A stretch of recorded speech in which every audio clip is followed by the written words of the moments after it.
And you know what? Every player years from now will say, yeah, we won the whole thing by ourselves. Oh, 10 years from now, yeah, nobody will know. On top of the conference.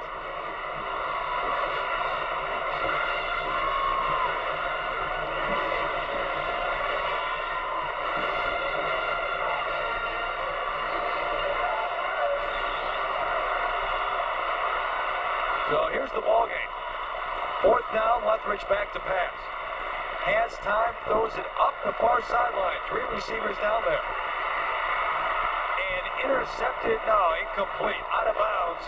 In any case, TCU holds.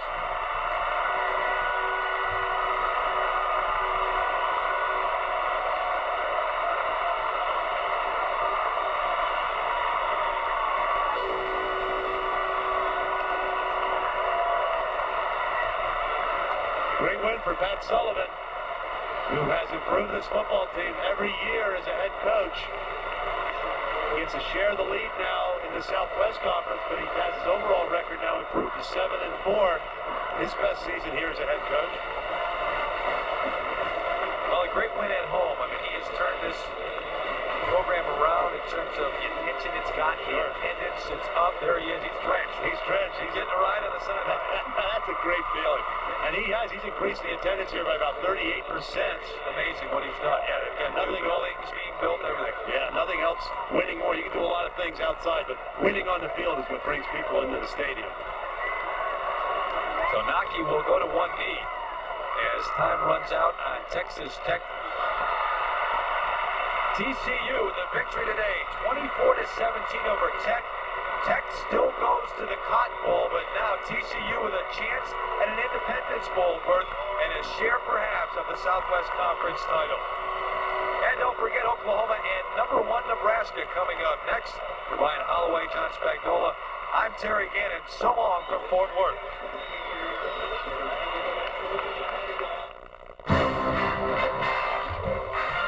This has been a presentation of ABC Sports, recognized around the world as the leader in sports television. A promotional fee has been paid by Northwest Airlines.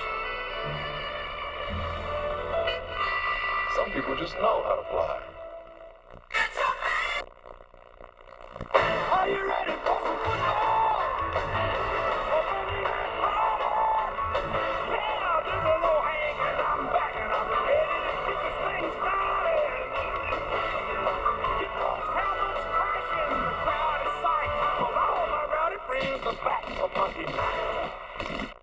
You mean for $49.95 a month, Eeks brings in a new Sharp SF7320 and they take care of everything from toner to service calls? Well, they may call it their copy management program, but I call it a bargain. Right, no more maintenance charges and no more messing around with toner. It's the copy management program at Eeks. And for just $64.95 a month, you get a new Sharp SF7370 and they take care of it. And that's why you should call Eeks too. Just announced, Ford Motor Company is paying Anderson Ford in Lincoln and Grand Island special back-rated-dealer incentives to sell all remaining new 94 Fords in stock. That means we can sell new 94s at invoice, and you keep the rebate. 94 Escort, you pay invoice, keep the rebate. 94 Taurus, you pay invoice, keep the rebate. 94 F-Series, you pay invoice, keep the rebate. You gotta sell them now or pay high taxes into the new year. We'll see you at Anderson Ford in Grand Island and Lincoln today. You're thinking of getting a family computer. Should you get the computer more kids use in schools? Or should you get the computer that runs all the most popular business software? Or should you get the computer that's easier to use than any other personal computer in the world? The answer is yes. Computer hardware in Kearney, Hastings, and Grand Island. Ricky Lake at 4 o'clock on NTV. You just watched TCU beat Texas Tech. Tech still goes to the Cotton Bowl at 6-5. Right now it's time for number 1 Nebraska against Oklahoma. Mark Jones and Tim Brandt. We are in Norman, Oklahoma for one of the most hotly contested battles in all of college football. The Oklahoma Sooners, who come into this game with a record of 6-4, host the #1 ranked Nebraska Cornhuskers. A win for Nebraska, and it's simple, folks. They go to the Orange Bowl in Miami to take on maybe the Miami Hurricanes for a shot at the national title. Oklahoma, though, still entertains bowl hosts. Tim, many different factors and keys to victory for the respective teams. Absolutely. When you sit down and you look at this game, you have to wonder what's going to take place. With 28 turnovers this season, with penalties and broken assignments, Oklahoma has never had a perfect as they have to be today. But they do have a lot of confidence coming in. Now, Nebraska is heavily favored, and that's for a reason. The Huskers have been dominant by executing flawlessly with a lot of gifted athletes. If they do that today, they should win. Obviously, they are the heavy favorite. Nebraska comes into this game 2 touchdown favorites.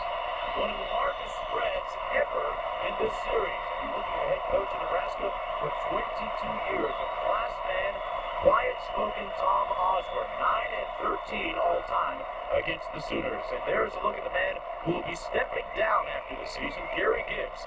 He lasted 5.5 years. This is his 6th season, just 1-4 against Nebraska. Strange the way it all happened at his press conference on Tuesday. After 30 minutes of the press conference, pulled out a sheet of paper and read his resignation. The players found out that way, as did some of the assistant coaches. But, had a great visit with him yesterday. He said he wanted to take the focal point off him and the speculation and put it back on the players where it belongs. This game is so huge to fans, both regionally and nationally. And head coach Tom Osborne helped put this game in perspective for us yesterday. We got a lot riding on it, and that we would like to get back down the Orange Bowl and try to win the whole thing. Obviously, this game stands in the way. So I think Oklahoma, a very similar situation to Iowa State. We played them a couple of weeks ago, and they played their heads off. It was their last home game for their coach and their seniors, and I'm sure the same situation here. It'll be a very emotional time for Gary Gibbs, coaches and players. Folks, 7 of the last 11 games between these two clubs have been decided by 10 or fewer points. We are set for the opening kickoff, the 75th renewal of Oklahoma against Nebraska. Scott Blanton will kick it off for the Sooners, and here it is. This is Clint Childs. Childs for the Chiefs return now to the 30-yard line, and that's where the Cornhusker offense will start the day off. Tackle made by Travian Smith of Oklahoma. And here's a look at the starting quarterback, Brooke Barron of Nebraska, 6'4", 210-pound junior from Goodland, Kansas. A guy who has come in and done an outstanding job filling in for Tommy Frazier. He is 6-0 as a starter. 10 touchdown passes, 4 interceptions on the year. Backs lining up out of that all-familiar eye for Nebraska. Berringer on the waggle, keeps himself on the bootleg and takes it out to the 39-yard line. A nice pickup on 1st down. Lucky making the tackle. We are in Norman, Oklahoma, as we are just underway. It's the Sooners and the Huskers. I'm Mark Jones, along with Tim Grant and Dean Blevins. An outstanding matchup featuring 2 of the most storied teams in college football.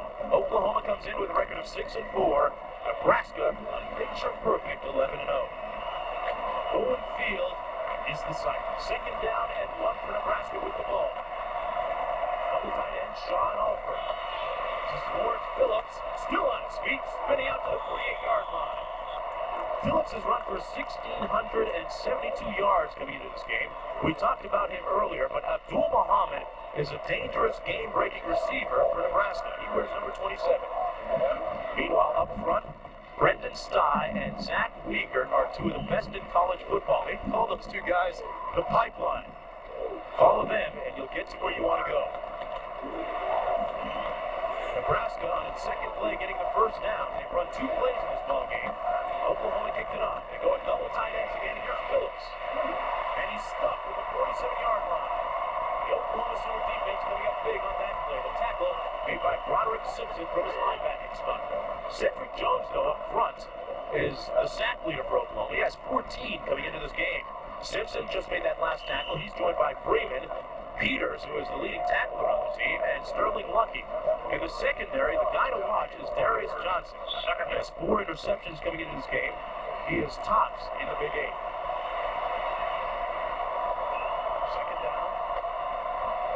go trips right this time. Eric Alford, the tight end, the receiver. That's who they go to. Alford drops it to open field. You won't see that happen often. Alford is a usually sure-handed receiver, but he dropped that one on first down. So far, Nebraska's just been dominant up front. There's no pressure on Berger at all.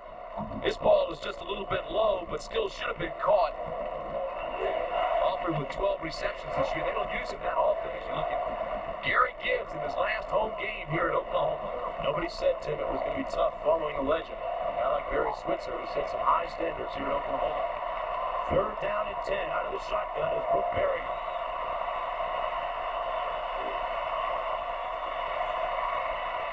Lots of time. A sack back at the 34. Tyrell Peters and Martin Chase.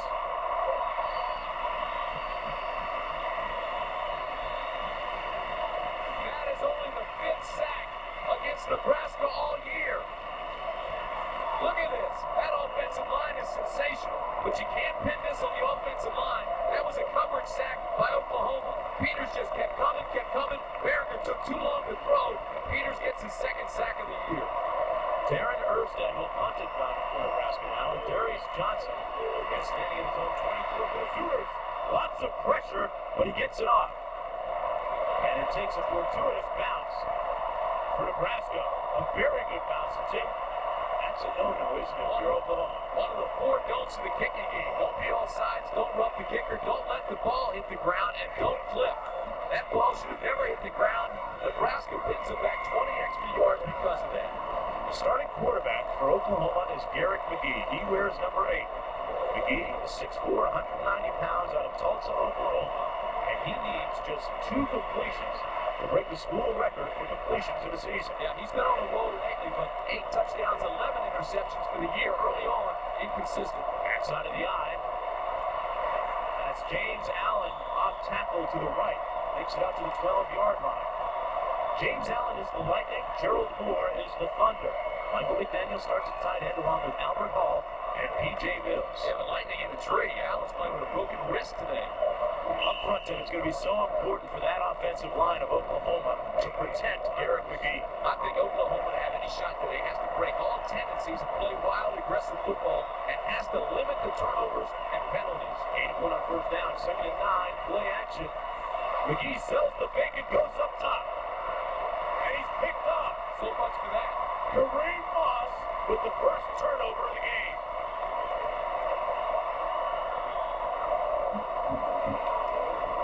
Kareem Moss, the Rover, just played center field and waited for that one to fall into his arms. Talk about McGee's inconsistency. 8 touchdowns, now 12 interceptions. This isn't the Nebraska defense of old, where they used to be big guys and they play a lot of zone. Now it's one of the quickest defenses you'll see. They can cover, man. Here comes the safety. Watch the right side of your screen. 29 is Moss, and he gets his first interception of the year. Nebraska going with their open formation. No tight ends, backside of the eye. This is Phillips out to the 49. You know, it never fails. You talk about a guy's streak of throwing passes without an interception, and bingo, he throws a pick. It's the old jinx. We're just underway here in the first quarter. I'm Mark Jones along with Tim Brandt and Dean Blevins. Lawrence Phillips with a very healthy average of 152 yards per game. No doubt he'll be a Heisman Trophy candidate next year. You know, in the first series that Nebraska had it, the Oklahoma defense played quite well, but here they are back on the field again with no break. And Nebraska's offense working with a shorter field this time, all 48.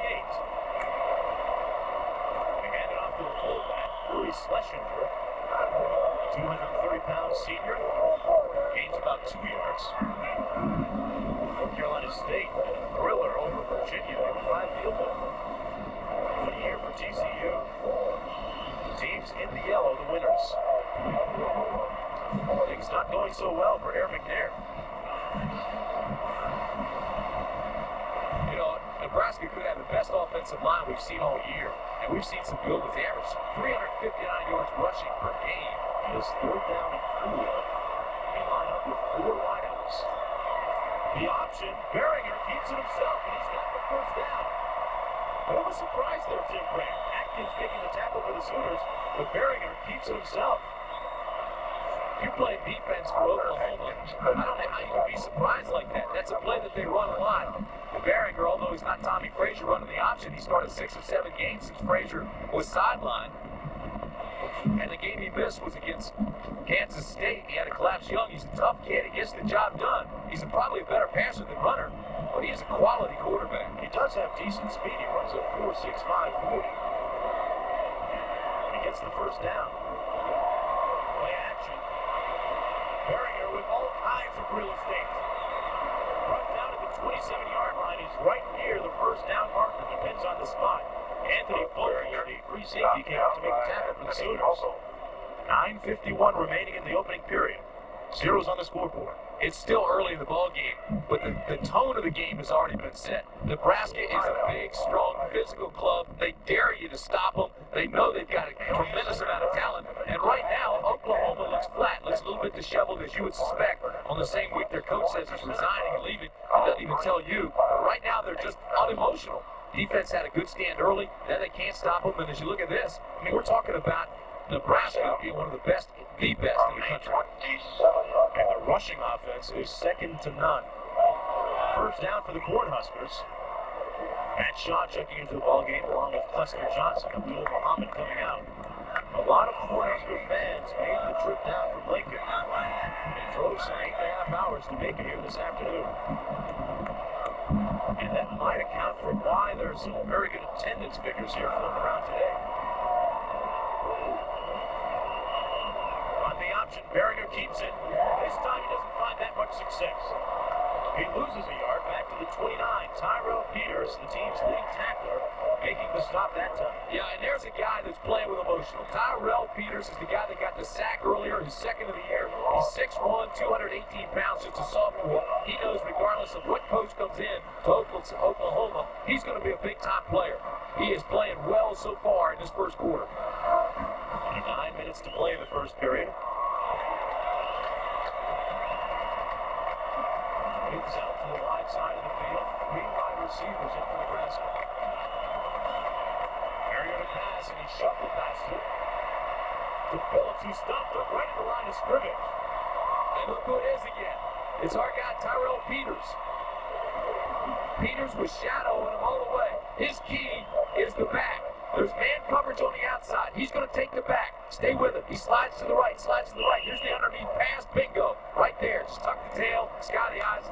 That's a textbook tackle. Tyrell Peters playing very, very well early on. Third down and 11 now. We'll have to see if Nebraska wants to go slower today. This is their first game all season on grass. Previous 10 have been on artificial surfaces. Barringer lots of time. Fires incomplete for Muhammad at the 25. And it'll be fourth down. Peters again in on the coverage that time. This is a big stop for the Sooners, and Peters is the guy.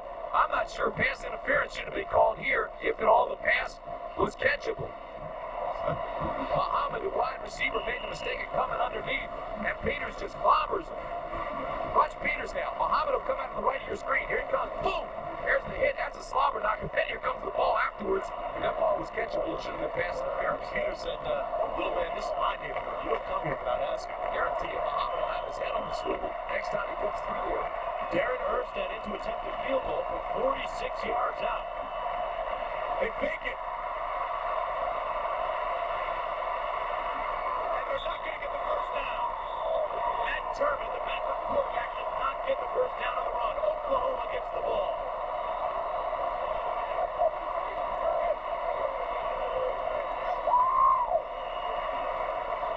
Another look at a pivotal play so far in the early going. Turman, nothing doing.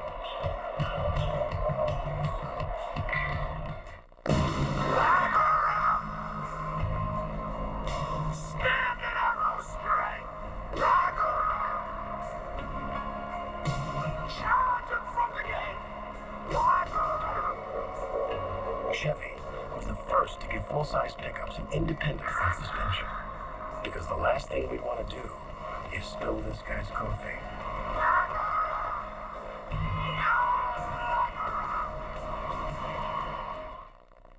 It was the best first date I ever had. She's crazy about me. I couldn't stand him. All he talked about was himself. I can be a good listener. He never shut up. It's funny how two people can look at the same thing differently. That just pops you into Nico's too. serious. Well, he did have a good sense of humor. To some, this is a great tasting imported beer. To others, it's a great tasting light beer. Either way, it's Amstel Light.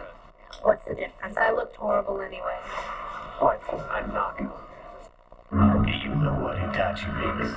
Ready? Go. Does Hitachi make camcorders, Yes. barcode readers, Yes. hydroelectric power equipment, Yes. clown noses, No. power tools, Yes. TVs, Yes. MRI systems, Yes. BDs, oscilloscopes, Yes. micromotors, Yes. mass transit trains, turn depressors, PBX phone systems, cadmium, semiconductors, lots of products. Over 20,000. Yeah, but who's counting?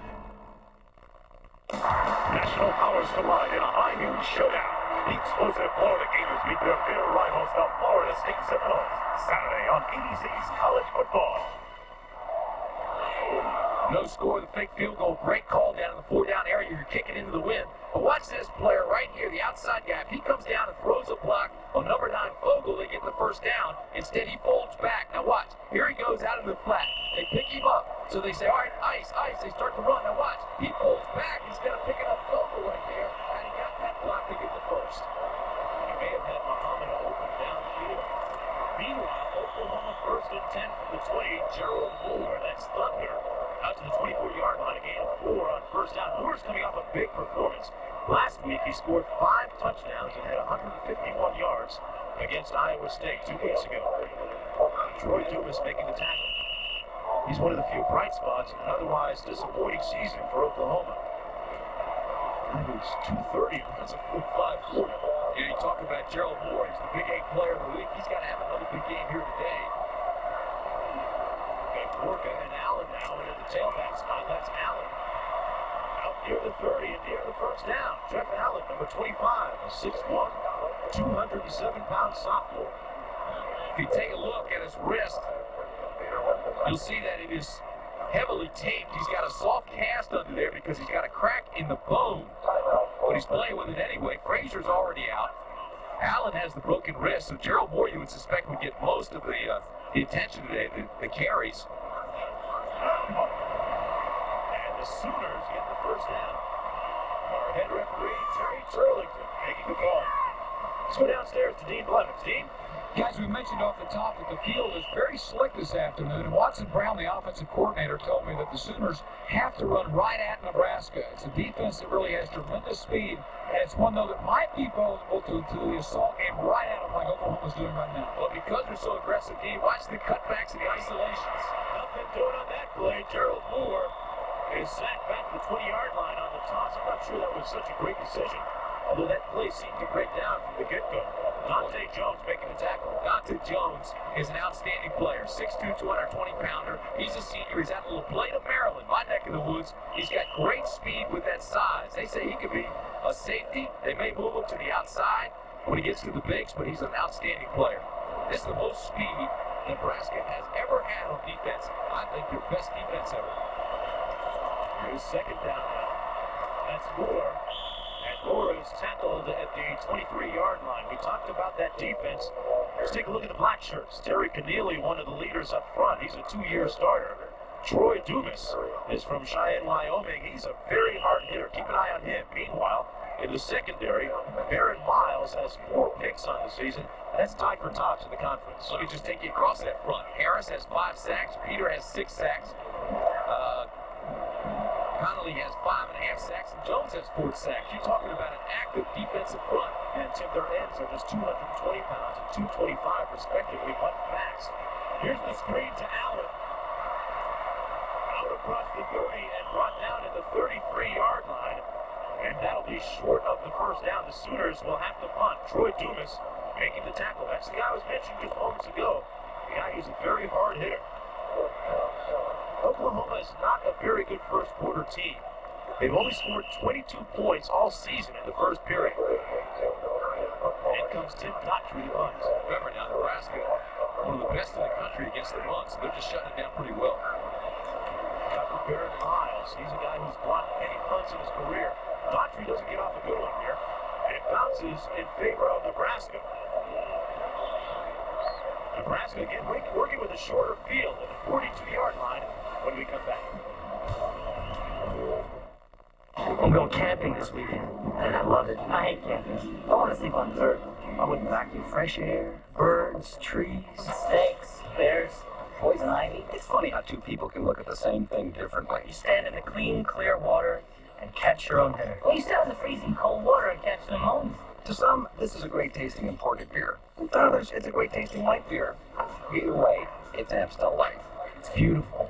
You're out there in the middle of nowhere. It stinks. You're out there in the middle of nowhere. AT&T has something special for all our true USA Savings members. Now, every Sunday through New Year's, you'll save 40% on long-distance calls to anybody in the U.S., which should make you very happy. Not to mention how it's going to make all the people you call feel. Enjoy special savings all season long, automatically for our true USA Savings members. Your true voice. The BMW 325i. The Volvo 740. The Mercedes 190. Forget it.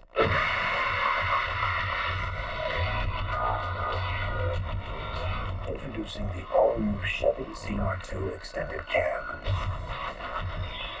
The official base car of the next generation. College football on ABC Sports brought to you by Amstel Light, who says nothing's perfect. Chevrolet Trucks, the most dependable, longest-lasting trucks on the road. And Visa, it's everywhere you want to be. And PayTech, America's #1 wireless messaging company. Mark Jones, Tim Brent, and Dean Blevins in the house with 5:04 remaining in the first quarter. Zeros on the scoreboard. Nebraska #1 against Oklahoma. Nebraska in their ace set, 2 tight ends, 2 wideouts.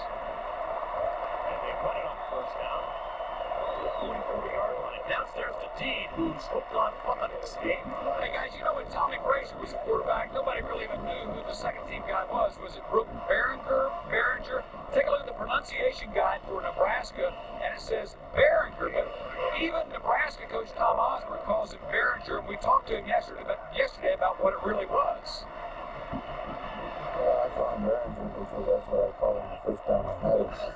And, but I guess his family calls it Beringer. And so I'll try to get that adjusted after the season, but we can't switch him here. Hey, Tim, he's the coach. He can call him what he wants, I guess. Huh? Hey, yeah, not only that, he's still calling it the middle of the year. Can't switch in the middle of the year. He's got a lot to do yet. He's got to win this game in the Orange Bowl. And you can call him anything you want, but call him Behringer, a winner. He is 6-0 as a starter for Nebraska after taking over. Yeah, when Tommy Frazier went down, they said, who is the backup guy? Brooke Behringer. And behind him, you got a couple of walk-ons. You got a manager. You got Matt Turman. You got Monte Cristo. They call him the Count of Monte Cristo. And Chester Johnson from Bellevue, Nebraska.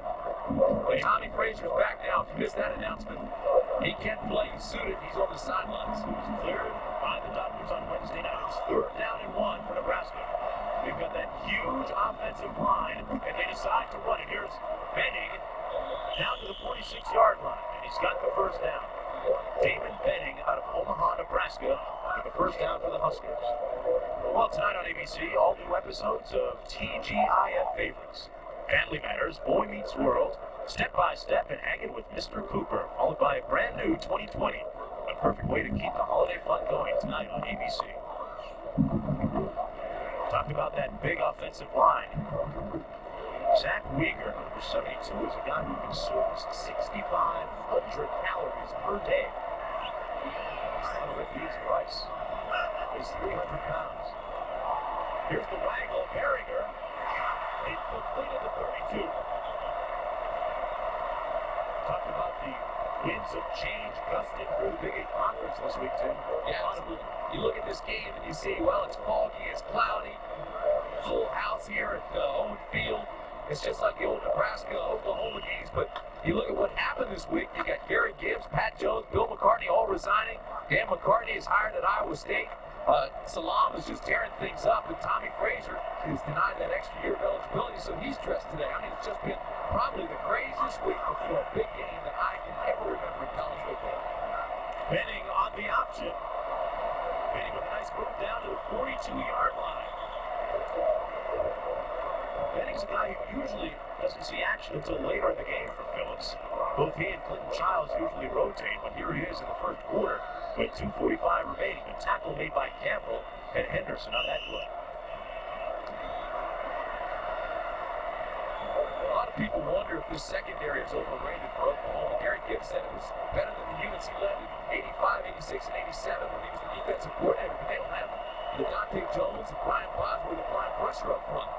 So it is 3rd down and 6 as we approach 2 minutes to play in the first quarter. 4 receivers in the game. Out of the backfield, that's Phillips.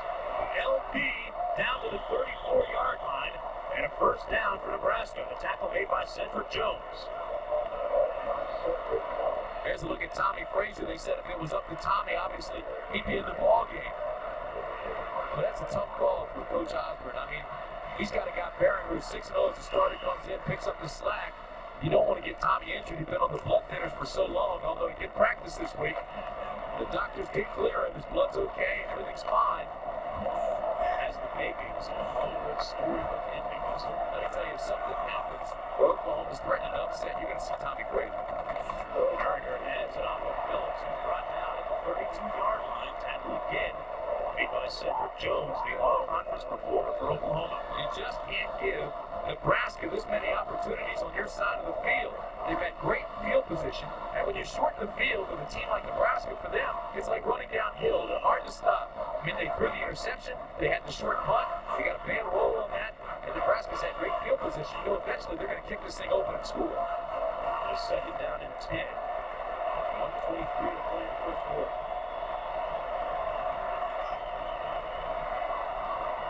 Berringer checking off at the line of scrimmage, and now he steps back and calls time. Yeah, he was going to get a delay of game penalty. Good timeout by Berringer. So they'll think it over, and so will we. Serious.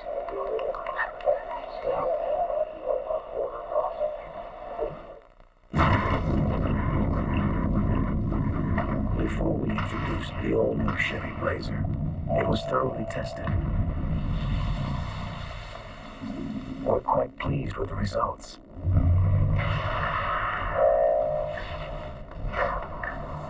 After we introduced the all-new Chevy Blazer, it was thoroughly tested. We're quite pleased with the results. You started putting money away for my college when I was little, right? Smartest thing I ever did. I guess I gotta start thinking about stuff like that. I'll talk to my guy, Dan Weber. You gotta use through college. Broke. Do I want to be in stocks right now? I thought the same thing when I started saving for you. But he showed me about looking long term, and the only place to be is in the heart. I didn't know that's what I'm looking for. You'll know. Here's a ask. At BASF, we don't make the cooler. We make it cooler. We don't make the jeans. We make them bluer. We don't make the toys. We make them tougher. We don't make the jet ski. We make it lighter. At BASF, we don't make a lot of the products you buy. We make a lot of the products you buy better. BASF. Tomorrow, ABC College Football kicks off at 12 noon Eastern. As number 4 Florida takes on their cross-state rival, number 7 Florida State. Then at 3:30 Eastern, Fred Couples, Payne Stewart, Paul Azinger, and Tom Watson play the Skins game. And live at 8 Eastern, 5 Pacific, the Fighting Irish take on USC. All here on ABC Sports tomorrow. USC looking to break a long losing streak against Notre Dame. Back here at Norman, Oklahoma, at 2nd down and 10. Zeros on the scoreboard at 1:14 to play in the opening frame. 3 wideouts for Berringer. He goes out to Muhammad for Clint. Muhammad brought down to the 22-yard line and near the first down marker. A pickup of 11 yards, and he does have the first down. Tyrell Peters there to make the stop again, but this is a good mix by Nebraska. 15 runs now, 6 passes. They've already run for 55 yards, and Berringer is throwing the ball and keeping it off balance. This is nicely done. Just send Muhammad down a little hook, and here comes Peters, 45. Boom, he's all over the field. Abdul Muhammad had a nice game 2 weeks ago against Iowa State. Made 2 receptions for 52 yards. Diving laid out touchdowns. Nebraska get down in this area now where they just can't stop. They have a high percentage of scoring in the red zone. Berringer on the end around Muhammad, brought down to the 29-yard line. Brent DeQuasi with a huge play, staying home and waiting for the reverse.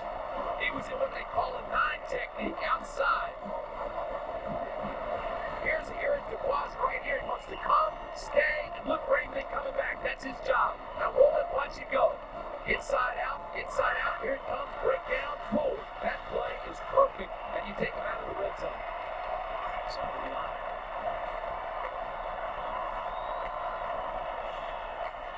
It's Phillips. Phillips down to the 26-yard line.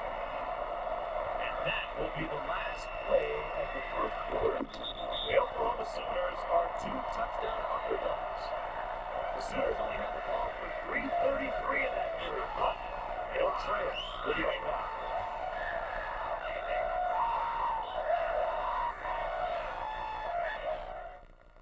About 65 miles south of the nearest stoplight, and 2 miles up in the Rocky Mountain sky, you'll find skiers' heaven, also known as Telluride Ski Mountain, where the skiing's perfect and the views are even better. And whether you're going to extremes or just going for a lesson, don't go without your Visa card, because at Telluride Ski Mountain, they'll let you take the plunge, but they won't take American Express. Visa, it's everywhere you want to be.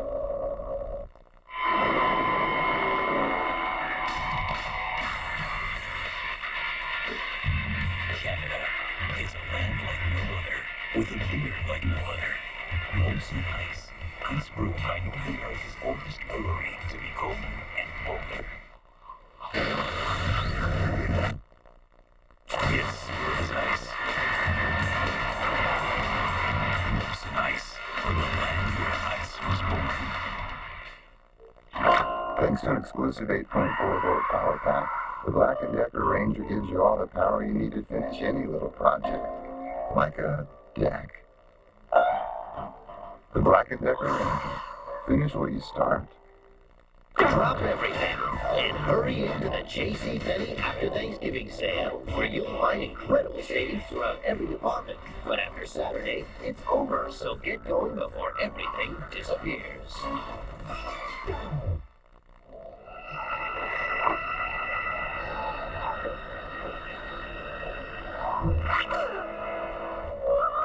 On a day like this, you're bound to see quite a few great performances on the ice. But few are as gripping as the aluminum minivan. Its available traction control system keeps you sure-footed even in the worst weather. Lumina, it looks different because it is different. Craig T. Nelson of Coach and All-America Trev Alberts discuss athletics and academics. Trev, you were an All-American academically and athletically. How'd you handle both? You'd be surprised how much I learned from playing college football about managing time and fighting adversity. That helped my game and my studies. A group of diverse individuals who learn how to win, solve problems, and communicate. College football teaches lessons we can all use. Saluting an American tradition. 125 years of college football.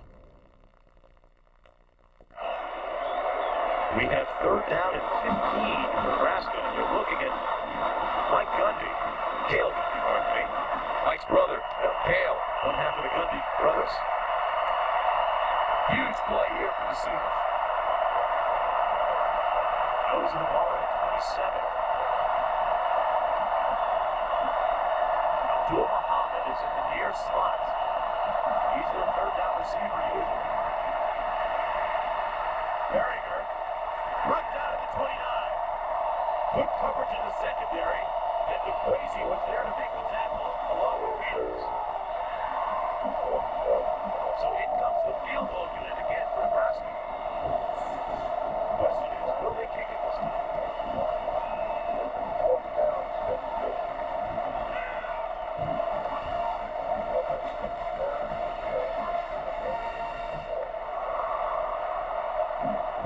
And now to attempt a field goal, 46 yards out, is Darin Erstad. Got the wind in his back now, Mark. They faked it last time. They'll kick it this time. And and he drilled it right down Main Street. He improves to 3 of 8 now on the season, and not just the first points of the ball game. The Huskers lead the Sooners when we come back. What am I doing here with you? You're my brother. It's your genetic obligation to help me. Right.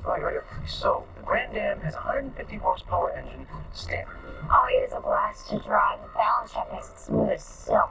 Standard airbag, anything like brakes. Exactly. You know the Grand Am has fastest less than 1/4 of the Camry? Really? Yep, I researched it.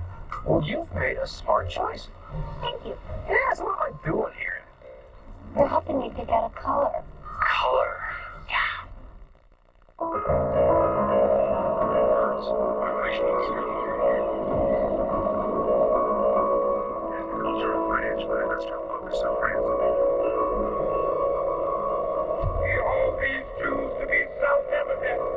Multimedia is here, and NEC is making it more powerful than ever.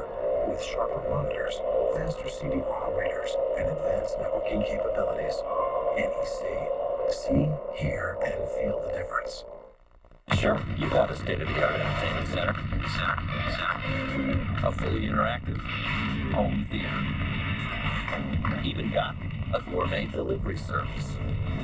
But have you got what it takes to be a mountain man? All it takes are the 2 cool beers of the mountain man. Smooth push beer, easy drinking, push light. So, to be a mountain man, all you gotta do is head for the mountains. 4 of golf's best play the game's most entertaining event.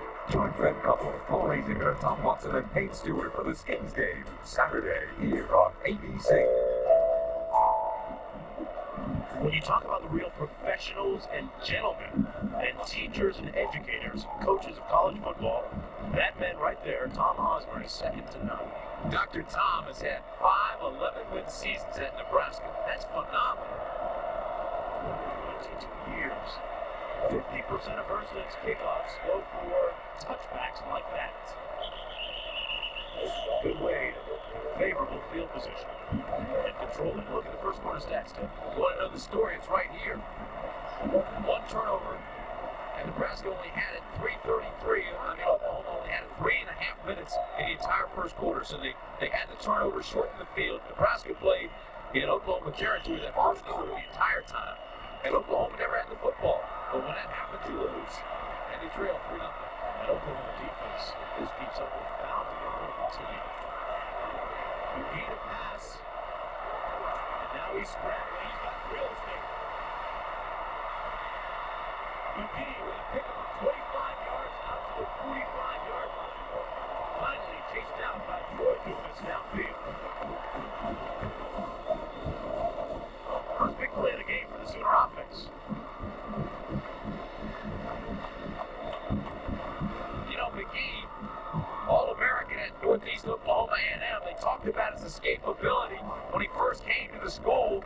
But I'm telling you, he's giving Troy Dumas, number 4, a heck of a race for that sideline. Now, McGee is 6'4", 190 pounds. Dumas 6'4", 220, so you got 2 great big guys in the moving sections. That's a nice cutback and a big game by McGee. McGee came out on the record and said he wants to win this one, and it is his job to keep the team focused through all the coaching controversy that has led last. Then for Dumas and McGee, that was a heck of a race. Gerald Moore out to the 47-yard line. Moore with about 2 yards halftime. He's the team's leading rusher coming into this game with 588 yards. Tackled again by Dumas. We mentioned Oklahoma not being a very good first quarter team. Well, not that good a second quarter team either sometimes. You know, we talked about Troy Dumas, number 4, a couple times in the last 2 plays. He broke a guy's helmet once when he was playing Wyoming. The quarterback came in, hit him so hard, the guy's helmet split. It's going to be the quarterback said, what's going to do? Pull off the angle. Pass complete to number 6, Michael McDaniel, the big tight end. And it's close to a first down at the 35-yard line. Might be a yard or so short. Might be a yard short, but that's definitely the record, 145 completions.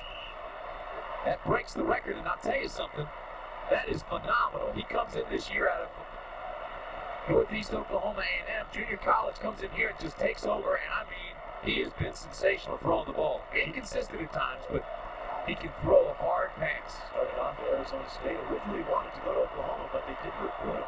3rd down and 1. Chandler with the first down for the Sooners. And a big conversion right there. And that gives the fans here in crimson and cream something finally to cheer about. You know, you think about McGee breaking that record. You think about McGee throwing a lot of passes, unusual for Oklahoma. I mean, they've thrown 280 passes this year.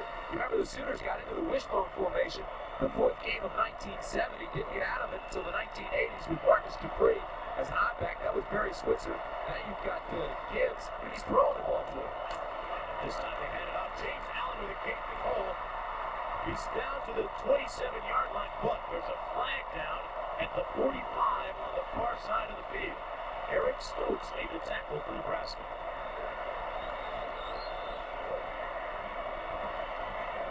It's offsides against the Oklahoma Sooners, so it'll come back. Terry Turlington, man wearing the white cap.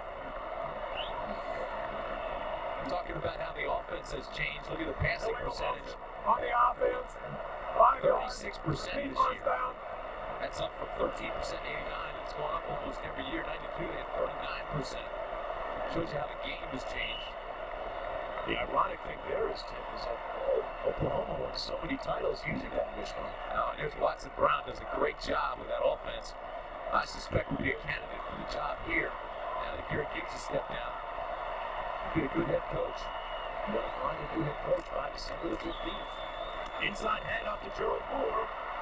Juki down to the 39-yard line. Brought down by Jonas, who makes yet another tackle. Gerald Moore missed 2.5 games. And that took a big chunk of the Oklahoma offensive options away. Watch a hold up top. Boom, wrap him up right here. That's the way you get a good block. Just taking you right him out of there. That's McDaniel, number 6. You don't get a flag. It's a great block. 2nd down and 7. Ball to 39.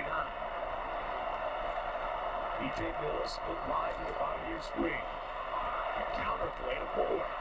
He can break tackles. Thunder lands at the 16. Tackled by Jones. But a first down after a pickup of 23.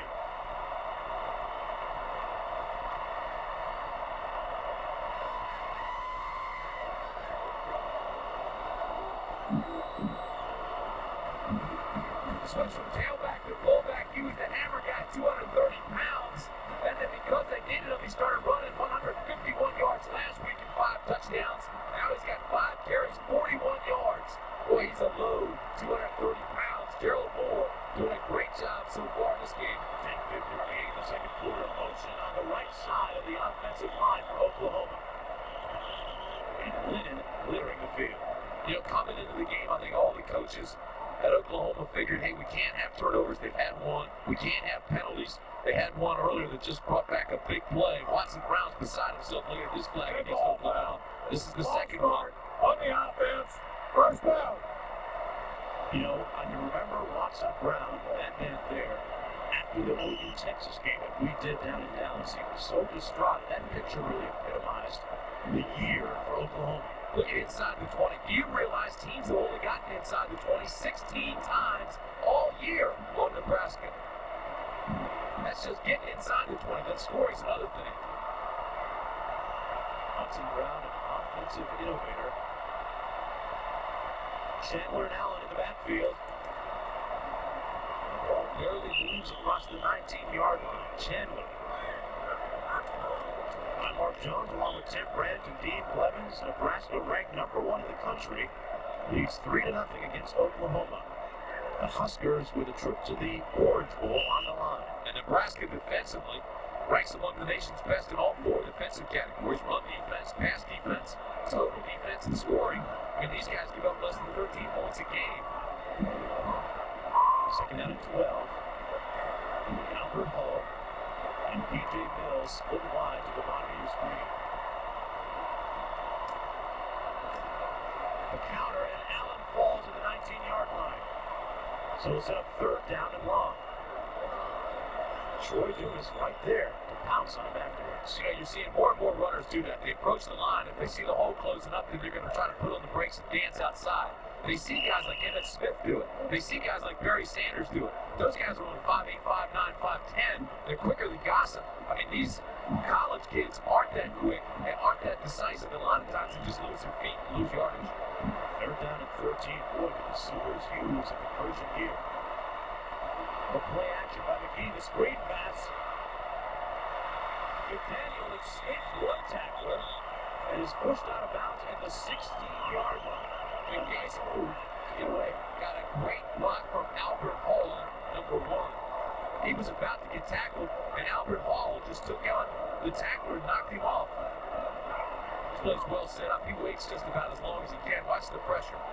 It's all over. Now stop it right here. Here comes Albert Hall, number 1, and actually pushes this tackler off of it. Go ahead, roll it. Look at that. He gets another 5, 6, 7 yards. From 33 yards out. Blanton has it blocked. A big play by the Husker special teams. Barron Miles is there, and Watson Brown can't believe it. It's been that time of year for the Oklahoma Sooners. We'll be right back.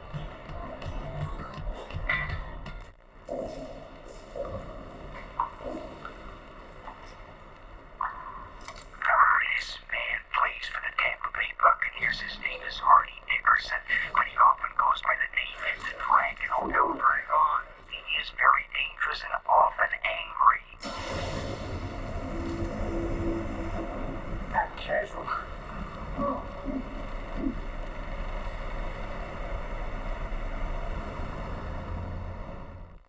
Sure, an old MasterCard has at least a $5,000 credit line, so you can buy all kinds of things, but you can't buy time. Well, I don't know, you could buy plane tickets and fly across 5 time zones, and it'll be even earlier than when you left. You can't go to Switzerland. That's a great place to buy time. Or if you go, you won't have to waste your time looking for a great exchange rate, because with MasterCard, a great exchange rate is exactly what you get. So I guess Gold MasterCard really can buy you time. Just remember to set your watch back. Watch back. And how's that for a useful card? Gold MasterCard, it's more than a gold card, it's smart money. You let Vince drive your new Bonneville just to the game. Guy's a wild man. He wanted to see how the Bonneville stacked up to his BMW. That got his attention when I told him I had traction control, dual airbags, and even more horsepower than his BMW. That's 1,000 less. So you think he'll like it? Well, I suppose he does. Who's that guy?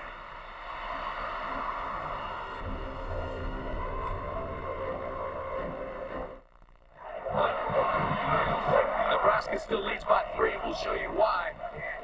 Barron Miles has 3 blocks this year. This will be his 4th coming off the bottom of your screen. Number 14, watch. Takes a great pursuit angle, lays out right in front of it, gets his right hand on it. Had he gone for the kickers, he never would have gotten it, but watch how he takes an angle to get a couple yards in front and tips it with his right hand, and it's just short. They still lead 3-0. That's his 7th of his career, 4th this year.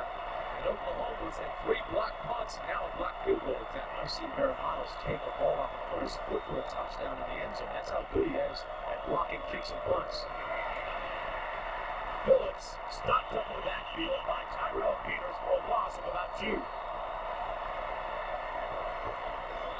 Monday night, ABC Sports visits the Superdome in Louisiana. Steve Young and San Francisco 49ers take on the New Orleans Saints in an NFC Western Division battle. That's Monday, 9/6 Pacific, Monday Night Football.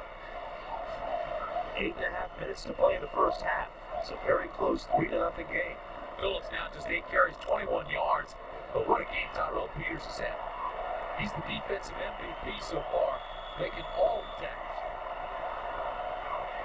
4 wideouts for this play. Barron here. On the waggle. Brought down at the 7. Tremendous pursuit. The 3rd sack of the afternoon. That was by Wendell Davis.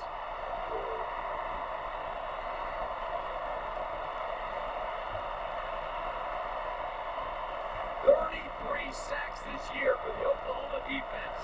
Barringer allows this to happen by outrunning his blockers and then trying to cut back. He doesn't have the speed to beat Wendell Davis, the safety.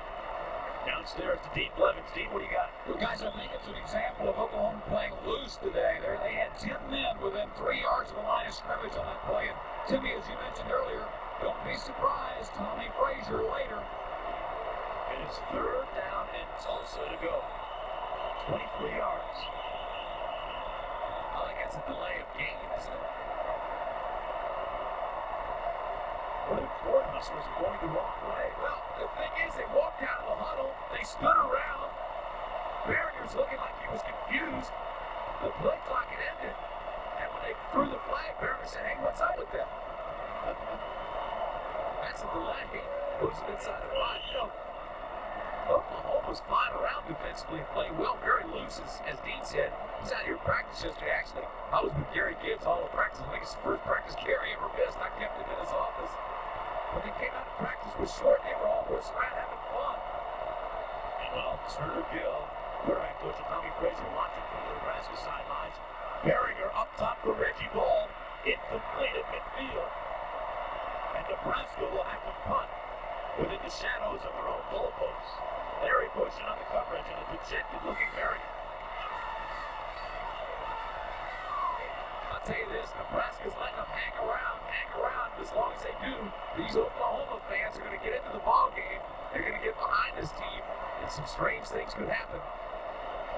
Gary Gibbs coaching in his last Oklahoma-Nebraska showdown. The former player, he knows what it's like to be on the field in this situation. Erstad with the punt out of his end zone. Johnson at the 45. Darius Johnson with a nice return down to the 32, but there's a flag down at the 40. Couple of flags, 2 or 3 flags down. Some illegal blocking the back on one, I believe, against Oklahoma. So what looks like great field position. They'll have to move that back, and that'll be from the spot of the foul. And here's the call from our official. That's exactly what it is. That'll be from the spot of the foul. So instead of being down near the 30 of Nebraska, they're going to be back by midfield.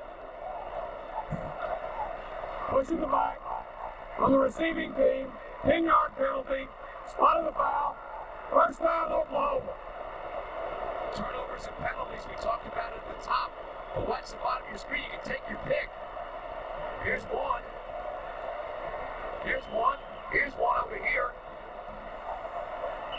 And instead of being at the 31 now, the ball's going to be up by midfield. The Sooners not a great special teams team, either on kickoffs or punt returns. 6:50 remaining in the first half. McGee's going to pass. Throws it high at the 33, intended for Albert Hull. He had him open too. Well, next Saturday, a big one, folks. A trip to the Sugar Bowl. On the line is number 3 Alabama collide with number 4 Florida in the SEC Championship, presented by Dr. Pepper. Live from the Georgia Dome in Atlanta, 3:30 Eastern, 12:30 Pacific. Next Saturday here on ABC's College Football. Move that game to Atlanta. Second down and 10 to go. Oklahoma is yet to get on the scoreboard. Big run at this time up the middle. Gerald Moore gets about 3 yards down to the 48-yard line, where he's tackled by Dwayne Harris, number 86. I think Moore surprises people with his power. We mentioned he's 5'10", 230 pounds. At that time, Dwayne Harris grabbed him in the backfield, and Moore just dragged Harris, the tackler, for about another 3 yards. Instead of a loss, he picked positive yardage up. Gerald Moore, just a sophomore. How impressive is that? Over 7 yards a carry. Tim He's a sophomore. James Allen is a sophomore. Jeff Frazier, who's out for this game, is also a sophomore. There are a lot of talented players still on this Oklahoma roster for the next coach that comes in. 3rd down and 8. And then the Sooners will take a timeout. We're going to take a break. Come right back. Stay with us. My family got this new Grand Prix, and it has 4 doors, so each of us can have one. Even Robert. And my uncle came over in his new car and said, "This has more horsepower than my Taurus and costs less." And then he seen that. And Dad said our car came with airbags and anti-lock brakes. And I said, "Why?" And he said because we had a lot of things we wanted to keep safe. That's why. And Mom says it's real sporty. I think that's why we really got it.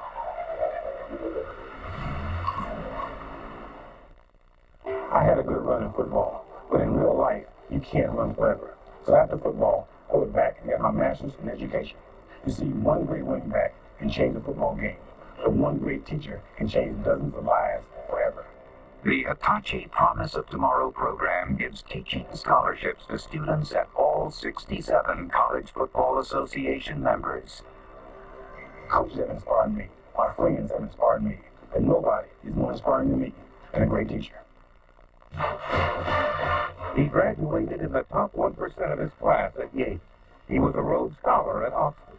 He was chosen the outstanding graduate of his class at the University of Oklahoma College of Law. As legislator, governor, and United States Senator, he promoted education initiatives that continue to serve Oklahoma. Now he has returned to the Sooner State to become the 13th president of OU. Welcome home, David Barron. Well, it was 0-0 after the first quarter of play, and then in the second quarter, Darin Erstad notched a 46-yard field goal to give Nebraska a 3-0 lead. That's where we stand right now. Time of possession, a big story in that first quarter, Tim, so far. Most impressive thing to me is the way Oklahoma's defense is flying around. Nebraska averages 359 yards rushing a game. Today, they have 36 total yards rushing. That's it. Oklahoma's playing with a lot of emotion. Yeah, we shouldn't be surprised that this is a close game because last year it was 7-7 going into the fourth quarter. Right now it is third down and long for Oklahoma. Out of the shotgun, McGee had a receiver haul on the near side of the field, but misfired. And the Sooners will have to punt. That's twice that McGee has missed open receivers. Well, and more importantly, Oklahoma squanders a great opportunity here. They had good field position even after the penalty. They still were in Nebraska territory just inside the 50. They squandered that opportunity and give it right back. Into punt is Tim Daughtry, who took over the punting duties in the OU Texas game. Did a pretty good job in that matchup, and 3 punts. And Reggie Ball are standing back on Nebraska's 10-yard line. Yono came away from the receivers. He hangs it up high, and they call for the fair catch for the 16. Pretty good job by Daughtry. It's down inside the 20 at the 14-yard line. A 34-yard punt downstairs to D. Guys, I'm joined by Mike Leonard, injured free safety for Nebraska, out for the year because of a knee injury. And Mike, one reason you really wanted to play in this one is you're from Lawton, Oklahoma, playing for the Huskers. Oh yeah, all year now, I've been circling this date to come back here and play against Oklahoma. It's been my first time down here, and I really look forward to it. But unfortunately, I got hurt, so I just got to look at it. All right, good luck with the comeback. Thanks. Thank you guys. A real testament to Nebraska's depth. They played well without him this year. Shoes were running the ball. Talk about that huge offensive line. Yeah, but look at this. Mark, in the first 11 games, they allowed just 4 sacks. Today, already in the first half, they've allowed 3. And they've been called for holding just 4 times all year, Tim. I've held my mother-in-law 4 times. You held my mother-in-law, Stu. This is the best offensive line I've seen all year. We've seen some good ones. 5:18 remaining in the first half. Nebraska leads 3-0. Out of the option for pitch to Benning. Written out of bounds at the 18 by Larry Bush that time. They strung it out nicely. When a club runs that option, whether it's a triple option, freeze option, or a load option, it's assigned the defense. Somebody has to take the pitch man, somebody has to take the quarterback, and somebody has to take the dive man. Bush had the pitch man, he got right to him. And I mean, they pulled big old numbers 66 today and got him out there. It's third down and 6. What a Brendan Stein. Huge. 300 pounds. Third down and 6. The Twins left. Berringer incomplete at the 22. Intended for Muhammad. And the Oklahoma defense moves up with yet another stop. And the fans voice their collective approval.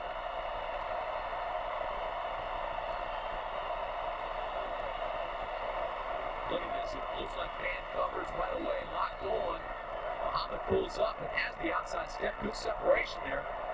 Away from Bush. It was just overthrown. Poorly executed pass. Either quarterback has hot. Very sharp so far. McGee misfiring and Berringer a couple times too. Erstad with a punt, a line drive back to the 43. That's Johnson. That should be a late hit. It sure is. And here comes the late flag. It'll be a personal foul, late hit against Nebraska. And Oklahoma's going to have terrific field position once again. A 40-yard punt and 4 yards on the return that time. And we will wait for the call from the officials. Should be a personal foul.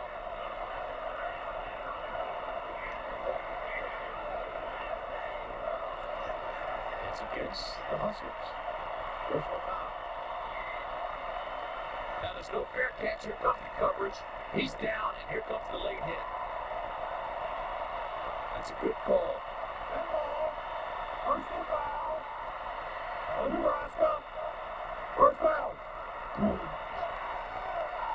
That really punctuates the intensity of this ballgame. So much emotion, but sometimes that emotion can get you in trouble like it did there. Under 5 minutes to play the first half of the handoff. Down to the 39 to Gerald Moore. Coming up on the Prudential Halftime Report, John Saunders with scores and highlights from all of today's action, plus a live interview with Florida head coach Steve Spurrier and Florida State's head coach Bobby Bowden about tomorrow's showdown between the two schools. And John will run down the bowl picture for you. Time ticking away here on the Central Oklahoma Plain of Norman. This is an opportunity the Sooners have to take advantage of. Alex slips again. That's the second time we've seen him fall today. It's unusual. I was down on that turf yesterday in practice. It's an outstanding field. And although some of the grass obviously is dying this time of the year, I mean, the turf itself is tight. There's nothing really there that's wet or slippery. So Lightning having a problem getting his footing, and look at the disparity in yards this quarter. Yes, I don't think there's any question that Oklahoma right now playing a little bit over its head. Defensively flying around, offensively. Jared Moore's outstanding. Time for conversion on third down right here. Garrett with time. Complete to Albert Hall, a first down at the 14-yard line. He beat Tyrone Williams on the play, and it's a first down Sooners. Look at Albert Hall, he bounces up. Starts telling the fans, here we go, first down. I think a key here is the fact that Stamps, McClure, and Langston and Capital Conrad have given plenty of time. Then he steps up. Look at the separation that Hall gets to the outside. They thought he was coming back in. It's a pickup of 25. Williams had to make up time. Number 8 just to make the tackle and knock him out of bounds. For the game, Albert Hall was awarded and honored as one of the outstanding players on the team. That's Gerald Moore down to the 13-yard line, tackled by Dante Jones. I will tell you this, Oklahoma scored 63 points in the last 2 games. I mean, they've really been kicking in offensively. Under 3.5 minutes to play the first half. They trail by 3. Dean, what's up? Well, guys, just a little food for thought there. I think with the Oklahoma kicker, Blanton, having a pulled hamstring, and with the kicking woes, the block kicks, I think this is 4-down territory. What do you think, guys? Oh, I definitely agree with it. Right here, it's second down. Moore. Well, you see what kind of leg strength he has? He picked up about 3 yards after the initial hit. Reed Moss finally brought him down. You know, because he's just under 5'10", because he's very short, he's a hide-and-seek type runner. It's a big offensive line, 6'3", 295 pounds. He kind of waits for his blockers in front of him, and he hides behind them, and it explodes once he sees a crease. Sees that opening, hide-and-seek. Third down and 4. Look at Moore. He's been the leather runner so far. People really can't get a good shot at him because he's not that tall. 5 different times Oklahoma has spoiled and knocked Nebraska off its lofty #1 perch. I'll be right back.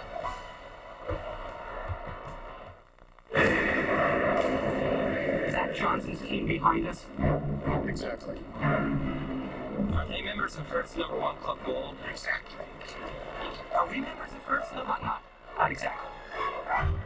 So thanks to Hertz, they're going to get to the meeting on time. And we'll be late. So exactly what'll I tell the boss? The credit card is Hertz, and it's not exactly. Make sure you choose the right one. And then a dog in the cargo hold 8 or 50 days. Is he buying it? Not exactly. Hertz. camcorder tapes playing your VHS recorder. Not all camcorders can do that. If anyone tells you that's not important, they're giving you a snow job. Get the Panasonic Camcorder camcorder, or take your chances. Panasonic, just slightly ahead of our time. Strap your helmets on. This is primetime NCAA football from the new Lionsgate 40-yard Chiefs Colors logo. Year-long stat, line and snow, treacherous rain. 72 plays, 102 playoff action. It's a hot new sports game from the new Lionsgate NCAA football. Get in the game. Goodyear announces 25% off some of our most popular passenger, performance, and light truck radials. 25% off. But you gotta hurry. The sale ends December 3rd at participating Goodyear retailers. Here's a great gift idea for Christmas. The new Black & Decker cordless screwdriver. You may actually get some things done around the house. Now with the detachable versatile battery from Black & Decker. Under 2.5 minutes remaining in this first half. Nebraska leading by field goal close. They recruit them young here in Northern Oklahoma. Actually, that's the Nebraska section. That guy's got strings. That baby's got strings all the way up to the spoke. He's trying to bite that string off, get that bitten off. Third down and 4 to go for Oklahoma. McGee looking to pass in the end zone, incomplete. He tried to hit Michael McDaniel, but he overthrew. And interestingly enough, in comes Scott Blanton now, the field goal kicker. That's all right. Scott Blanton is fairly accurate from this range. Looked like McGee knew he was going to get hit, knew the ball was behind him. Wasn't well thrown. He just gave up on him. It's not a well thrown pass. Now Blanton comes on. He's solid from this range. All he needs is some protection. Remember last time, Miles came off the corner to block the last one. He's a perfect 2 for 2 from this distance. Make that 3 for 3. He nails the 25-yarder, and Oklahoma, in Gary Gibbs' last regular season home game, has time to score 3-3 against the Cornhuskers. See, we talked about the 4 down area, but it was too far to go. The obvious choice is the field goal. If you give him some protection, he'll bang it through, and he does, and we're tied. He splits the sticks with 2:19 to go in the half. Blanton now 11 of 16 on this season. Gary Gibbs, the beleaguered coach, showing his approval. It was interesting in speaking with Tom Osborne across the field from Gary Gibbs today, the amount of empathy that you could sense from the Nebraska head coach in the situation that Gary Gibbs is going through. And something that people don't think about, Tim, is the number of people that are affected when one head coach resigns. So Dr. Tom says, here's a guy that's won twice as many games as he's lost. Here's a guy that took a program that was completely disheveled and put it back together. Here's a guy that recruited quality kids and brought them in here, and now they're running him out of town because he can't win the big games against Nebraska and Texas. Gary Gibbs has been a member of the Oklahoma football family for 25 years. Talking to Gary yesterday, he said it got personal, started to affect his family. That was really the decision maker for him. He didn't care, he could take the shots. But when they started putting signs and things like that on his front lawn where his kids could see him, he said this is going too far. Sometimes as a society, lose perspective. Blanton with the kickoff. Comes down to the goal line. That's Benning. David Benning with a 26-yard return out to the 26-yard line. Let's see if this Oklahoma defense can keep up the wild approach they've had here in the first half, flying around to the football. I mean, Nebraska averages over 6 yards every time it runs the ball. But today, it's just a yard. This Oklahoma defense, Tim, ranks number 3 in the Big 8 against the run. Guys are selling out. The guys in the red jerseys are right now outplaying the guys in the white. Double tight end set.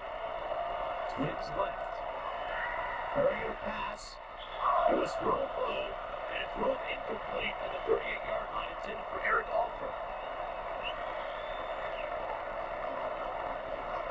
So we talked about Tommy Frazier on the sidelines. Brooke Berringer is the starting quarterback today. Do you think that at some point Berringer starts to look over his shoulder a little bit? I really do. This is something we talked about before the game. I think Brooke is a very confident guy. He knows he's done the job. He knows he's 6-0 as a starter, but he's got to be thinking, hey, Tommy's back there. He was a Heisman Trophy candidate. Everybody loves him. I know he's effective. They may put him in if I don't think He's just 3 of 9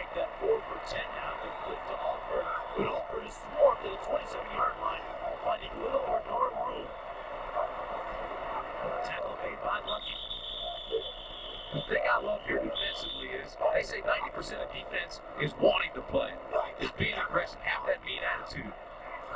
They are flying around. You get 4 or 5 guys around the ball every time the white jersey's touching. And Darius Johnson was shaken up on the play. He's Oklahoma's best quarterback.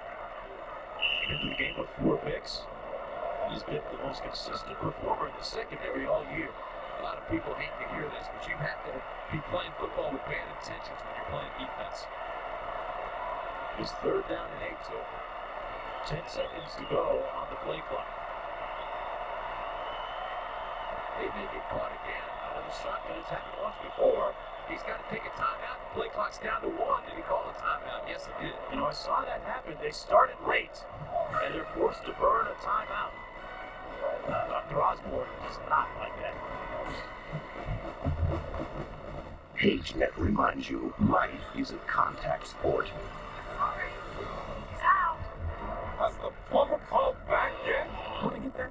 No, and it's a whole lot easier if you stay in contact. Can you get that? Double cheese, extra pepperoni.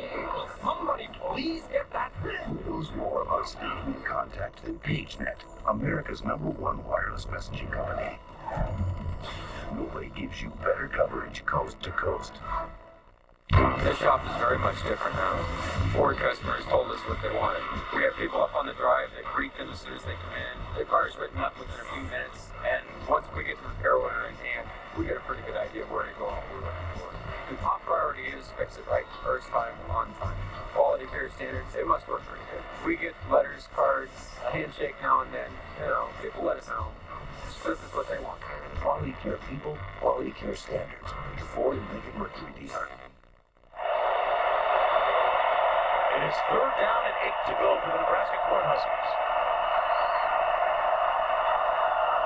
Carrier just 4 of 10 on the afternoon. Throws it up top for Muhammad, and it's incomplete.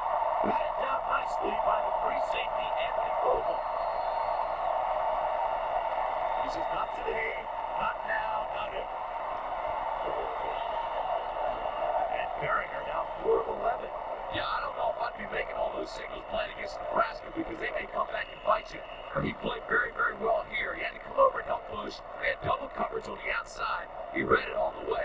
Almost had the pick, just knocked it down. Forcing Nebraska to punt. Erstad standing on his own 13-yard line. Back into the game. Darius Johnson was shaking up. What a rocket! Wow, what a punt! Can they get to it? No, they don't. But man, did that thing take off. Oh, that alien was checking. A 73-yard boot by Erstad. That ball was juiced. Man, anything in the air that long should have had a flight attendant on it. Watch this. This is amazing. He's had 19 punts inside the 20 this year. He's got a 42-yard average. And I mean, this was a bazooka shot. You can see Darius Johnson standing on his own 20-yard line. He said, I don't think I'm going to get this one. That's a Nebraska record 87-yard. That's unbelievable. Erstad, who's also a Big 8 outfielder, he was a member of the Cape Cod League for a baseball, very good baseball player. All right, that one was 73 yards. The record is 87. I'll take it. That was a huge punt. He came into the game averaging 42.1 for punts. Erstad was the MVP of the Cape Cod Baseball League. He could be playing as a pro someday soon. 1:13 to play in the first half. Moore stopped at the 9-yard line by Jones. Jones, one of the strongest players on that Nebraska defense. He was voted weightlifter of the year, and right at that time, he bench pressed the Oklahoma run. We'll be back. Only one man in America is tough enough for this job.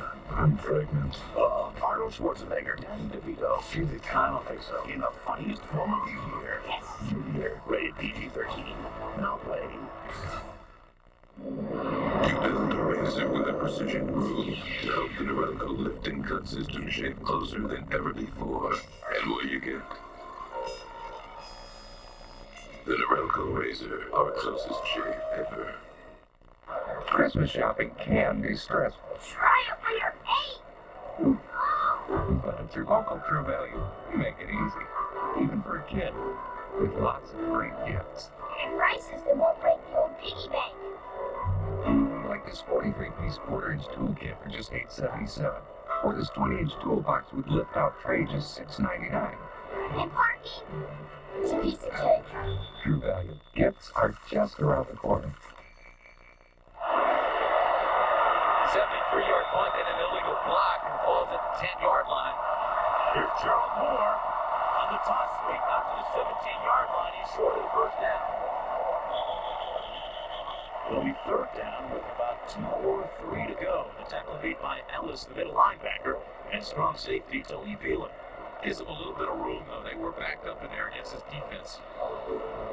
Both teams now out of timeouts. No timeouts remaining for either team. We're going to take a timeout and be right back. Stay with us. Friday. I can't believe how fun this is.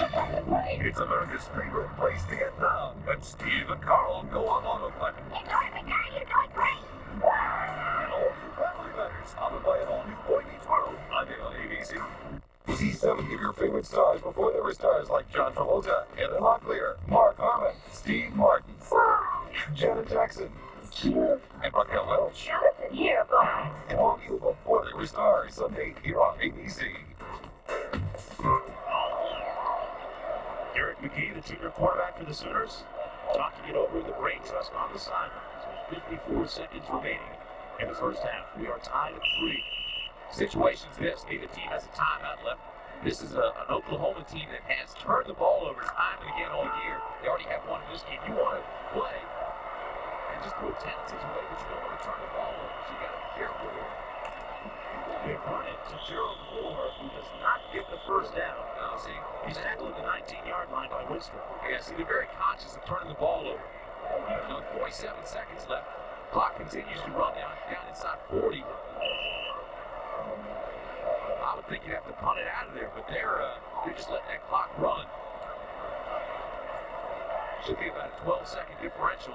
28 on the clock, 15 on the play clock. The story of this first half so far has been the Oklahoma defensive group. Gary Gibbs is a former defensive coordinator for the Sooners, so his team, traditionally strong defensive, let him run down, big penalty, front team comes on, gives them only 12 seconds to work.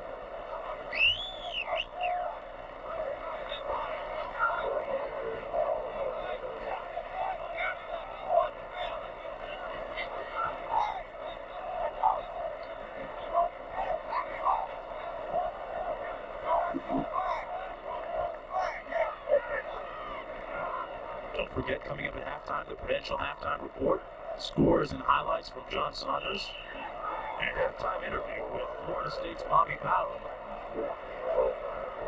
as well as Terry Bowden, who has now joined his father, and Steve Spurrier, head coach of Florida. Here's Daughtry to punt from his own end zone. If you get it out, you cover. It's a smart move. You didn't want to take a chance on making a pass, make force and turnover, but you have to cover this punt. Here's Moss coming back the other way, and it's brought down to the 46-yard line with no time remaining in the first half. It ends 3 apiece. People are wondering if the Sooners would quit on Gary Gibbs. I think we have our answer. It's a resounding no. They played well here in the first 30 minutes. We are tied at 3 apiece. Don't forget, coming up, the Prudential Halftime Report with scores and highlights from across the country. John Saunders is coming up next. All right, Mark, thanks a lot. As you mentioned, we will have scores and highlights. We will also have interviews with Steve Spurrier, Bobby Bowden, and his son, Terry. So stick around. You will not want to miss this. CFA College Football on ABC Sports, brought to you by Pontiac and your local Pontiac dealer. We are driving excitement and digital PC. Stay tuned for the Prudential Halftime Report after this message and a word from our ABC stations. So far, over 14 million people have entered the Stargate. Audiences have made it 1994's top science fiction film. And the critics agree Stargate is the most amazing film of the year. A cosmic joyride. A glorious, rip-roaring, time-traveling adventure. For real science fiction excitement, forget Star Trek and see Stargate again. Stargate rated PG-13, now playing. Do you know what Hitachi makes? Ready? Go. Does Hitachi make camcorders, barcode readers, hydroelectric power equipment, clown noses, power tools, TVs, MRI systems, beanies, oscilloscopes, micromotors, mass transit trains, sound suppressors, PBX phone systems, catnip, semiconductors, lots of products, over 20,000. Yeah, but who's counting? This is the Grand Prix. Ford 24 valve, 210 horsepower engine. You rock it down straightaways toward the asphalt emotions on the road. You wonder why your mother's named you Jacques. And if it wasn't for your Great Dane slobbering in your ear, you might forget it's a sport coupe. Dual airbags and lock brakes. Yes, this is one heck of a car. The 1995 Pontiac Grand Prix. We are driving excitement. Steve Martin stars in the funniest Pokemon marriage ever. Running at 75, it still fits. Getting to the altar has never been more hilarious. It's Steve Martin and Diane Keaton in the network television premiere Father of the Bride, Sunday on ABC. It's America's #1 home wrecker. Money. Why don't we talk about it? Why do we fight about it? Do you know exactly how much money's left in checking account? No. Of course not. What you need to know to avoid losing everything. 2020. Tonight. It's the best news of the year, and only your Ford dealer has it. Now drive America's best-selling sedan or wagon, Ford Taurus, with the same low lease payment. Only $249 a month for just 24 months. That's right, sedan or wagon, just $249 a month. Or buy any new Ford Taurus with 2-9 financing or $750 cash back. Lease a sedan or wagon, just $249 a month for 24 months. Buy any new Taurus with 2-9 financing or $750 cash back. It's Ford's best offer of the year on America's best-selling car, Ford Taurus. An offer like this won't last. See your Ford dealer today.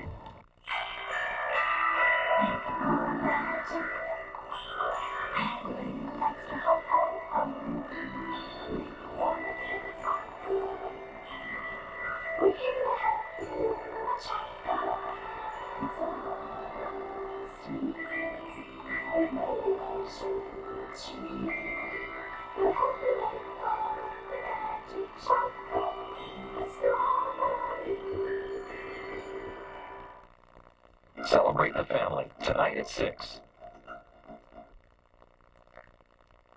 The Prudential Halftime Report, brought to you by The Prudential. Peace of mind that comes with every piece of the rock. From our New York studios, your host, John Saunders. A surprise, unbeaten Nebraska tied with Oklahoma 3-3 after one half. And we'll take you out to the second half in just a moment. But first, scores and highlights. There were a couple of other games today, including one out of the ACC. NC State beats Virginia 30-27. Terry Harvey, rough day here. He gets nailed and then intercepted by Randy Neal. He takes it for the touchdown. Harvey was injured on the play. They went for the two-point conversion. It was no good, but 19-7, Virginia on top. New quarterback Jeff Bender comes in, and things working out pretty good for him. Hooking up with Adrian Hill. 69 yards this play covers. 24-19, NC State has now taken the lead. But Virginia's quarterback Mike Crow can throw long as well. 52 yards to Patrick Jeffers. Two-point conversion again, no good. 25-24. NC State running back Jermaine Stevens, a true freshman, 84 yards in this touchdown run, 18 carries, 133 yards. The first player to rush for 100 yards against Virginia this season. They're number 2 against the rush, and they get the win. NC State finishes second in the ACC. Virginia tied for third. Texas Tech is going to the Cotton Bowl, and they lose to TCU 24-17. Max Naki, 12 of 23, 267 yards, 39th career touchdown pass, tying Sammy Baugh's TCU record. Jimmy Oliver, 7 receptions, 206 yards, also a TCU record. Alcorn State in the playoffs, they lose to Youngstown State 63-20.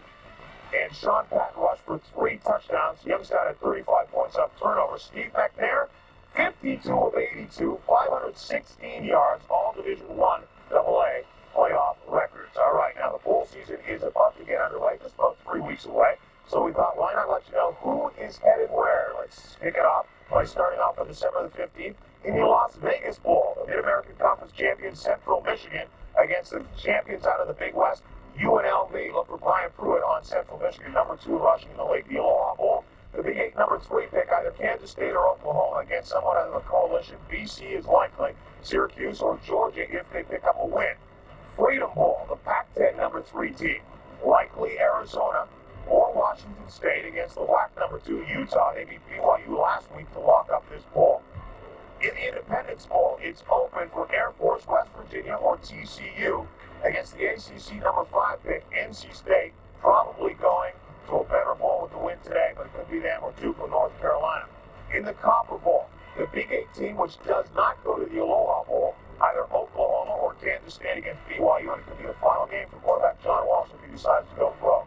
In the Sun Bowl, Texas, led by James Brown, who had a school record 5 touchdown passes against Baylor yesterday against USC, Kansas State, or Notre Dame. They have been cleared to play in this one, have the Irish.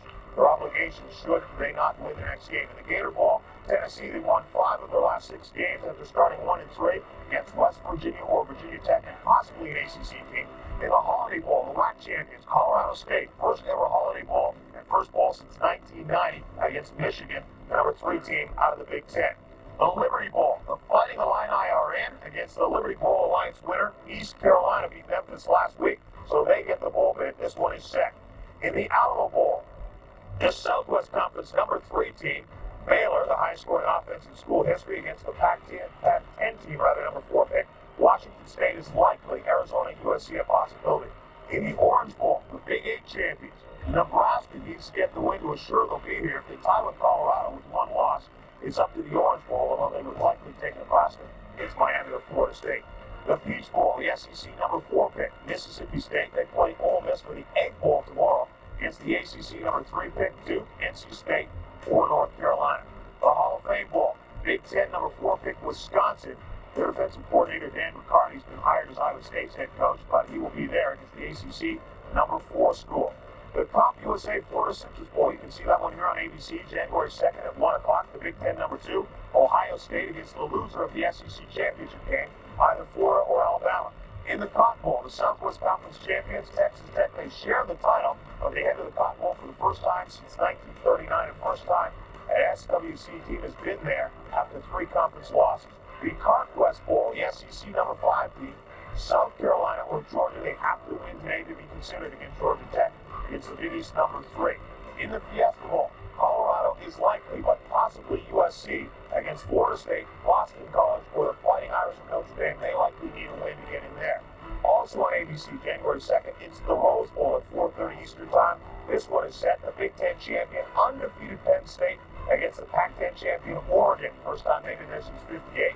USF&G Insurance Sugar Bowl, also here on ABC, January 2nd at 8:30. SEC championship winner is Florida State, USC, Miami, or the Fighting Irish of Notre Dame. Still to come, coming up on the Prudential Halftime Report, Steve Spurrier joins us, the head coach of Florida, and the Bowdens, Bobby and Terry. Financial concerns, medical problems, anxiety about the future, the loss of a loved one, the pressures we all face, the emotions we all experience. 50 million Americans, 1 out of every 5 of us, have found they can cope better, feel more secure, actually improve their lives by turning for help to one particular company. A company whose sole purpose has always been to provide its customers with products and services that bring them to a different state of mind. Peace of mind, security, protection, preparation, optimism, peace of mind. It comes with every piece of the rock. The Big 8, a conference with over 50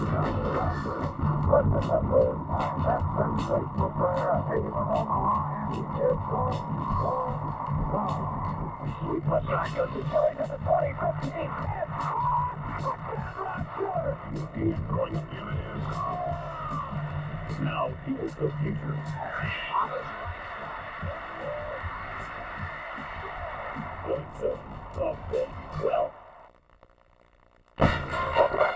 into the Credential Halftime Report. We are tied at 3-3. We'll take you back out to Norman, Oklahoma in just a moment. But first, a reminder what we have coming your way tomorrow. Notre Dame against USC. That one is at 8 o'clock Eastern Time. That's the first game, or rather the second game of our doubleheader. The first game comes your way at noon Eastern Time between Florida and Florida State. And joining me now, Steve Spurrier, along with the Bowdens, Bobby and his son Terry. And Steve, I'll start with you. There was a lot of controversy this offseason about Free Sneakers University. That's what you tabbed Florida State. How's that worked out? What's your relationship with the coach now? Well, John, you've added a word to it. It was free shoes. You never had this summer free sneakers. That may sound better. I don't know. But certainly I think Bobby Bowden would tell you that when he speaks to his booster club, sometimes he'll say some cute little gator jokes and things like that. And when you speak to booster groups, you're trying to tell them something they want to hear. And I think that was just summertime talk. But if somebody took it the wrong way, I don't think I can help that. Bobby, can you tell us, do you have any gator jokes that you can lay on us right now? Yeah, only I tell my people, don't tell nobody. This is such a rivalry, though, Bobby. I mean, so much is riding on this as far as recruiting and just to be able to brag the entire summer long. This is just as big as it gets, isn't it? Yeah, it really is. Because this is, of course, this is our big traditional game down here in this state, you know. And for both of us being here 9-1, both of them still hanging in there in case somebody, in case that top tier falls, you know. It's about as big as it can get. The guy sitting next to you, your son, I imagine that you have spoken to him about his game against the Florida Gators. Has he given you any advice? Yeah, but he stole all my plays. I ain't got anything left now. He used them all. Terry, what have you managed to tell your dad about the game you played against Florida? No, I don't try to tell him too much now. He's on his own on this one. I had my robber last week, and I'm trying to recover from some bruises. He's got his this week. Steve, let me ask you, as you head into this game, despite the one loss, much the same as happened with Florida State last year, you're very much in the hunt for the national championship picture. I mean, Nebraska right now is in a tied ball game. How does your team approach that? Naturally, the rivalry is big, but hey, guys, we still have a chance to win it all. John, we really don't talk too much about that. We're trying to go one game at a time, and certainly FSU is a team that has beaten us 3 of the 4 years that our coaching staff's been here. But I think this may be the best team we've had here at Florida, in my 5 years anyway. And we think we got a chance to play well in Tallahassee tomorrow. So we're going to go one at a time, and when this one's over, we'll get ready for the one the next week and then the bowl game, and hopefully that'll be the way that we can play our best each game. Bobby, I'll ask you this again because we've talked about it a number of times, but you may be locked out as a number 7 team right now in the coalition poll with just one loss. Teams above you with one loss have a chance to win it. Is it time now for us to have a national playoff? Well, I still don't like national playoffs, but you must remember this. If we can beat Florida, we might jump up and take their place. That'd put us in the fight. And I have to ask you one other thing. Now, the guy sitting next to you, you're not going to play him this year, of course, because Auburn's not headed to a bowl. But when am I going to sit down and have an interview as you guys are preparing to play each other? I mean, the schedule makers could put one down the road sometime for us. Well, it doesn't have to happen in a bowl because our schedule is complete for the next 10 years. Theirs is too. It would have to happen in a bowl.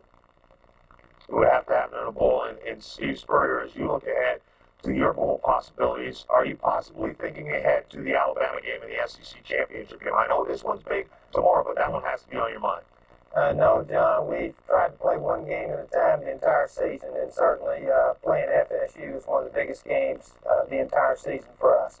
So we're going to put all we've got into this one and try to put all we've got into the next one. All right, and Terry, one more thing with you. I just want to thank you for joining us. You'll be with us at that SEC championship game. I'll be there at halftime. Hopefully the last time I'll do one of these at SEC championship. Hopefully you'll be in all the rest of the next ones. Thanks a lot for joining us then, and thanks for joining us now, gentlemen. We'll continue with more of the Prudential Halftime Report in just a moment. Your game is tied 3-3 between Oklahoma and Nebraska. A date on the calendar, monthly exams, the beat of a heart, a glimpse into the future. All the pieces that add up to a large dose of caring and concern from a pioneer in managed health care. Because babies need to be taken care of well before they're born. Peace of mind, It comes with every piece of the rock. I started college with a basketball scholarship. I thought nothing could stop me. But one night I did get stopped. What I learned is that drinking less than everybody else doesn't make you a designated driver. The bad news is I lost my license and my scholarship. Good news is I'm on a job to help with tuition. Hard part is all this is over.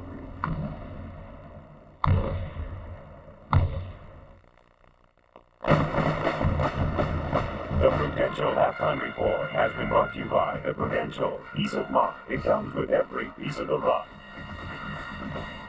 And welcome back once again. Let's get you updated on one score before we catch up to your game between Georgia and Georgia Tech. Remember the call at the end of this game last year? The coaches said they'll have none of that this time around. Big rivalry. Georgia has just kicked a field goal, leading out 3-0. The game has just begun. We will, of course, keep you updated on that one throughout the day. We will get you back to the second half of Nebraska and Oklahoma in just a moment. That one is tied up at 3 apiece. Thanks for watching. We'll see you later. Imagine a rent-a-car company that will pick you up right at your door. That's Enterprise. Call us. We'll arrange to come to you, take you back to our office, and you're on your way. Think Enterprise. We'll pick you up. Drop everything and hurry into the JCPenney after Thanksgiving sale, where you'll find incredible savings throughout every department. But after Saturday, it's over, so get going before everything disappears.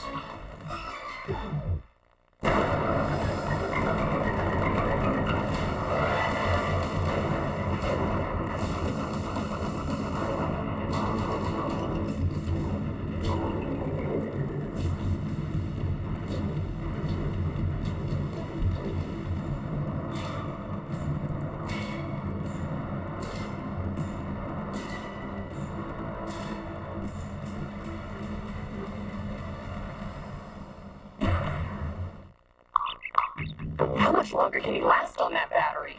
You know, he just doesn't get it. Duracell batteries outlast all other brands. Hey, Larry, sometime today? Larry Doty for the birdie.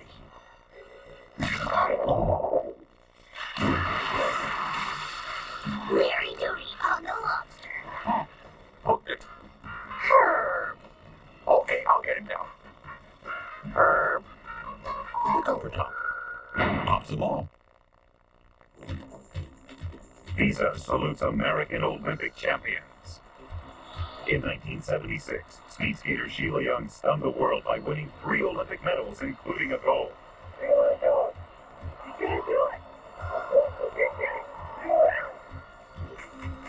In continued support of amateur athletics, Visa today is proud to donate another $1,000 to the U.S. Olympic team to support future Olympic hopefuls in their quest for the gold. East of the Texas Hill Country in Austin, there's a place that just won't let you go home hungry. It's called Fred Gill's. And here you might find yourself behind a great big chicken fried steak, a mouthful of red beans and rice, or even a microphone. So if you go, bring your appetite for a good time and your Visa card. Because Fred Gill's might let you take the stage, but they won't take American Express. Visa is everywhere you want to be. On a cold Friday afternoon in Norman, Oklahoma, the Sooners and the Huskers tied at 3 apiece, and here's how we got there. Darin Erstad put in a 46-yarder in the second quarter to put Nebraska up 3-0, and then it was countered by a Scott Blanton 25-yard field goal to tie the score at 3 apiece. And not too long ago, our Dean Clemens asked the $64,000 question to Tom Osborne. Coach, offensively, the question has to be, you sputtered a little bit. Will Tommy Frazier play in the second half? I really don't know yet. I think we'll just play it by ear and see what we have to do. But we need to play a little bit better. Need to move the ball. Need to get our running game going. And Oklahoma's playing great defense. Be a tough game. All right, good luck. Thank you. And there's a look at Tommy Frazier on the sidelines. What's going through his mind right now? Guarantee he's going to be in this ball game unless Barron keeps fire. He struggled a little bit. Barron was 4 for 11, 23 yards in that first half. Phillips had 8 carries and 21 yards. He was being tagged Oklahoma doing an outstanding job defensively, and I would be shocked if Bears struggles a little bit that we don't see Tommy Frazier. Nebraska will kick off to start the second half. Darin Erstad is 35-yard line. Darius Johnson is back deep. This is P.J. Mills who accompanies. Mills brought down right away at the 21-yard line. Garrett McGee threw one interception in the first half. And he has the leadership qualities that can move this team, but he hasn't done it yet. We're going to go downstairs now to team play. Steve? Guys in the Oklahoma locker room, Gary Gibbs told his club that he felt Oklahoma outplayed Nebraska in the first half, and the Nebraska team knew that. He said defensively, expect Nebraska to come out and just pound the ball at them. Offensively, be more disciplined, more patient, and play field position. Right now, the ball is on 21, which is where they start. They handed off on first down. James Allen out to the 22-yard line. And looking back at some of the keys to this game. We said when the game started, Oklahoma had a break tendencies, play wild, aggressive football. Look at 3 sacks by mixing things up and doing a few different things. It's a brand new packages for Nebraska. A couple of other things they had to do, limit turnovers and penalties. Well, they did turn it over once early on an interception. They had 5 penalties for 35 yards. So to win here this afternoon, Oklahoma has to improve that side of it. The Sooners are looking for that big play. This, the last regular season ball game for Gary Gibbs. McGee on the slant, complete the hole. Hall with the first down out to the 45-yard line. A 23-yard pickup by the senior. Tough pass to stop when it's thrown properly. They had the inside leverage on Miles, the left cornerback. It looked like Ellis, the linebacker, was actually blitzing. McGee had to unload it quickly. Look at the leverage he's got inside. McGee puts it over the linebacker, under the cornerback, well thrown to Hall. But watch Hall drive him off, give him a move to the outside, and it separates from him. The ball's thrown high enough. Miles had no shot. Nice play. McGee on the toss to James Allen, trying to get to the corner and square those shoulders. He turns upfield and ramps his way down to the 45-yard line, where he's tackled by Troy Duras. Nice game, though. Take a look at the halftime statistics. And you look down at Nebraska, and you won't believe this, folks. 63 total yards. Look at that. Tremendous job by Oklahoma. There's the turnover we talked about. That's the one. Time of possession. Oklahoma only had it 3.5 minutes in the first half. You can see what they did. I mean, in the first quarter. You can see what they did in the second quarter. They really got some offense going and gave the defense a break. And it was a Gerald Moore who pounds his way down to the 42-yard line, picking up the first down. Pretty good start, an auspicious beginning to the second half for Oklahoma, and you can hear the response.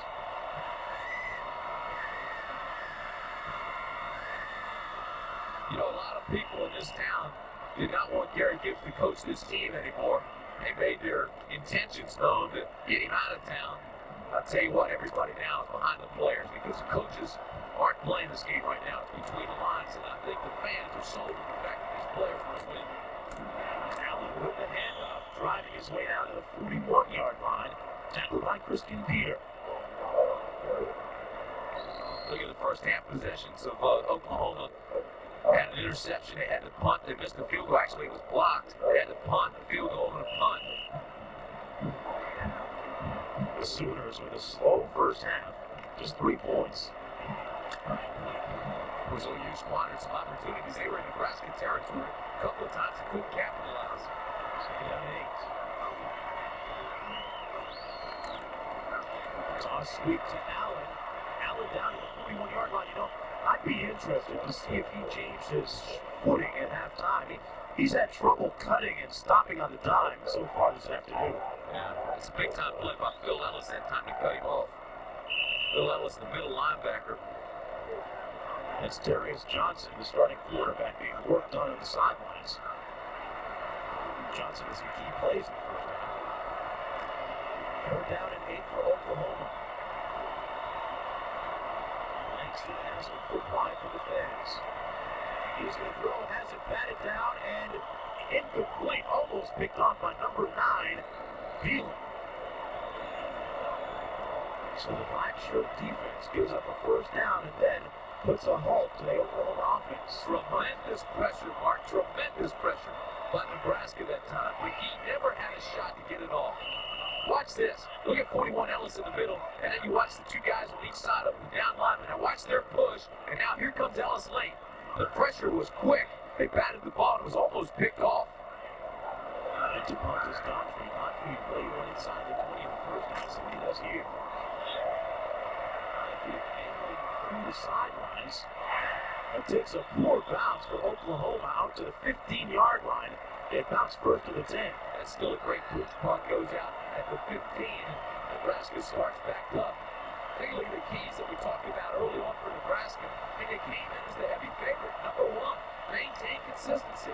No turnovers, but minus 8 yards in the second quarter. Absolutely no offense. Able to get it going. Simply execute the offense and defense. And look at that. You've only rushed for 40 yards. Unbelievable. This coming from a team that averages 358 yards per game on the ground. Schlesinger and Phillips out of the eye. Phillips the eye back, and he gets the handle. Cuts it outside and is brought down at the 22-yard line, gaining about 7 on first down. Crazy making the tackle. You know, it's interesting sitting talking to Gary Gibbs yesterday in his office at great length. He said, you know, Tim, something we've always been able to do is play good defense against Nebraska. And if you look at this, Nebraska 359 yards a game, today 47. He says we've got to figure it out if we can just play. We've got the right scheme. So far he's right. I call that great defense. That's been made Nebraska's first possession in the second half. Berger keeps it himself on the option and is brought down to the 22-yard line. He lost the yard on that one.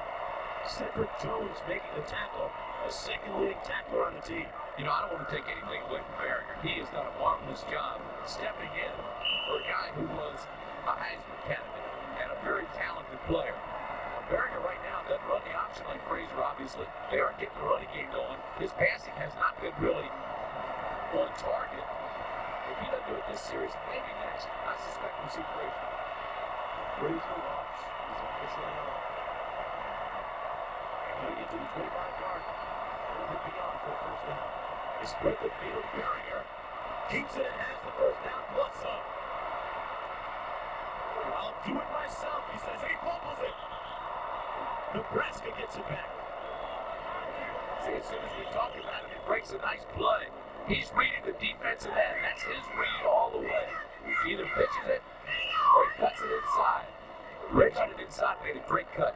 Reggie Ball recovered the fumble, Tim.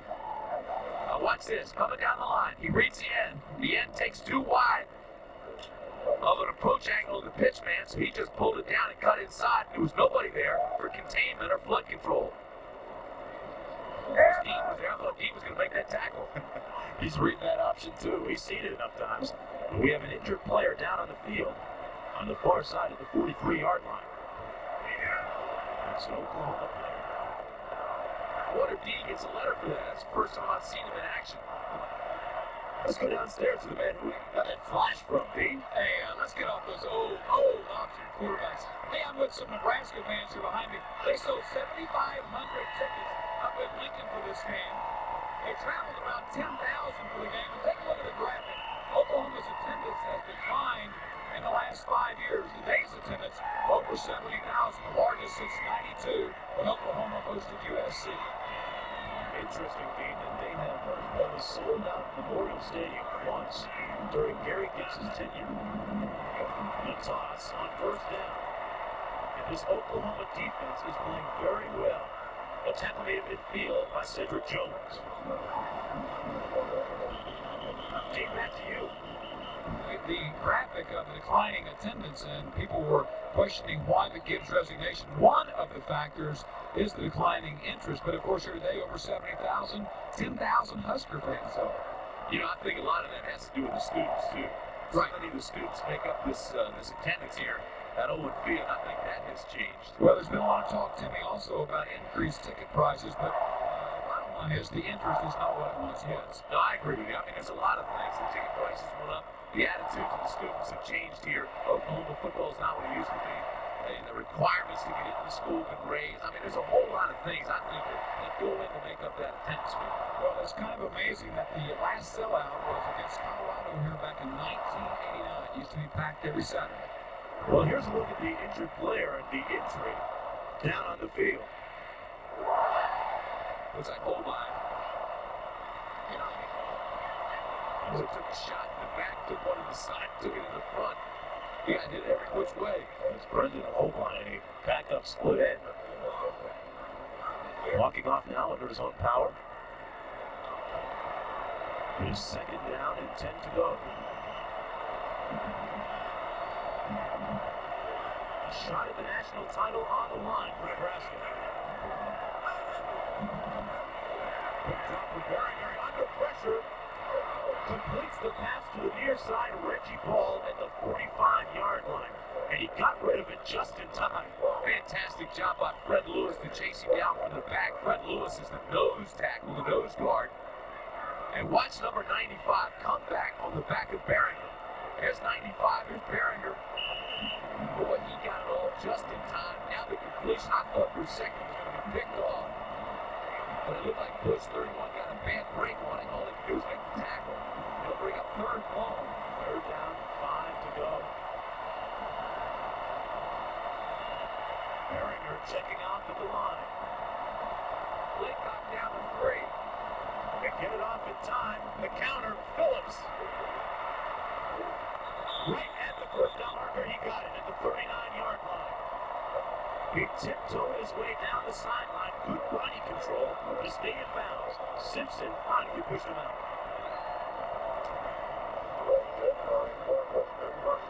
Lawrence Phillips, his nickname, LB. You know what we're talking about Oklahoma's defense? Nebraska had just 63 total yards in the first half. OU held Nebraska to 179 total yards in last year's game. They got to come up big again because it's great field position. The first down by Nebraska here. Two tight ends, Muhammad in the slot. They go for Muhammad, he's open. And he hung on to it at the 14-yard line. He got drilled by Larry Bush. But Abdul Muhammad squeezed that leather to pick up 24 yards. Yeah, Bush right now is trying to find out if he's a Norman or Lincoln. You talk about a slobber knocker. Watch this hit. Number 1. It looked like Barringer just kind of hung it up too long. Now watch out of the left hand, your screen. Bush comes. That is a great tackle. Where's Muhammad pops right up. His Bush that's a little bit forward. Muhammad just 5'9", 160, part of the itty-bitty receiving committee for Nebraska. They hand it off to Schlesinger, who's brought down at the 9-yard line. Tackled by Simpson. Schlesinger, their demolition man. Great blocker in the mold of Tom Rathman and a pretty good runner, too. You know, that was the third first down of this drive. They didn't have one first down in the second quarter. Made some adjustments in the locker room at halftime. They figured out with these new packages that Oklahoma's running defensively, and they're starting to attack them. This is what a Nebraska drive typically looks like. Second down and 4. They just pound it through pound it. You're playing defense. Look for number 1, Phillips, right now. Mr. Johnson in motion. This is Phillips. He slips and falls at the 8-yard line. Darius Johnson, who was injured earlier, making the tackle. I don't think they got this play off in time. That's one thing. Look at Nebraska inside the 20, the success they've had. And I tell you, I think they may move out of the red zone here, or almost out of it. I don't think he got that off in time. You see a flag anywhere? Not down on the field. Foul. Delay of the game on the offense. 15 second down. Yeah, I was watching the play clock, and I know they didn't snap it. Give me a lot of time. That's this don't see a flag. That's the second time today that's happened. I don't think a flag was thrown. But they marched it off against the Huskers. It's happened twice to them, and on one other occasion, they were saved by a timeout. Second down and 9. Well, they spread the field.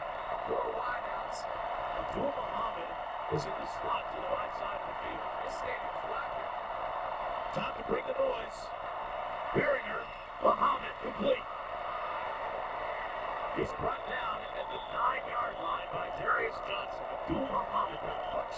Third and even second down receiver.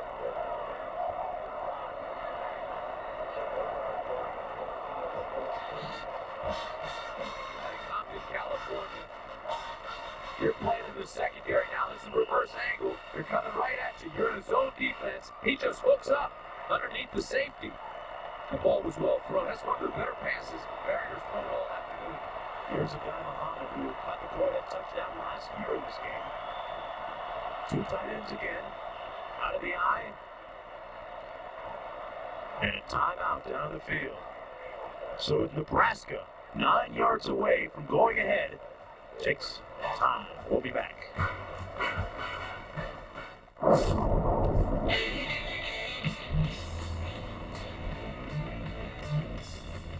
You can only come from here. Canada, the home of ice. Molson Ice. Ice brewed by North America's oldest brewery to be colder and bolder. It's smooth as ice. Molson Ice. From the land where ice was born. PageNet, America's #1 wireless messaging company, is proud to sponsor the 125th anniversary of college football. Since the days of leather caps and broken teeth, the game has come a long way. But it's still a game of contact. And who knows more about contact than PageNet, the company that keeps more people in close contact nationwide. Panasonic presents a unique and highly evolved Smooth Operator. The Smooth Operator 2 with tilt control is the only razor to unite the comfort of twin independent folding heads with the closeness of a warm, wet shave. Don't try this with any plugged-in razor. The Smooth Operator wet dry razors from Panasonic, smoother than you ever thought you'd be.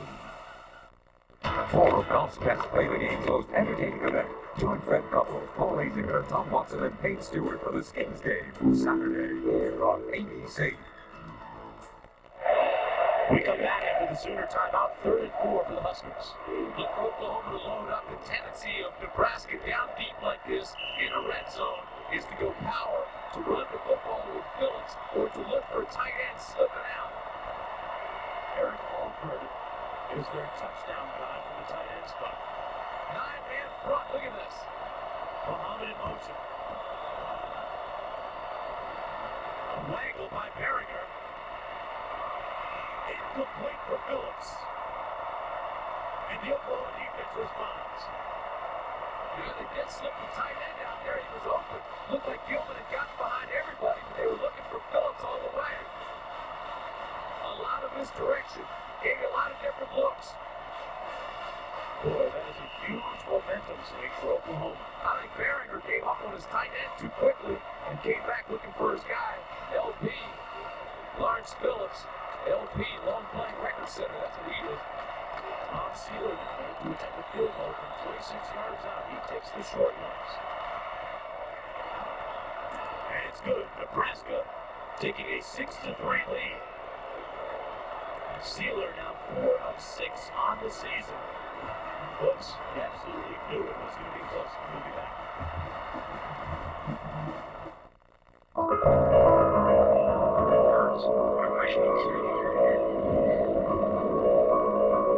Agricultural branch minister focus on grants. All these proves to be self-evident. Multimedia is here, and NEC is making it more powerful than ever. With sharper monitors, faster CD-ROM readers, and advanced networking capabilities. NEC. See, hear, and feel the difference. This is Bruce's shoe, man.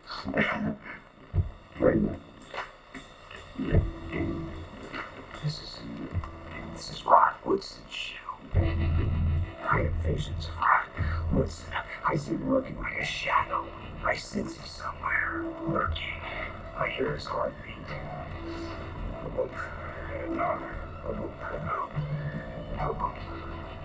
Rod. Before he was vice president of the United States, he revolutionized farming. Through genetics, his company developed a breakthrough hybrid corn seed, and yield has been rising ever since. Today, Pioneer Hybrid is the world's leader, and its seeds are growing food where food has never been grown.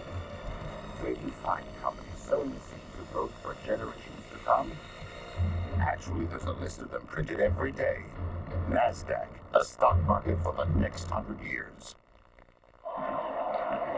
CFA College Football and ABC Sports brought to you by the beer that's colder, bolder, yet smooth as ice, Molson Ice from Canada, the land where ice was born. And Payne Weber, we believe our most important investment is an investment in relationships. A crisp and cool Oklahoma afternoon, the Sooners trail the Huskers 6-3. I'm Mark Jones along with Tim Brandt. The 11s, we have 7:03 remaining in the third period. DJ Mills in the 3. Mills out to the 20-yard line. Oklahoma is 105th in Division I football in kickoff return yardage. This is not a big play team. Announced attendance of over 70,000 this afternoon. Derek McGee is 5 of 10 for a total of 69 yards with 1 pick on the day. He's a guy that works hard in the game, spends a lot of time with Coach Gundy watching films and breaking down the opponent. But so far, he has been unable to break down Nebraska. He's going to pass on first. He moves one tackler, but is brought down finally at the 17-yard line. The first sack of the afternoon for the Husker defense, the Black Shirts. That's a sack he can't take. He had time to unload it and throw it away. He can't afford to lose yardage against this defense. Just throw it right now, just get rid of it. Keneally was the pressure man, and Harris lowered the move.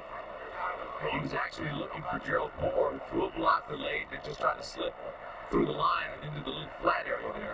He's got to throw it away. Just throw it at somebody's feet or throw it out of bounds. Here's a look at Lucius Sum. And a great defensive lineman to play here at Oklahoma. Lane Chandler carrying the ball this time. Out to the 21-yard line. 32 points effort. Stopped by Troy Phillips. Sunday night on ABC. America's Funniest Home Videos and all new Before They Were Stars. And Father of the Bride, which is one of my favorites. Steve Martin and Diane Keaton. Up in the Pasadena area last week for the USC-UCLA game, we saw where they were filming another movie in the same house where they filmed that one. Follow the Bride. Now they the crowds get a little antsy with this offense and want to open it up a little bit instead of running on 2nd and 15. Here they go, pass through down at 10 with Hughes for the run. Nice move out to the 31-yard line. He got the first with the lunge. Tremendous effort by Garrett McGee, brought down by Phillips. He's a quiet and not a vocal leader, but he does lead by example. You know, just the threat of the pass, Mark, makes the defense think a lot differently than when you're in tight, like Oklahoma's been playing. You spread them a little bit, now you got to figure the cover guys. Nebraska playing more man this year than they have in the past because of the speed. You lock those guys out there, you thin out the defense, you run underneath them. A lot of times you'll have success like McGee just had. Outside of the eye, they hand it off to Moore. Moore out to the 43 and another Sooner first down. Troy Jefferson on the stop with a 12-yard pickup by Gerald Moore. Moore now 74 yards and 14 carries. Of course, last week he had 151 yards and 5 touchdowns against Oklahoma State. Tied Steve Owens' record, the Big 8 Player of the Week. At 230 pounds, He's the type of runner that can really wear you down after a while. Yeah, he's a hammer guy. There's no question about it. He likes to deliver the blow. 5 minutes to play in the period. Moore again. Not this time. Well, this time he didn't deliver the blow. Dwayne Harris did. And he says that was big 86. Get the name, get the number, and dust Moore for fingerprints. Moore never had a shot. I'm telling you, Harris came at him like a rocket. Watch, Moore gets up looking out of his ear hole. Watch this. Here comes the play. Moore gets a little stutter step, boom, the pitch, and here comes Harris. Bang, right here. Just lifted him and took him the opposite direction and slammed him down the left shoulder. One of those ends that is really a linebacker playing on the front floor. He's 6'2", 245, good speed for the position. Second down and 13. McGee brought down in a heap at the 30-yard line. The second sack for the Black Shirts. This is the Nebraska defense we expected to see early on. Speed, flying to the football, Look at Ellis, 41 is already in the line. Look at this. He's coming. There's no question about it. They play a game. They pick him up, but he still gets through. That frees up the outside. There's Harris again. He gets a hand on him. Then here comes Peter, 55. He's in there. Christian Peter, who has a twin brother on the team. They share identical tattoos. Right there, they tattoo McGee. 3rd down and 22 to go. We'll just line these guys up in front of them. They're aggressive, talented. They're coming on this one. The screen pass, flanker screen. Didn't get many on that. Out to the 34-yard line. They'll have to punt. Great defensive series for the Court Huskers. Albert Hall made the reception, but he was brought down immediately. Not to deal with. Yeah, but Phil Ellis, the flank linebacker, the middle linebacker, he dictates everything that happens on that defense. I mean, if he's coming up, that's going to free somebody else up because now you're outnumbered. Watson Brown trying to get through to his quarterback, Eric McGee. Brown admitted earlier that they may have given him a bit too much offensively to handle. Daughtry to punt. It's off the boot. Out of bounds inside the 20 at the 18-yard line.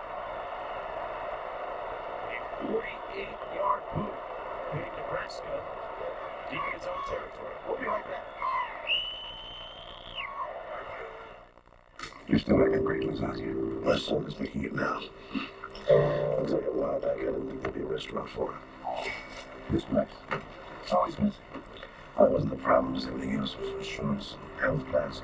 I'll get a payment where you help me out with all that. The stock market. Set us up with a 401k. Because he was really know how important this place is to your family. Yeah. Because he took the time to ask. In business, every day brings the unexpected. Up one, down the next. Now, AT&T is changing everything. If your long distance or 800 service ever goes down, it'll be back in minutes. Your international faxes will get there, and our prices will be competitive, all guaranteed. Introducing certainty to the uncertain world of business. AT&T, for the life of your business.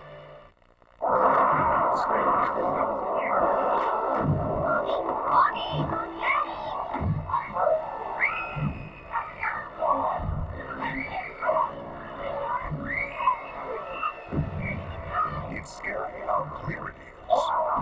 It's only a movie. Except on a Sony big screen TV. Oh, good.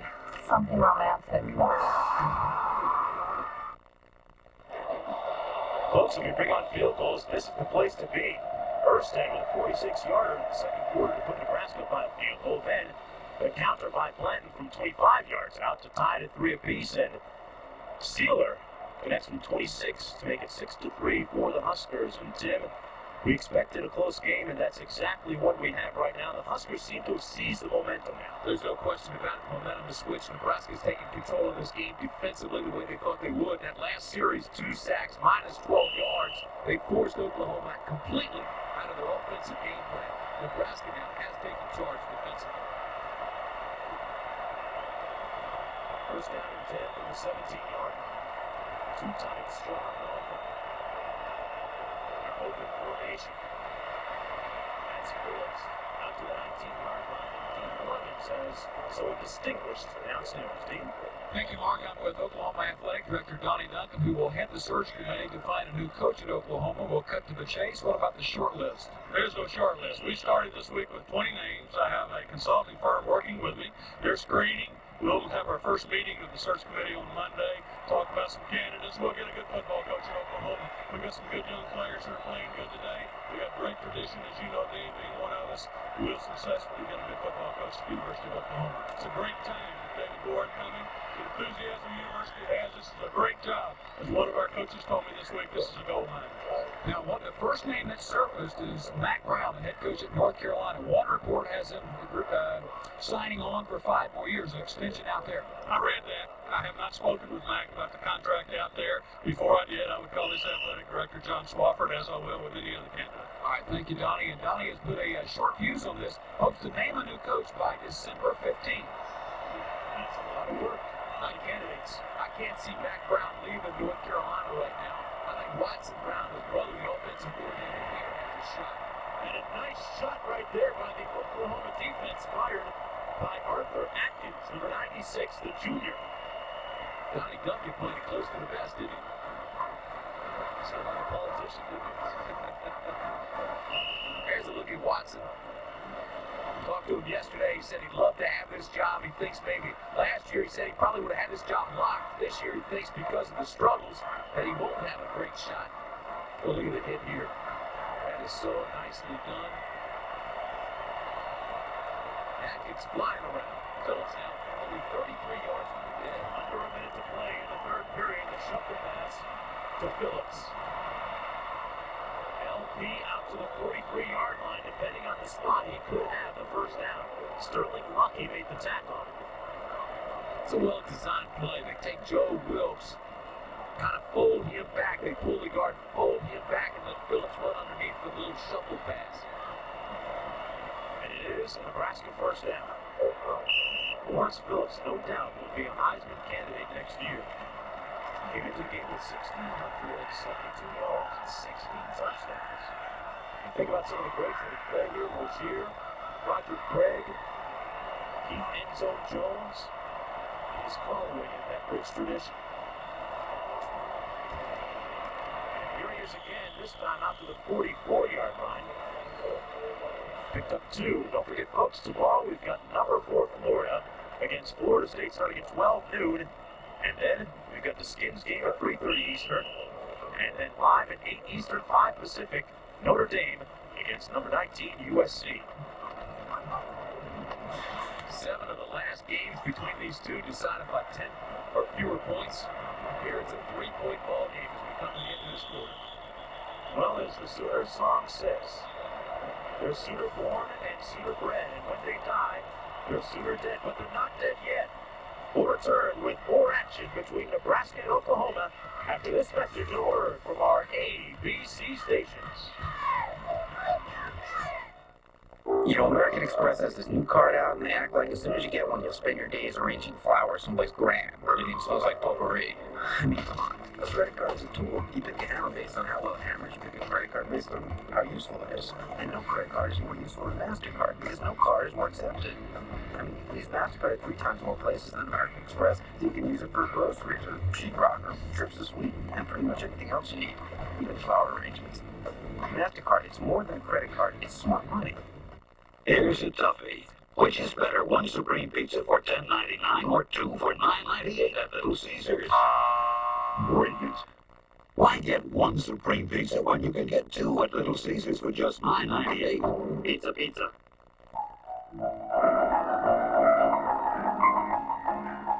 Even with the most demanding material, the Skill Random Moment Sander delivers an exceptionally smooth performance. One of the classic series tools from Skill. It will be great. It's a two-time salute to Tim's old shop teacher. You're surprised at no TV show, right? Not surprised you're still alive. Home Improvement Tuesday on ABC.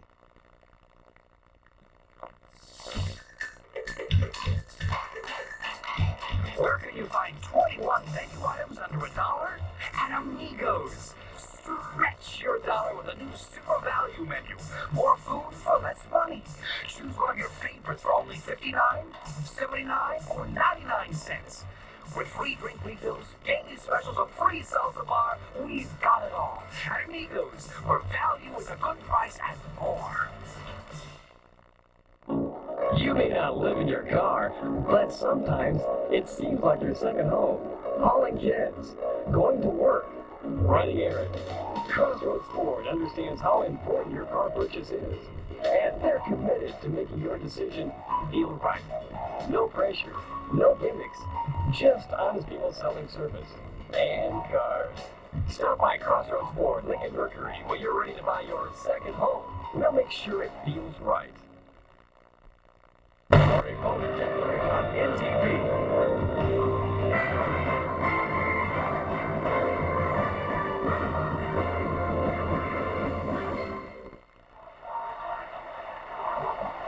Nebraska has 6 points on the scoreboard as we begin the fourth quarter.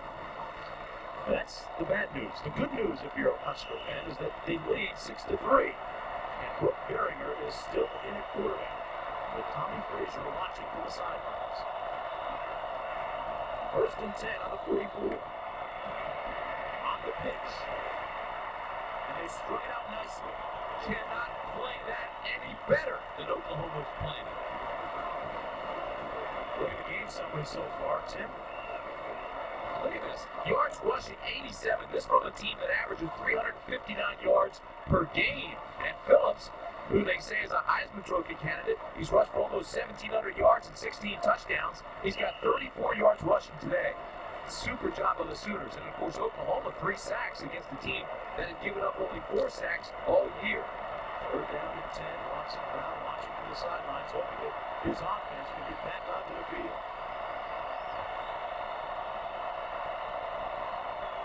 Huskers go with 2 tights.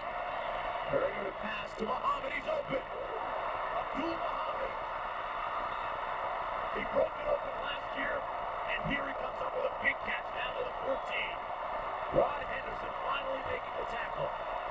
But the senior from Compton, CA comes up with a big play. A 43-yard pickup. You know, Nebraska started to step up now and exert themselves. Play action, zone defense. Look at this. Muhammad works himself to the outside of a zone and then takes it down the sidelines for the big game. Watch the pressure, though, that comes after the play action. Berringer still took a pretty good lick as he delivered the football. When he put it right there, Muhammad never broke stride, perfectly executed. Nebraska inside the 15. Tough little guy. Compton, California. Gonna give it inside on the track. Schlesinger. Here's to the fullback. He pounds his way down to the 12-yard line. That's one of the bigger plays this afternoon, though, that last catch by Muhammad. You know, Tommy Frazier threw 44 passes in 4 games. He was an excellent runner. Everybody knows that. Brooke Berringer had thrown 128 passes in 6 games. He's more of a passer. Consequently, he averages twice as many passes per game as Frazier. They utilize that. There's a look at Tommy, but they utilize that. And, of course, Berringer's big pass right there made this field position possible. 2nd down and 8. On the waggle. Finds Muhammad. Check that, that's the tight end. Gilman down to the 2. Simpson pushed him out of bounds. That's Gilman's 16th catch of the year. He's got 1 touchdown, and I'm telling you something, I thought he scored on this one. Let's get another look at it from this angle, but here's the waggle. He scored this a 16th move. Berringer comes out, and here he is, 87 Gilman. Now watch and see if he can take this ball and break the plane with the ball. Watch him stick it out. Now he didn't get there. Good effort on his part, though, to try to break that plane with the football. Schlesinger the fullback. Phillips the I-back. Throwing the jumbo package down near the end zone. Berringer keeps it himself. Touchdown, Huskers.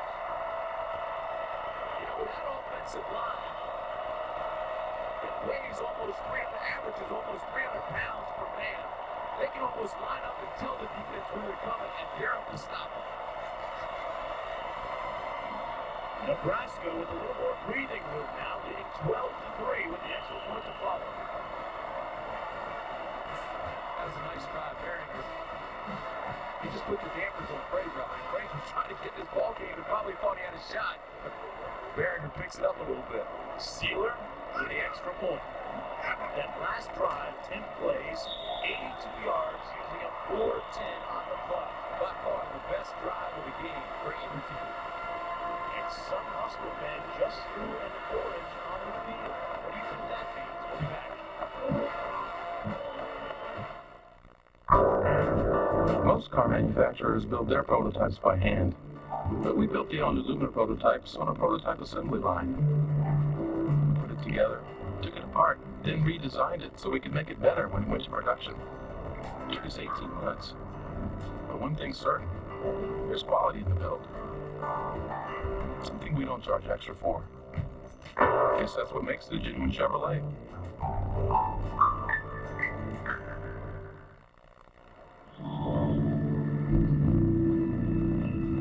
Listen, the stuff that we make is powerful.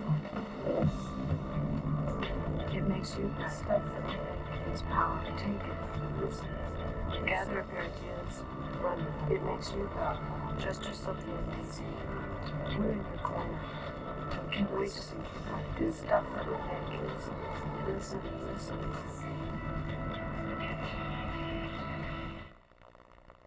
Financial concerns, medical problems, anxiety about the future. 50 million Americans turn for help to one particular company. A company whose sole purpose has always been to bring them to a different state of mind. Peace of mind, security, protection, optimism, peace of mind. It comes with every piece of the rock. Long-time rivals meet in a primetime showdown. The Fighting Irish of Notre Dame head west for a war with the USC Trojans Saturday night on ABC's College Football. Back for the kick, Nebraska has scored on its last 2 consecutive drives. First down to the kick. Dave Allen's going to take it out. He momentarily hesitated and makes it out to the 17-yard line. Hey guys, here's 315 pounds, 280, 300. Now watch this surge. Here's Barron, the quarterback, on the quarterback sneak. Hey guys, we're coming right at you, trying to stop us. Look at the line surge, all white jerseys in the end zone. Virtually impossible to stop. Guys are that big, that strong, that quick, that good. The guys on the offensive line were telling me, Tim, especially Zach Weaver, that they want to go to New York for the Heisman presentation. Said that he could work his bouncers. On the reverse. Terrence Brown is a backup quarterback. Incomplete at the 38. Cannot do it any better. The play was designed and worked exactly like it's supposed to. The pass was well thrown. The ball was dropped. So Watson Brown digging into his bag of tricks, but that time it didn't work. Well, Albert Hall dropped a pass that was well thrown.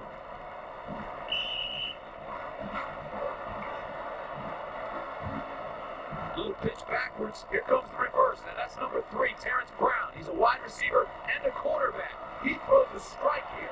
Now watch, number 1, Hall. He's got to make that catch, but right through his hands. So 4 wideouts. McGee sacked again. A third sack of the day for the Black Shirts. Because that ball was dropped, because they don't move the chains and don't move it upfield, that means Nebraska can land tears back and just come. You're playing defense, you got to know number 3, the wide receiver, is also a quarterback. So what were you talking about? Look at this. Oklahoma's offensive line, 6'3", 294. I mean, those two are corn-fed, hand-spanked, and the defensive line's 252. Then look at Nebraska's line. This is what we were talking about. 295 pounds. They're 6'4" in height, going against 284 pounds. And they took that weight advantage, just blew it out for the touchdown. 3rd and 15 for McGee. Incomplete. They'll have to punt. And the quarterback is on his back once again. See, Nebraska just now dominating offensively and defensively. P.J. Mills on the far side, Tim. Waiting. Yeah, but see, he's looking at Miles, 14, reacting to the eyes of the quarterback. He knew the ball was thrown the other direction. So when Mills looked at it, he said, wait a minute, he's not even covering me. Maybe a bit of frustration starting to seep into Oklahoma now. Line drive punt by Daughtry. Fielded by Moss at 45. Moss dances around and actually lost a couple of yards on the punt return. Barry Switzer used to call it super magic when they come from behind and win. They can use it, so does it, but right now they trail by 10.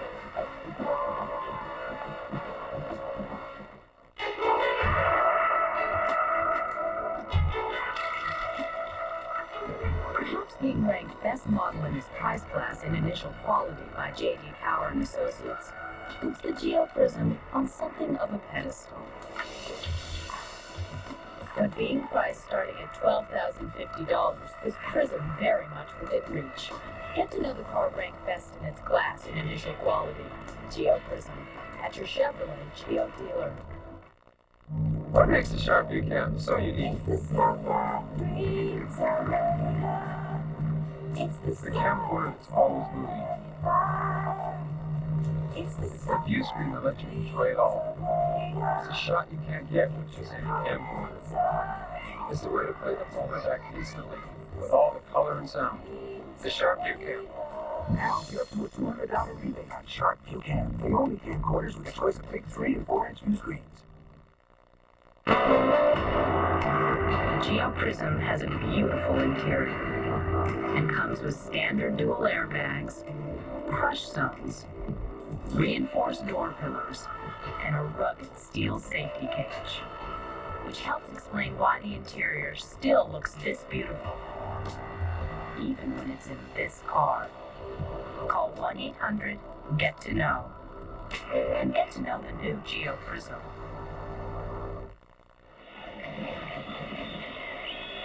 $12 remaining in the ballgame. It's 13-3 Nebraska, and look at the difference in the halves. Yeah, Barrier in the first half struggled a little bit. This half, 7 for 8, 114 yards. But listen to this. That last drive for Nebraska, 4 passes, 6 runs, great balance. They had 4 first downs, and Barrier was 4 for 4. And they got the touchdown. They scored, Tim, on their last 2 consecutive offensive possessions. This is their third. Good. Decisive and defiant plays in the game so far. Activated and Childs now to backfield. Reverse pivot by Barringer, who keeps himself. Is brought down hard. And the 48-yard line by the safety, Anthony Fogle. I couldn't tell, but to me it looked like a broken play, and he still picked up 6 yards. He did a 360, didn't he? I think this is the deciding drive of the whole ball game right here. Look, that's a design play. He was faking the pitch and came back against the aggressive defense, tried to find the back seam, and he picked up 6 yards. Still looked like a play, but it was designed. But Barringer says he wants to be a pilot. He already has his pilot's license. He's a pilot. That's a flying jets. This is Clinton Childs over the 50 into Oklahoma's territory. Near the first down at the 48-yard line. Queasy making the tackle. NC State will win over Virginia today. You know, teams in the yellow, the winners. And Texas Tech going to the Cotton Bowl this year. I think when you read about this game tomorrow, Oklahoma, Nebraska, Barrier has to be the difference with his passing ability because the leading rusher for Nebraska, Phillips, has just 37 yards. That's it. That breaks the loss. That's McAfee to the fullback. Bouncing off 2 tacklers. Running away from the 30. He's run down to the 38 by Wendell Davis. This Nebraska offense, Tim, has the ability and the potential to really wear you down and play ball control. Hey, Marco, these guys are huge. You have somebody pounded on you for a whole game, it's going to take its effect. Michael Vick got banged up. You saw him get twisted at the end of the tackle, but there's Frazier, and he's got his jacket on. And it doesn't look like he's going to see any playing time today with 10 and a half left to go. You boys are doing good. That was a shock yesterday when you said that Frazier would be able to play. And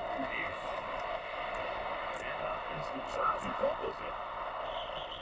And it takes a propitious bounce back up into his arms. Wesley Bailey making the tackle. Nebraska averages 38 points a game. That's the 4th best in the nation. Now just 13 on the board. Oklahoma's still very much in it. Down 10 with 10 minutes to go, but I mean, this is, for all intents and purposes, the deciding drive right here. It's interesting, you know, Tim, spreads and the difference in the final score is so often reflected in the voting of the pollsters. 3rd down and 1 right here. Childs is, no, it's going to be close. It's going to be close. He runs forward before hitting the ground. Martin Chase made the tackle. He's right near the first down marker. Mario Freeman, the linebacker, came right up and met the lead blocker, Corey Schlesinger. And stuffed it right in the hole. And stopped the first down. What a great play by the linebacker, Mario Freeman. I mean, he just took on the lead blocker, Schlesinger, and there was nowhere for the ball carrier to go. Georgetown in this play. He feels it, but he stopped Nebraska from hitting the first. 4th and 1, the Huskers. Huskers are going for it.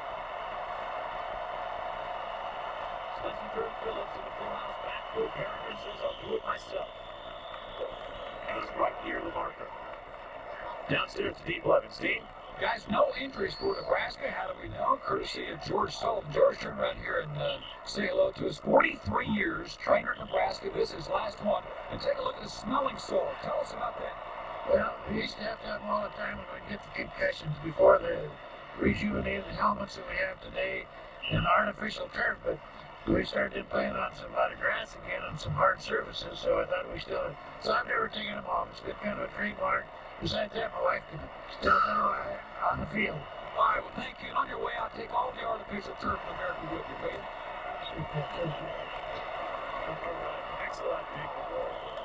Phillips down at the 34-yard line. He's been there for 43 years. Yeah, he's talking about not as many concussions because they got better helmets and they're not playing on the hard surfaces. I think you also have harder heads these days. You still have them occasionally, though. You must have been playing with that leather helmets. Training with their leather. I'll tell you this, you take the face mask off helmets today, and you will alleviate some of the violence in this game. People won't hit as hard. That's a good point. Coming up next on the West Coast only, Arizona State taking on number 16, Arizona. Desert Swarm defense. So the 2 tight end set. Pick up on the carry, and he was stuck up the middle. Simpson led the charge for the Sooners. 7:55 remaining in the game. And Makovica is limping off the field. I'm thinking about taking those face masks off the helmet, how that will take away some of the violence in the game. You see the yards by half. It's fairly indicative. Nebraska now starting to flex his muscles. The other thing is, as players got bigger and stronger and faster, more talented, and talent without ego and talent, they love themselves. I mean, you look at these guys now, they're dressing nice and well. They don't want to mess up their faces, so they won't stick their nose in their face masks. They do take their helmets off for that. They sport talents. It doesn't look pretty. That's the key to that. Going down in 8. On the bootleg. Barringer throws it up. Almost picked off by Colbert. So it's 4th down. Barringer out of Midland, Kansas has led his team to a 13-3 lead.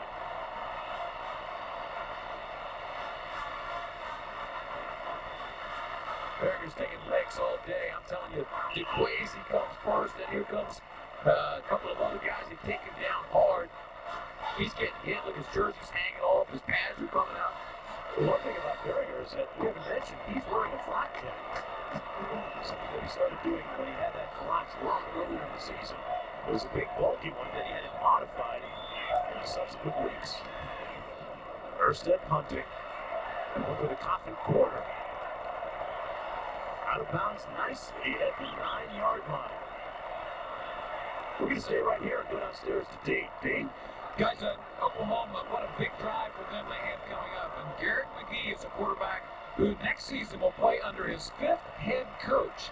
He started at Arizona State and actually started a game against Nebraska at Arizona State as a redshirt freshman.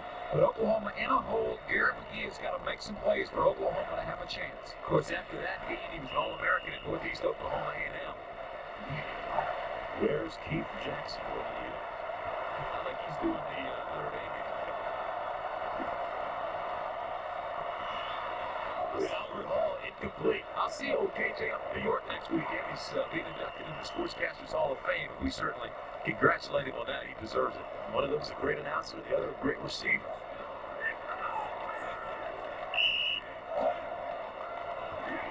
Look at some Division I AA playoff games tomorrow. So you have it on that level. Why can't you have a playoff system on this level? I think it's ludicrous to have Nebraska unbeaten and Penn State unbeaten and Alabama unbeaten. You won't have them playing each other. A chance that you can see Alabama in the Sugar Bowl if they get by 4. McGee 6 for 15, 73 yards. He's got to take a timeout or get a delay a game. He takes a timeout. Time to conjure up the ghosts of past with Jamel Holloway. 6:59 to go in the game. Now Oklahoma has only one timeout left. So, folks, if they're going to win this game or have any shot to even get back into it, they've got to sell out now. Something has to happen right now. Look at some Division II quarterfinal games tomorrow.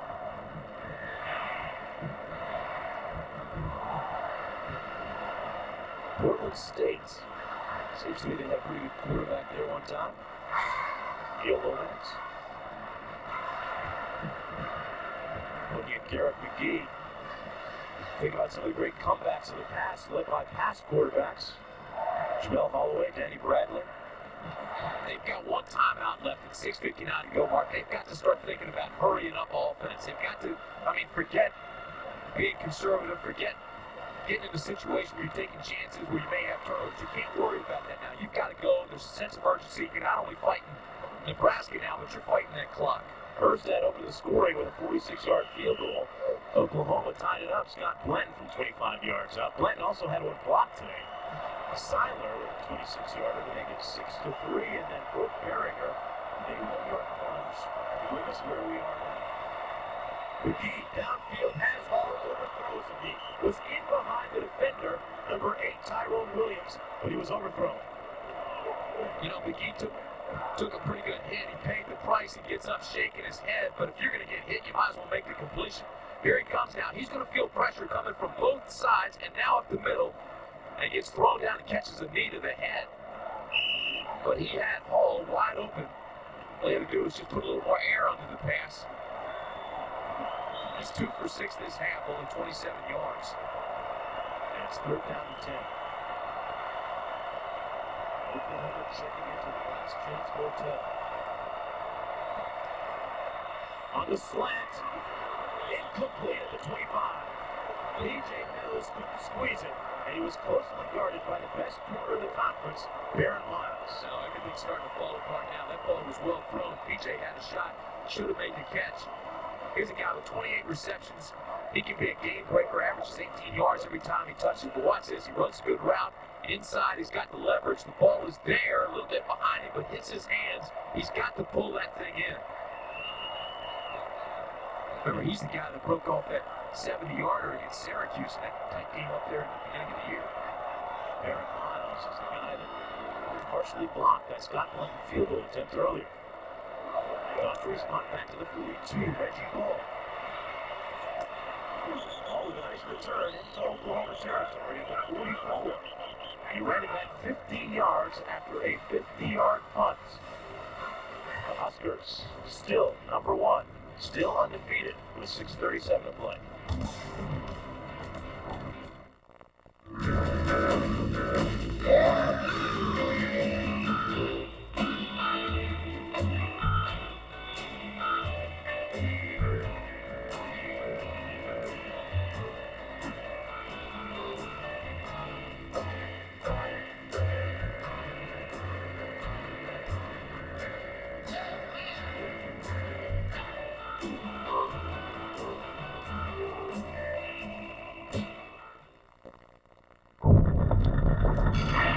Before you thought to dream, Cannon had a vision.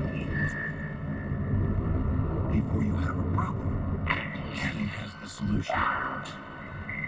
We have a way of looking ahead to give your office unlimited possibilities right now. When the rest say you can't, Cannon says you can. Cannon. Now you can. American Express has this new card out, and they act like as soon as you get one, you'll spend your days arranging flowers someplace grand, where everything smells like potpourri.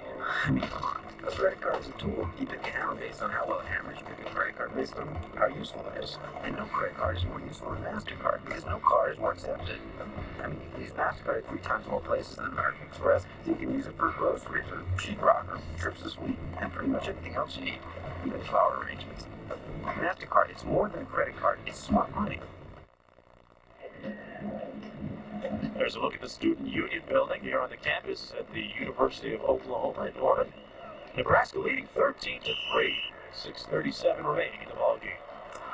So we had a chance to walk around campus prior to the game. The people here were still pretty excited about the chances of the Sooners, but it hasn't worked out that way today in their favor. I don't think we'll ever lose that enthusiasm here in Oklahoma football. They just love Oklahoma. There's the counter trade of Phillips. Brought down nicely behind the line of scrimmage at the 48-yard line. Fogle in on the tackle. You really have to appreciate the way that, like I used an orange on the field, people starting to throw oranges now knowing they're headed to the Orange Bowl. The only thing that stood in their way was was this Oklahoma football team. But you still have to appreciate the way Oklahoma's defense is flying around, holding Nebraska to 13 points, still making big plays. Fogle on the safety, coming out of a safety spot at the time, and he got a great lick. That's Cedric Jones, who's down in the field, the Oklahoma player. They can ill afford to lose him, especially at this juncture. He leads the team with 14 sacks this year, an all-conference performer. You know, he has really elevated his play this year, too. It became absolutely dominant at times this year. You mentioned 14 sacks. He's a guy that's 6'4", 290 pounds. He's just a junior. He runs like a back. Watch number 57 at the top of your screen. Looks like he gets whiplashed and hits his left leg on the helmet and comes down hard with his right leg. So he got it every which way. He seems to be favoring his left leg.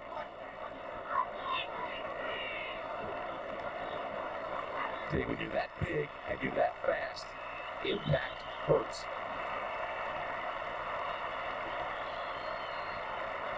Don't forget, folks, tomorrow, number 4 Florida against number 7 Florida State, a.k.a. Free Sneakers University. From Steve Spurrier. Then this Kansas game at 3:30 Eastern Time, followed by Notre Dame and USC. I think the quote was Free Shoes University. They don't want to hear that anymore.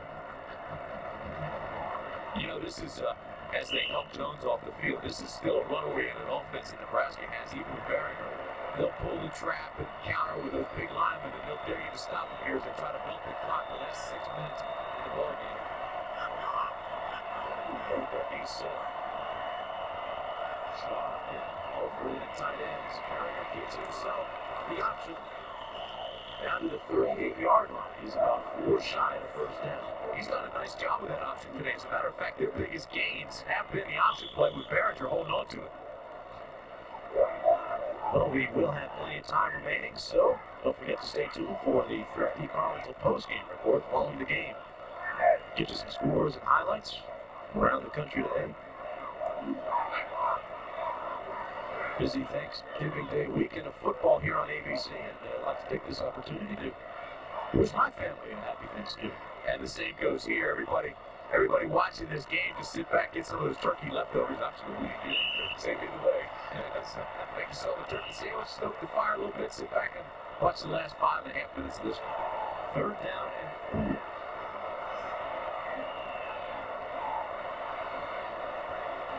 we've got a bit of a delay down on the field. Timeout, Oklahoma. Sooners now with no timeouts remaining. And who would have ever thought Brooke Barron would come in after the 3rd game of the season and lead Nebraska to a perfect 12-0 season if they should hold on this afternoon. But a good one, Kansas. 6-0 as a starter. Played the last 4 games with that flak jacket I talked about, had it modified, runs a 4.65 40, so he does have decent speed, and he's displayed it on the last couple of plays. Well, 34 years in a row they've played this Thanksgiving week. That's coming to an end here in Norman with the realignment of this conference. It'll be the Big 12 in the South Division. Beginning in 96, you got Oklahoma, Oklahoma State, Baylor, and the 3 Texas teams, Longhorns, A&M, and Texas Tech. And then the North has Nebraska, Colorado, Kansas, K-State, Missouri, and Iowa State. You know, that's going to be one heck of a conference. We had an opportunity to visit with Carl James, the commissioner of this conference, earlier this afternoon, and his lovely wife, Margaret. And they just go fish and play some golf. So it's possible. ABC will be televising the Big 12 Conference. Nebraska played to Alford at the 24-yard line. Barringer fired to the darts. A 14-yard pickup and a first down for Alford. That's his 13th catch of the year. He's a senior, saying so long after this year from High Point, North Carolina. Look at the zone blocking up front, and just the fullback and look for him as he slips underneath. Nebraska hitting on all cylinders now after really stumbling through the first half. There's the That's 22 remaining. Barringer runs that play again this time, not quite as much success. Brought down right near the line of scrimmage by Campbell. You know, normally that's a very successful play. Anytime you can cut back against a very aggressive defense, let them run themselves out of the play, which a lot of young guys will do. If they have great quickness and they're very aggressive, they'll run themselves out. You find the alley to the backside, the seam. And with a fullback block or two, you can break it big. 4:50 remaining.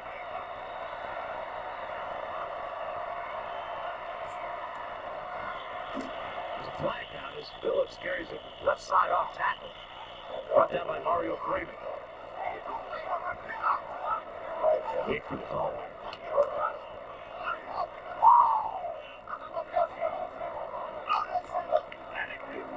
Good ball foul. False start on the offense. Repeat second down. Downstairs on deep limits. Guys, Cedric Jones, good news for Oklahoma. Cedric Jones' injury is not a knee as it appeared it might have been as he came off the field. It's some type of a shin injury. It appears to be a deep bruise. Two wide receivers or two receivers, that is Juwan Penny out with an ankle injury, and tight end Michael McDaniel had his re-aggravated an ankle injury. But good news for Cedric Jones. Boy, Gary Gibbs has had to deal with injuries and almost his entire tenure here at Oklahoma. Down and long after the penalty, here's Phillips. He bounces it outside, run down to the 29-yard line. Good defense that time by Simpson, who made the tackle. A couple of big plays in a row. The defense is not quick for Oklahoma. Phillips really struggling. You know, they said he was a Heisman Trophy candidate coming into this game. And certainly would have to be considered with almost 1,700 yards and 16 touchdowns. But he has just 18 carries and 31 yards today. That's it. The Oklahoma defense can take a bow when they look at those stats. Who do you like for Heisman? Heisman, I'm going to go with the guy up in Colorado. I think Rashawn Salam has really lit it up this year. Over 2,000 yards, I'd say so. I still like John Carter. Penn State. Third down, 15, play action. Barringer. Abdul Muhammad with a completion down to the 17-yard line. He's a couple of yards shy of the first down. Abdul Muhammad, I was saying earlier, is a tough little guy. He's just 5'8". But he knows about toughness, folks. He's from South Central. He was the victim of a drive-by shooting a couple of summers ago, and he was shot in the rear, and he still has the bullet in him.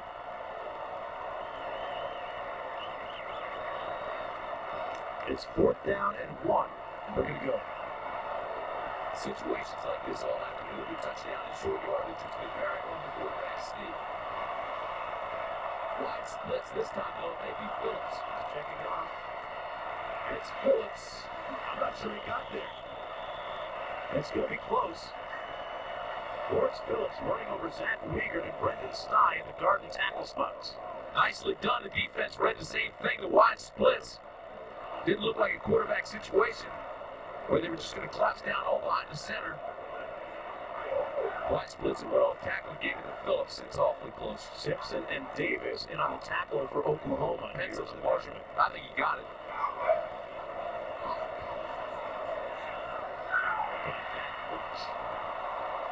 It's been that kind of year for Tom Osborne. Going after his first national championship. You can almost sense a groundswell of support and emotion.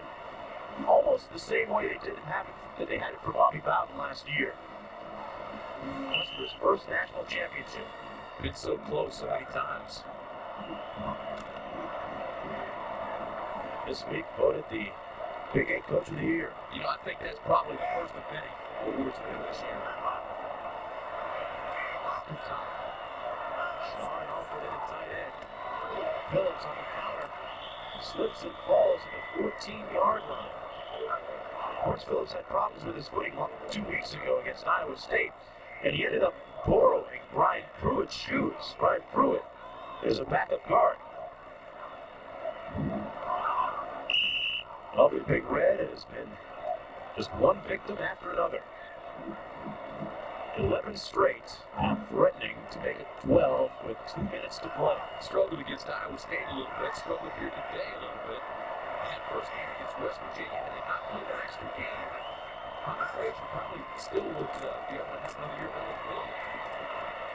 Barringer brought down on the option play, the 15-yard line, to get back to that point. You can almost sense that Tom Osborne was very much disappointed in the decision by the NCAA. This is the so-called year of the athlete. Yeah, he was surprised by the ruling and the denial of the appeal, as I was. I felt surely because of the situation that Frazier played in 3 games and 9 plays in the 4th before the blood clot and the surgery. I thought the NCAA would give him another year of eligibility. Treat that first game as a bowl game. You treat that first one as a bowl game. That's an extra game, that first one. And they did. They counted that game just like every other. And there's Tommy Frazier playing his last 2 games here. This one, the bowl game in Nebraska. Nebraska calling a timeout with 1:06 to play, and Tommy Frazier pacing the sidelines.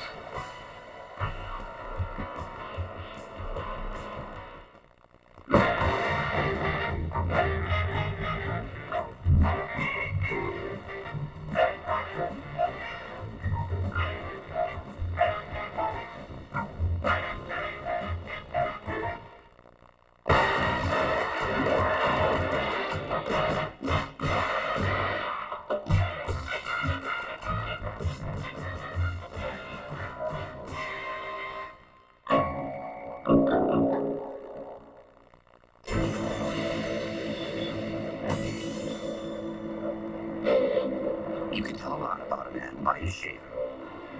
A man who uses a broad flex control appreciates good looks, has the flexibility to adjust to any situation, and is not afraid to get close.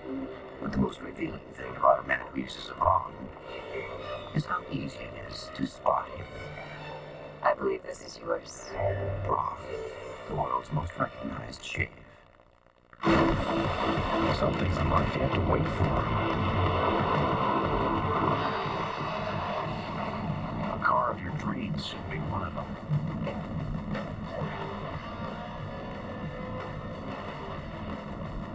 The Chevy Camaro. 2 airbags, 2 projected V6, 80-mile brakes. It's $14,750 worth of genuine Chevrolet.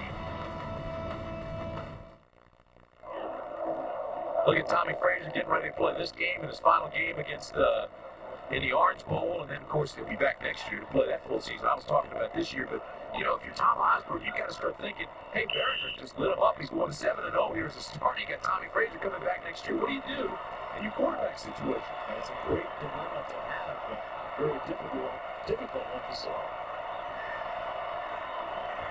26 to play. Hand it off to Phillips, keeps it on the ground, using up that clock and pounding away at that Oklahoma defense.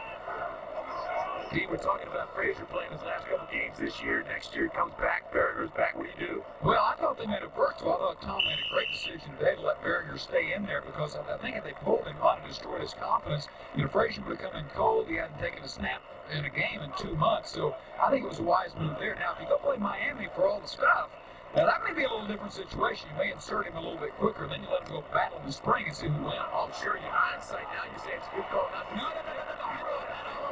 I was going to argue with you. Barringer into the end zone, picked off. Davis looking for a block and running out of bounds at the 19-yard line with 16 seconds to go. So the Sooner defense, although beaten today several times, still with a piece of pride left. Yeah, the defense played extremely well the entire game, sold out, never quit. You got 16 seconds left. You felt #1 team in the nation with 13 points when everybody in the country had written you off. This is great coverage. Look, they've got it top and bottom. Taking it at its highest point. Wendell Davis, a good pick with a great read. Barringer never did look off anybody. Just looked at his intended receiver the entire time. But that's a big play, big defense. Big outing for the defense. 16 seconds to go. 13 Oklahoma Sooners playing their last whole game. Here's that right back. They give it right back. No, now it's thrown incomplete. Barron Miles thought he had one, but he took it off the run. The old run down the grass. This looks like a different place than it with real grass on the field. Look this way in those old video highlights we used to watch. Barron Miles. He's quick, he's strong. And though he's short, he's got a 33-inch vertical leap.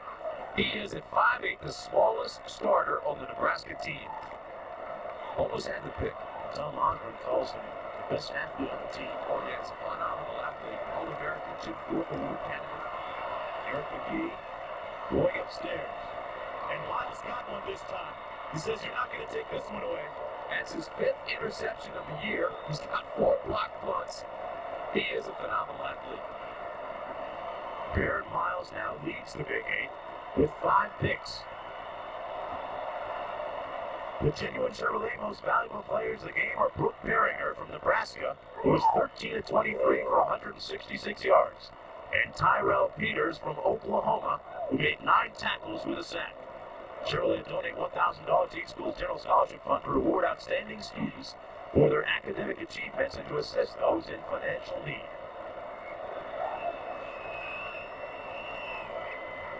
And don't forget, folks, coming up next on the West Coast only, Arizona State, the Sun Devils, taking on their intrastate rivals, the Arizona Wildcats, ranked number 16. Phillips on the last play of the game. And the 75th edition of Oklahoma against Nebraska is in the books, folks. The final score, 13-3. Tom Osborne and the Huskers defeat Oklahoma for the 4th consecutive time, winning for the 6th time in the last 7 outings. And for Gary Gibbs, it has come to the end. His last home game.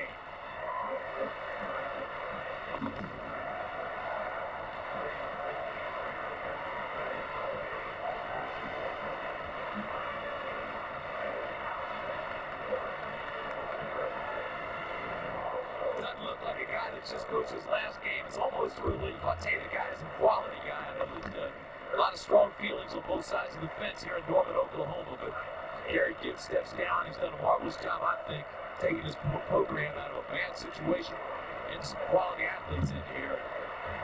Sure won a heck of a lot more games than he lost. Brooke Barringer with a tremendous turnaround in the second half.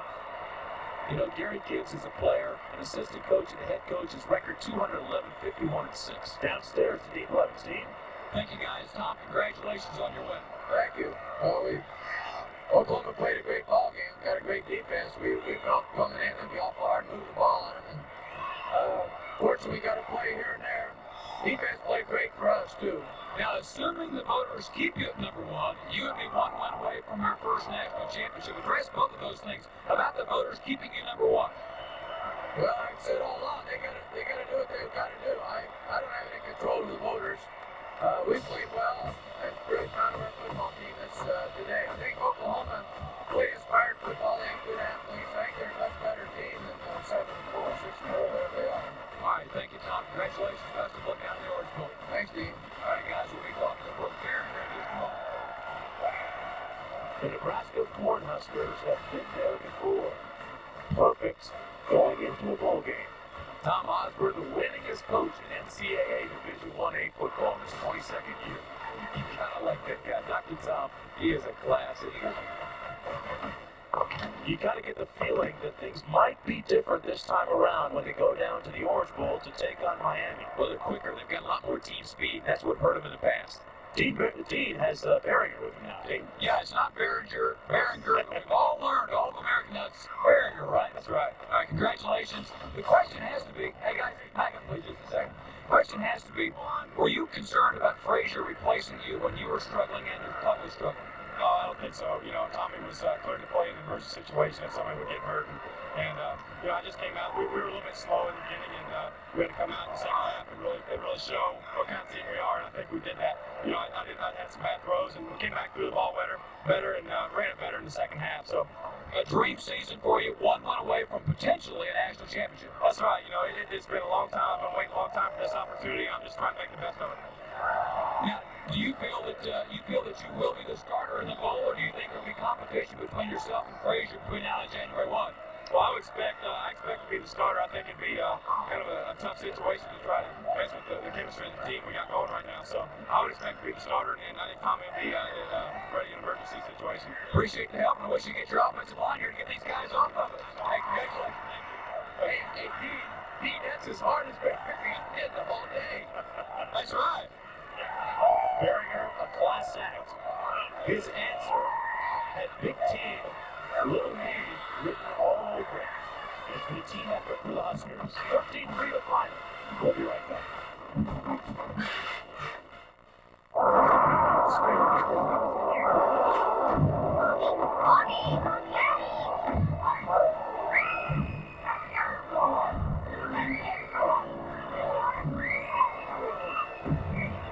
It's scary how clear it is.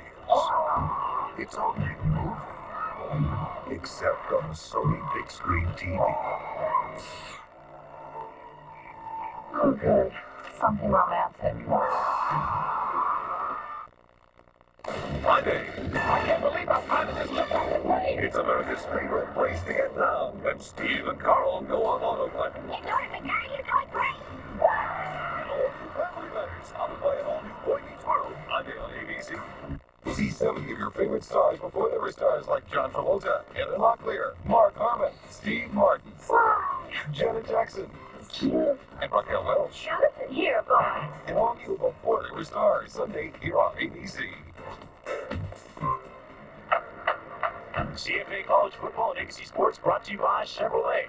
The cars and trucks 36 million people depend on every day. Genuine Chevrolet. Sony. Nike, who encourages you to participate in the lives of American youth.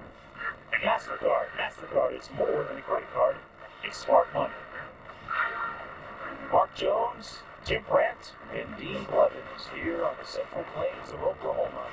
Here in Norman and Owen Field. Memorial Stadium decided today's game. The final score, Oklahoma losing to Nebraska in the 75th edition of the series, 13-3. And Tim, one of my indelible images from this game will probably be the sight of Gary Gibbs walking off the sidelines and the second half performance of quarterback Brooke Berrigan. Yeah, Gary, of course, had a smile. He's taking a burden off his shoulders. He steps down as head coach here. But, you know, I think we said when the defense came out in the second half for Nebraska and dominated early on, you could tell that the momentum had switched. And Nebraska had the ball 13 minutes and 10 seconds in the fourth quarter. If you don't have the ball, you can't score. The final score, once again, Silver Schooner never quite got off today. 13-3. Nebraska 12-0 on the season. Oklahoma falling to 6-5. The Brittany Carrington post-game report with John Saunders is next, so stay tuned.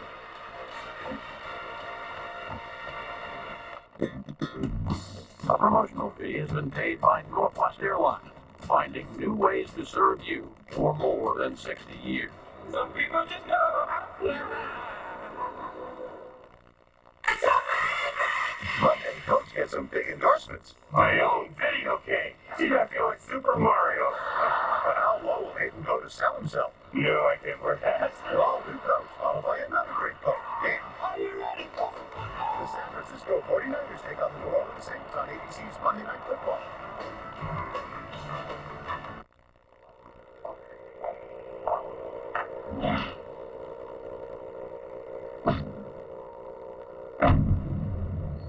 Linear copiers are so good, they can even duplicate crystal. Linear, Myers Lab's most outstanding copier line for the second year in a row. For information on these products, call your local Modern Methods representative at 1-800-742-7331. It seems like most folks just can't get enough chocolate. But now you can get plenty. And you'll never enough chocolate ice cream from quality chips. As you can see, we pack a lot of chocolate flavor in every carton.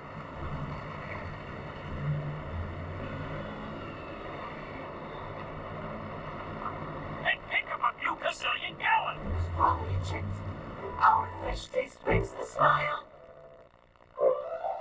Make this a family Christmas. Visit Williamson's Interiors in downtown Grand Island.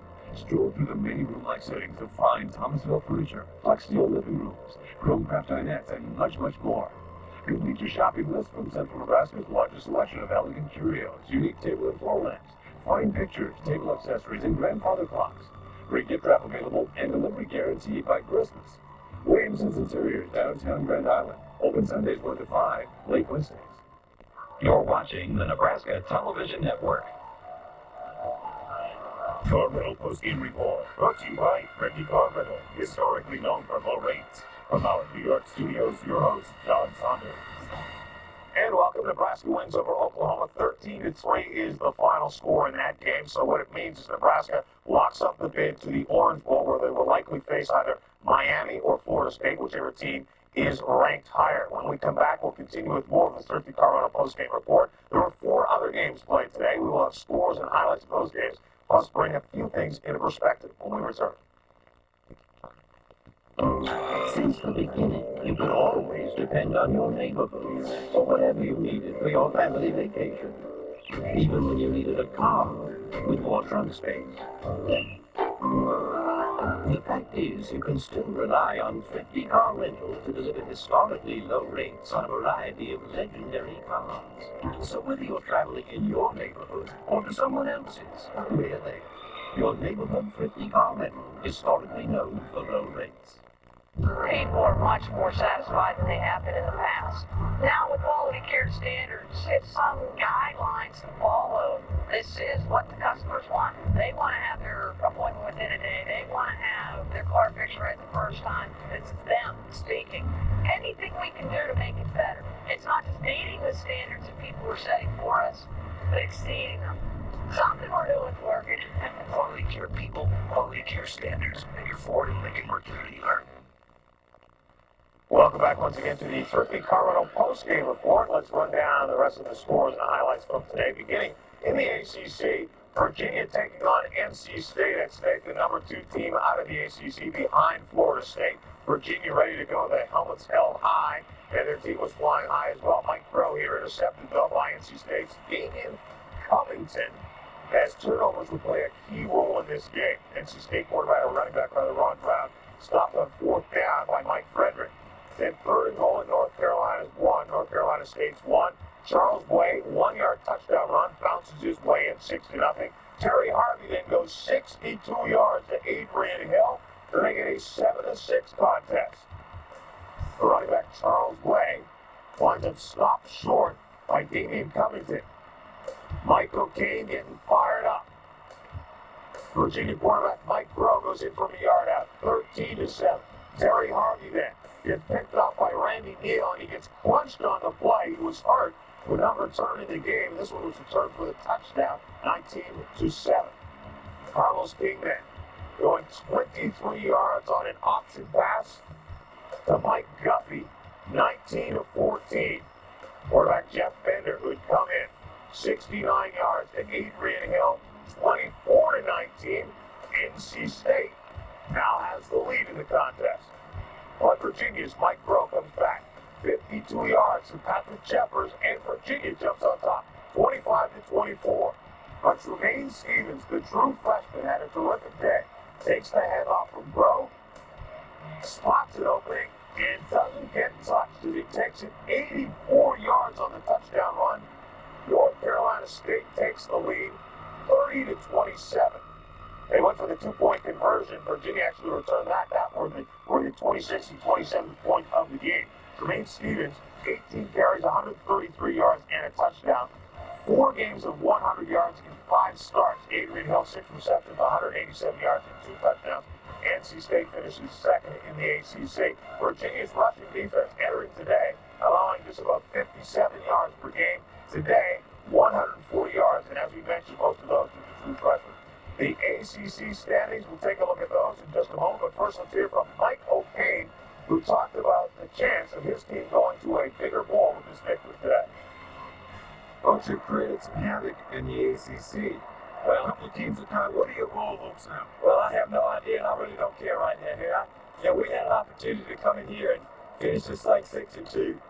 And obviously, when we got together, nobody in the country gave us a chance to finish second in the conference. We were picked anywhere from 5th to 7th. For this group to hang in here and finish second in the conference, I really don't care where we go right now.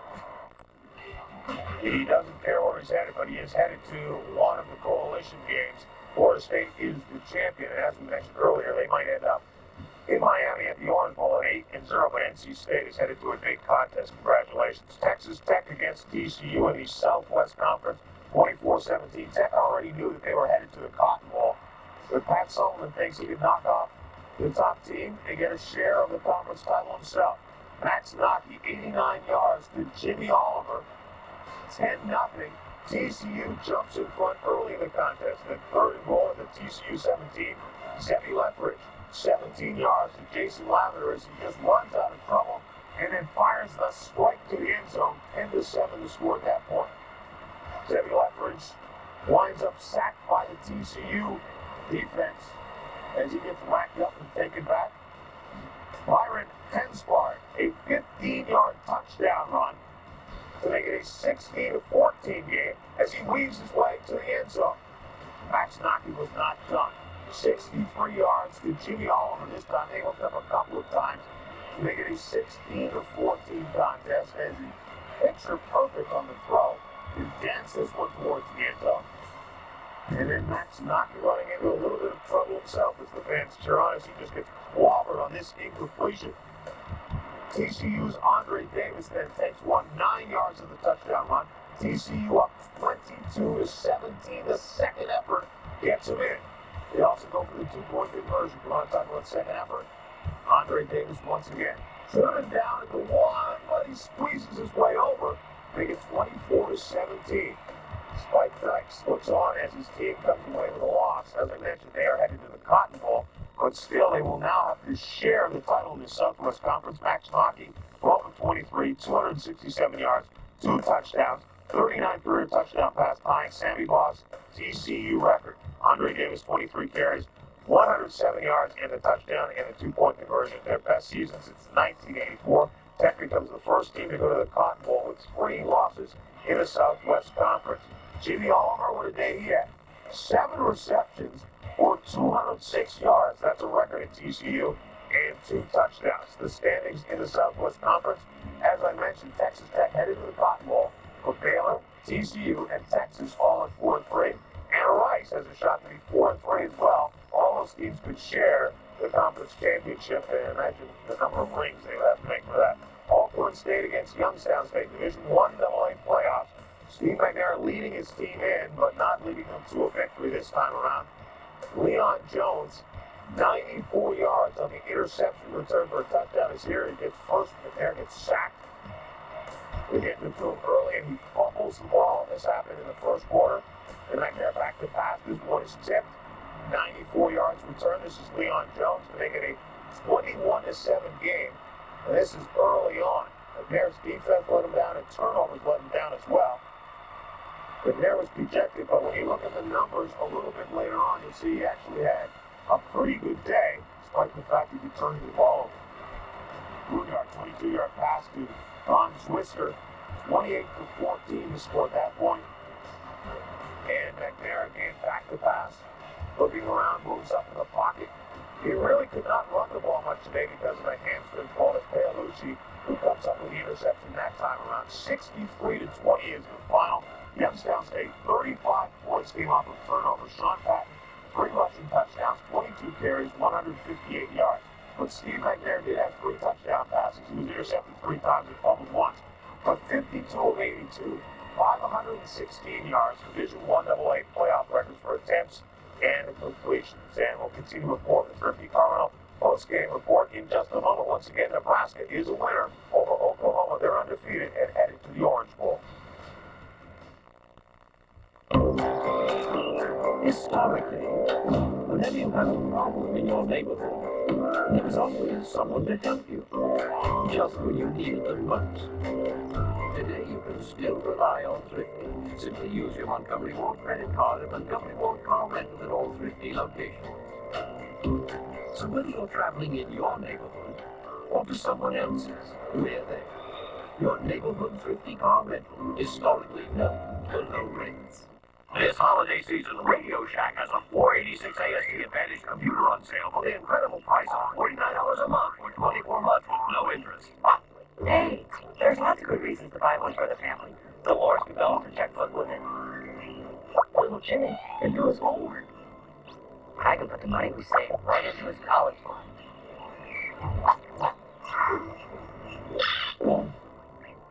Service and interest, 24 months, $49 a month only at Radio Shack. Well, the fog never lifted here in Norman, Oklahoma today, and the Oklahoma offensive crew never got out of the fog either. They lose to Nebraska by a final score of 13-3.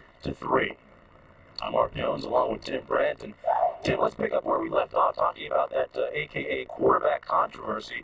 Berringer, is it going to be him in the Orange Bowl or Tommy Frazier? You know, I can remember speaking with Berringer, and you get the feeling that he was a fiercely proud young man, and especially after that Colorado victory where he played very well, you got the feeling that he was trying to tell people, I told you so. Yeah, he makes a good point, too. You may have seen his interview a little bit earlier with Dean, and he said, hey, I think I deserve it. I'm 7-0 as a starter, and I think it would break up the chemistry of our offense if, in fact, they made a change and went back to Tommy Frazier. Tommy Frazier, on the other hand, has to look at this thing, and in the 4 games he played, the 3+ games he played, he was so effective. I mean, he was everything. He was a Heisman Trophy candidate, so he, too, has something to say about who plays in the Orange Bowl, but it's going to be interesting to see which way Tom Osborne goes. Speaking of oranges and Orange Bowl, Dean Blevins has a special presentation downstairs in the Nebraska locker room. Dean?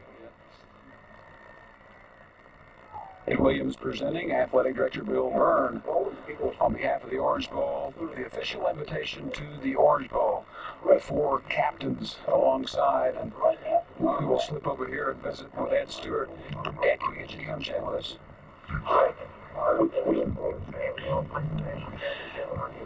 Ed, how does it feel to be officially extended the offer to the Orange Bowl?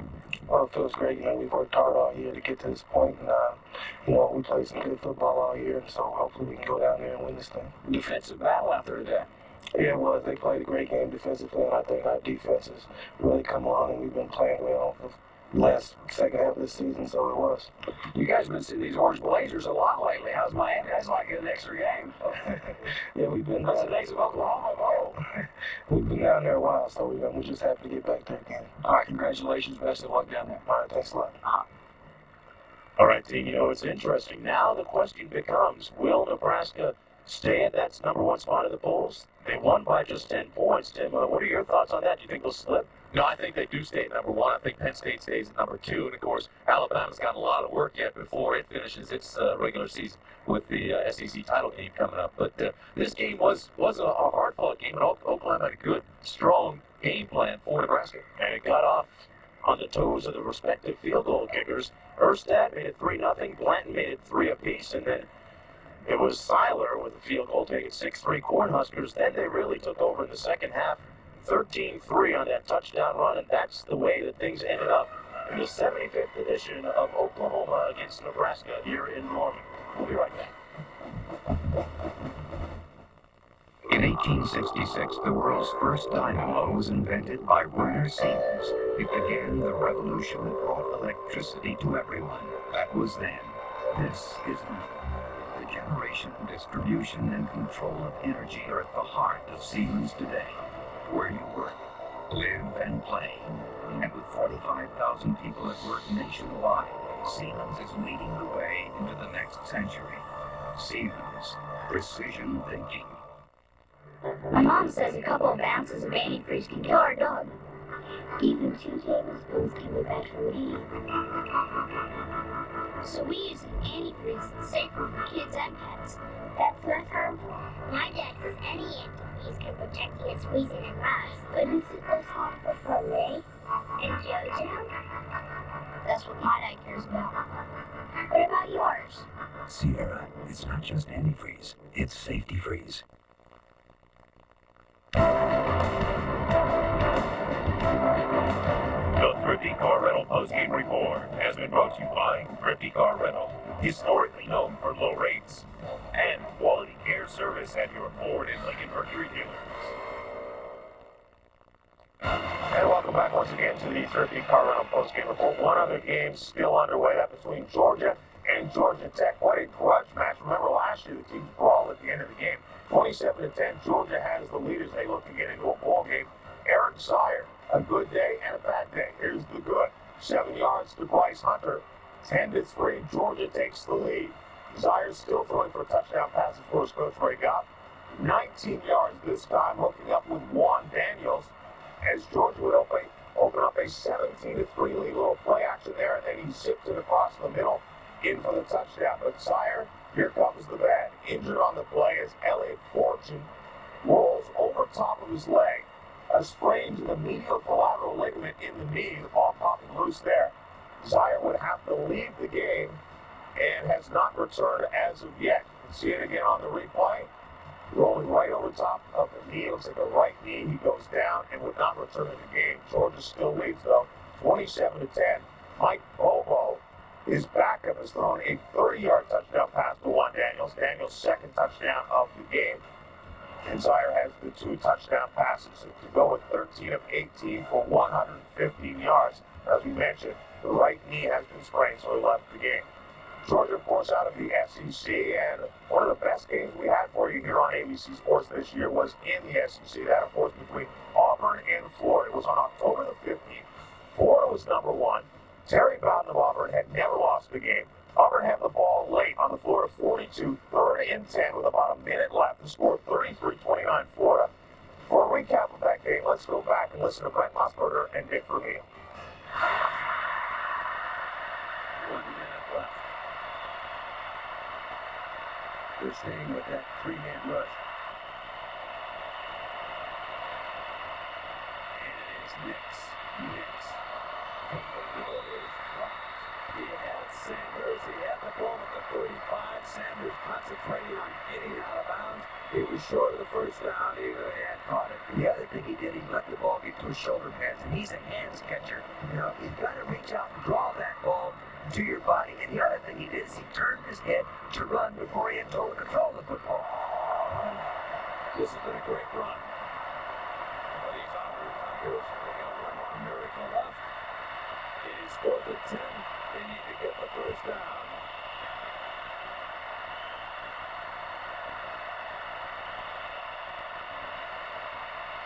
Nix got it. First down. Clock is stopped. 45 seconds and Thomas Bailey. How about that for a clutch throw? They're not finished yet. A beautiful throw. Actually, Anthony Lott had help on it. I don't know why he did not crowd that pattern a little bit more. See, they were in that 3-man rush, and I'll tell you, Ellis Johnson was about 3 guys trying to block him in there, and he still almost got through it. Inside the 30, the ball is at the Gators' 28. 43 seconds, no timeouts. Nix. Open man. Out of bounds. Malik Yosha from Fort Walton Beach, Florida. And the Tigers are knocking on the door. See, that's a mismatch that time. That coverage put a linebacker on the slot. Hanks, number 11, is an outside linebacker. He ends up on number 83, Gustin. That's a good mismatch. Brent. Now, 1st and goal. Here we go. 3 wide receivers, no timeouts. 36 seconds to go for Auburn. The Cardiac Kids at it again. Open. Touchdown, Auburn! Frank Sanders grabs another one! Holy cow! They never quit! Indeed, they never quit. Steve Spurrier lost for the first time in an SEC game at the Swamp. We want to remind everyone that Steve Spurrier is on the road tomorrow to play Florida State in Tallahassee. Florida State looking for the victory to move up in the polls, get a shot at Nebraska, the Orange Bowl perhaps, and perhaps a second straight shot at a national championship for Bobby Bowden. You heard Bobby Bowden, Terry Bowden, and Steve Spurrier talk about that game at halftime. Of course, for Florida, they still have the SEC championship game against Alabama, but he's got to get past Florida State first. Coming up at 8 o'clock Eastern Time, Notre Dame against USC. In this one, the Fighting Irish are playing for a bigger bowl game. On the West Coast only, this one is coming up next. Arizona State against number 16, Arizona. Thanks for watching, and good night. This has been a presentation of ABC Sports, recognized around the world as the leader in sports television. Steve Martin stars in the funniest movie about marriage ever. Wanted at 75, it still fits. Getting to the altar has never been more hysterical. He's like you, Dad. He's brilliant. It's Steve Martin, Diane Keaton, and Martin Short as the hilarious Funny Platter in the network television premiere of Father of the Bride, Sunday on ABC. Turkey days are back at Video Kingdom. Today there's 3 pineapples and everything. No payment for 6 months. That's cool. ECR is starting at just $188. And I got 12 free movie rentals. Camcorders from $4.99. I don't have to pay for it till next month. Free financing, free delivery on all large TVs, free RCA nipper dogs. Hey, what about the free turkey? Oh yeah, and free turkeys too. It's a friendly place where that special town. Martin's Art and Frame Gallery features limited edition art by many nationally known artists like Brendan Baton and Doolittle. For custom framing with unique mat designs, visit Martin's and gift the whole family can enjoy. Get your Western wear look done right with Justin, Laredo, and Abilene from the Cowboat. And don't forget the Little Cowboy. We have different sizes along with regular Western wear for men and women of all ages at the Cowboat downtown Party Center. You're watching the Nebraska Television Network.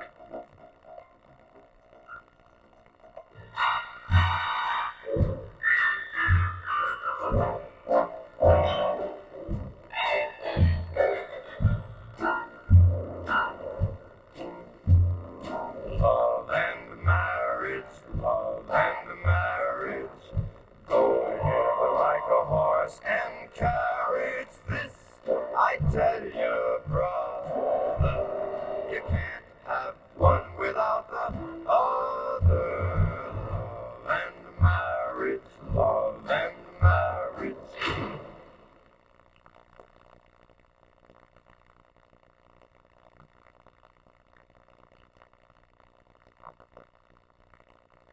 Yes, Christmas Eve is finally here, and so is the new Lakeside Ball. Bring little kids. We got 6 Santas, no waiting, and be bigger kids. Come to the Red Nose Bar and meet Santa's very special reindeer, Donna. Turn on now, we're open till midnight. Bigger. Santa's coming, coming.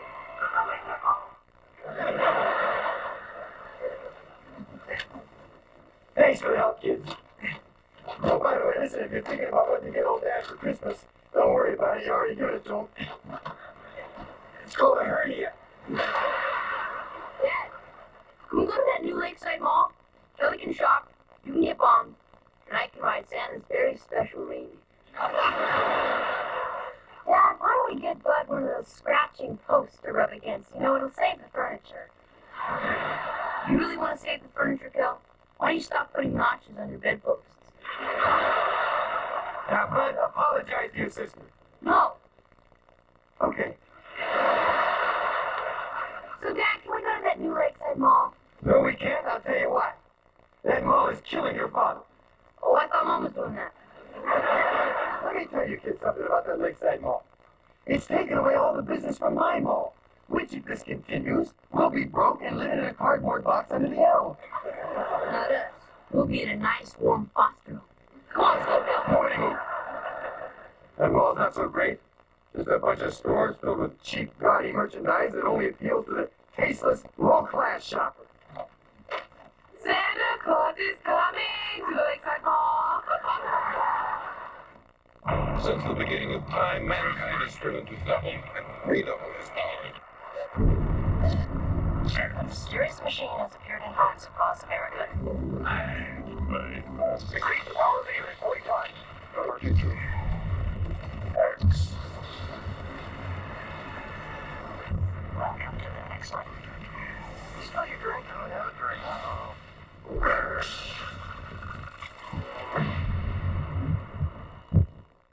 Tonight, America's favorites on autopilot. An all-new family values. And Corey's got a pushy new girlfriend. She's obsessive. She's crazy. Is it okay to sit to a desk? I'm thinking no. An all-new Boy Meets World. Then look who's closing in on Daddy's little girl. He's a freak. An all-new step-by-step. Then it's up close and personal. Baby, you rock my world. An all-new Hanging with Mr. Cooper. It's a cozy night of fun.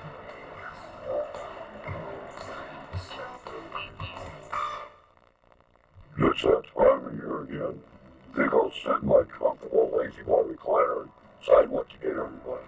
Boy, I love my lazy boy. It's durable, built to last, with a wide variety of colors and styles. My Miss Claus had a heck of a time picking out mine. It sure is the best present I ever got. I'm so relaxed, I think I'll take a nap. See Marcella's Furniture in Franklin, McCook Floor Coverings and Furniture, McCook, and Lucas Savage Furniture in Farwell. Are you ready for some football? Yeah, this is the way, 'cause I'm back and I'm ready to keep this thing started. The ball's down, it's crashing. Out of sight. All my rowdy friends are back for Monday night. Peggy, I'm ashamed of you. I know, Al. Don't you understand? If people keep shopping there, we'll be broke and living under the L. Well, not me. I can always remarry. We'll be in a foster home. Let's go shopping. Family, before you go, would you bring old Daddy's shotgun and stand close together? Come on, Al. I only go to that mall because it's so much closer and better than your mall. I mean, it's not like I was buying shoes there. You should see it, honey. For Christmas, they have these little elves that help you with your packages, and a real reindeer for the kids to ride. Although I think he may be dying. Well, then let's hurry. Yeah, come on, Al. Santa is parachuting into the mall at 5 o'clock. All right. Oh, come on. That's not what Christmas is about. Christmas is about family and giving. Okay, here's all the crap my family gave us last year. Now it's time for the traditional rewrapping of this garbage for your family. I'll accept Aunt Pooh's fruitcake. Everyone in the family already got that. Dad, you punted that around the house last year. We give it to Steve and Marcy. Has anyone picked out a tree yet? Oh, you know, the tree in the Ginty house sure is pretty this year. It's got lots of tinsel on it. That'll be our tree. Now, kids, that's your job. He throws it out the day after Christmas, so bring it home. Right there. Not about busy for Christmas this year. I'm tired. Aren't you forgetting something? Greatest daddy in the world. Coolest dad in the universe. You who makes my life worth living. You all want your presents, don't you? No, we really love you. Life stinks.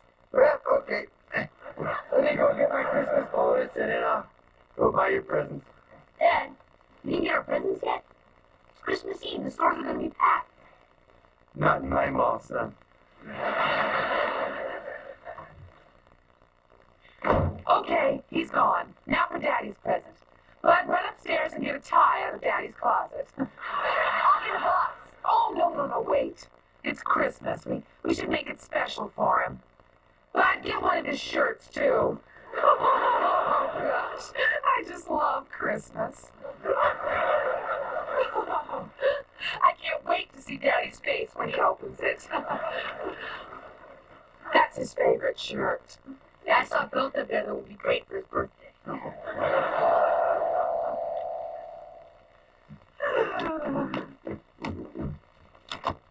Hi, do the Rhodes live here? Why? I have a delivery for them. Oh, yes, I'm Mrs. Rhodes. Oh, thank you. Oh, gee, I don't have any change. But could you take care of that, please? Thank you, dear. Oh, kids, look at what we've got from, the Schmitz from Philadelphia. Hey, honey, look what we got from the Schmitz. They're good people. Dad, I don't see any presents. He probably has them in the car, stupid. Don't you, Dad? Well, you know how, even when we didn't have too much, we could always look at the poor people who were less fortunate than us and feel better. Well, it's fine in there. Business was so bad I didn't get a Christmas bonus this year. Oh, Al, no. You mean we told you we loved you for nothing? So you're telling us there's no reason to live? Yes, I am. Dad, I'm not like the others. I don't care if you have no money. You're still my father and I love you. Thanks, son. You're really getting me a present, right, Dad?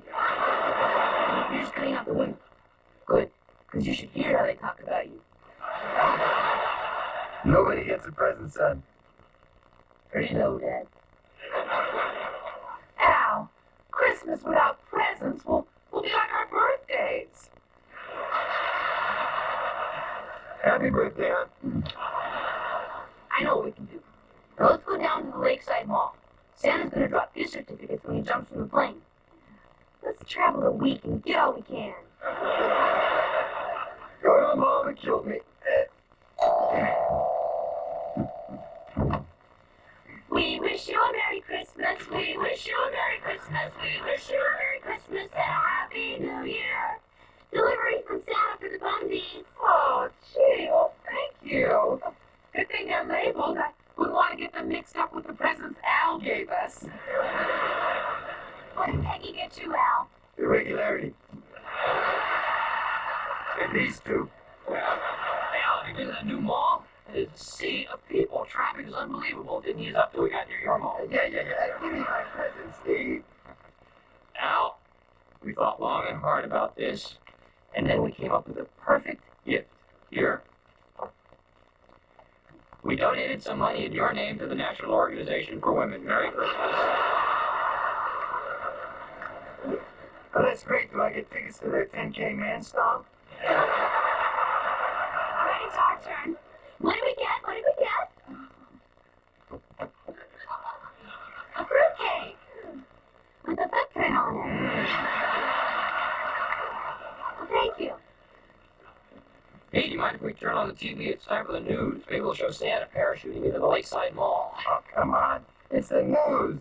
There's plenty of important stuff on there. I'm sure they're going to spend their time to promote a mall. Well, Connie, I'm here at the jam-packed Lakeside Mall. And if their low prices aren't enough, Santa, wearing a pair of high-top Reeboks, available at Luigi's at the mall, will be parachuting in any minute now. And they wonder who's going to fill Cronkate's shoes. There's a Piper Cub coming out of the clouds now. And Santa just made the jump. What a beautiful free fall. And don't forget, he's coming with a sack filled with gift certificates from the Lakeside Mall. That's the Lakeside Mall, where shopping isn't just fun. It's news. Wow, look at him fly. Why is he flapping his arms like that? Santa's chute doesn't seem to be opening. Oh, he's been blown off course. Our cameras have lost him. Ladies and gentlemen, we don't know where he is.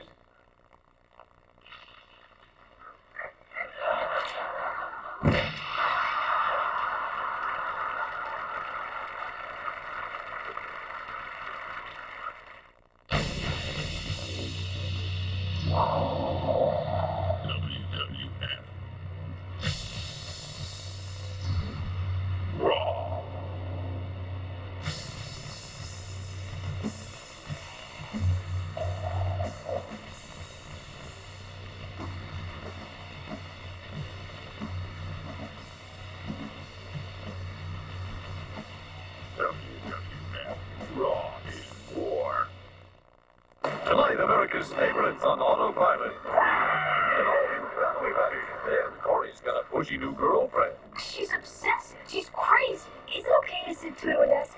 I'm thinking now, an all new Boy Meets World. Then look who's closing in on Daddy's little girl. He's a freak. An all new Step by Step. Then it's up close and personal. Baby, you rock my world. An all new Hanging with Mr. Cooper. It's a cozy night of fun.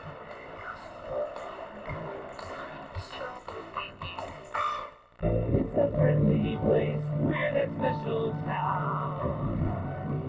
Swan's Furniture has lost their lease. Complete inventory liquidation of fine furniture like Drexel, Heritage, and Broyhill. Big discounts in every department at Swan's Furniture, Kearney Center. At the Just About Dollar Store, you'll find over 75,000 items, mostly under $1. In the arts and crafts section and handmade gift products. Both stores are open daily, so stop and save today in the Kearney Center. Kearney, welcome.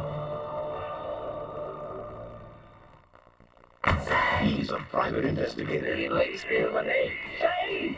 Please look me to Bob when you need it. She's his new partner. Mike Tyson can beat Muhammad Ali. That's right. Mike Tyson can't spell Muhammad Ali. Together, they're putting their competition to shame. You've seen Jay's girls. Most dogs are not exactly. Keenan Ivory Wayans. Gina Pinkett. CPD job. A low down, dirty shame. Rated R. Got play at a theater near you. This is an NTV News Brief. Good afternoon. The busiest shopping season of the year officially started today. Coming up on NTV News at 6, we'll talk to some early bird shoppers who were ready before the stores were today. Some buyers even got a bigger jump on competition by ordering early from catalogs. And the city of Guide Rock decks in Christmas cheer after making it through tough economic times. Bob says we could see flurries this weekend. Eric Christensen has your Husker highlights. Join us at 6. Oh my gosh. Oh my gosh. Oh my gosh. Oh my gosh.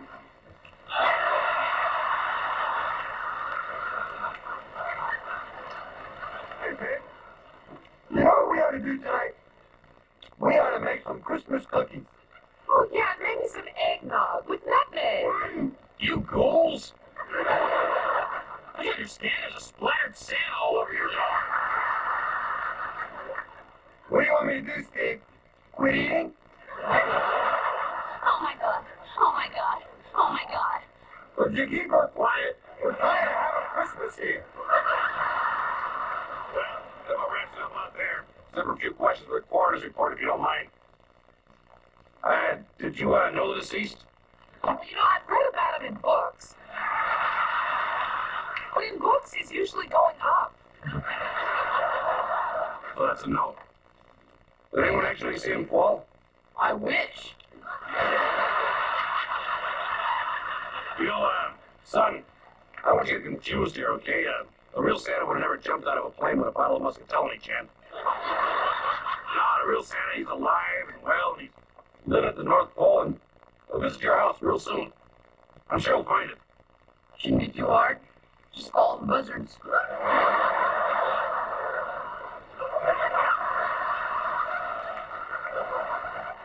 Is that your shoe, Al? No. Oh my god. Oh my god. Oh my god. You know Mr. Bundy yet? That's evidence. Oh, what the hell? It's Christmas. Let him keep it. Santa's gone. I'll never be able to enjoy Christmas again. Cheer up. It could have been worse. He could have landed on the picket fence.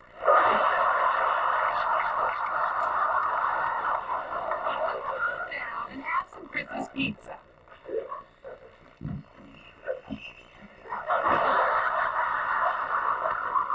Oh my god. Oh my god. Oh my god.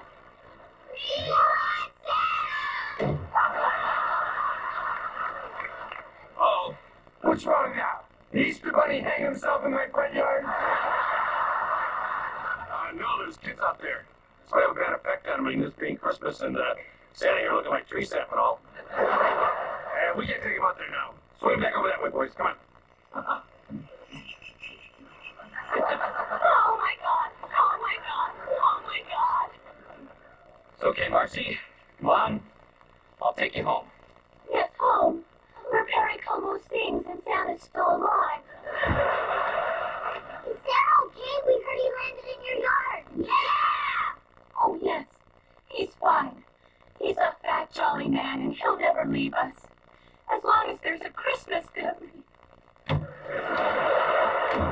Killers! I'm going to take Marcy upstairs and lay her down. Put her on our bed. Steve, I'm afraid. I'll lay down newspaper. Hey, this bag of Santa's getting pretty heavy over here. Oh, just put him over by the presents. There's plenty of room there. You know, no matter how many bodies I handle, Christmas corpses always get me down. Well, that's it. Now listen, we're trying to have a holiday here. So why don't you get out of here and take the spirit of Christmas with you? Hey, I'd love to, Mr. Grinch. But I'm not taking him out there with those kids out there. Al, get rid of those kids. If I knew how to do that, we wouldn't have ours. Okay, everybody. Boys and girls, and you, Tony. Santa's okay. Now, he just had a little bit of Mrs. Bundy's cooking, and he's in the bathroom bent over, but he's going to be fine. So, go home. We want to see him! No!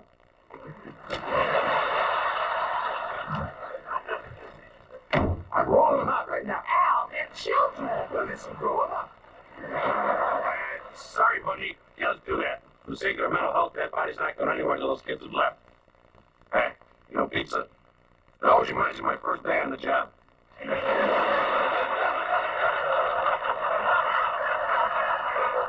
Al, you know what you have to do.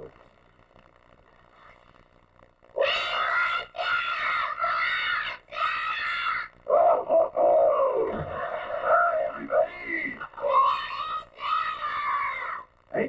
Thank you. I'm fine. I landed on my belly. Merry Christmas, each and every one. And remember, I know when you've been sleeping.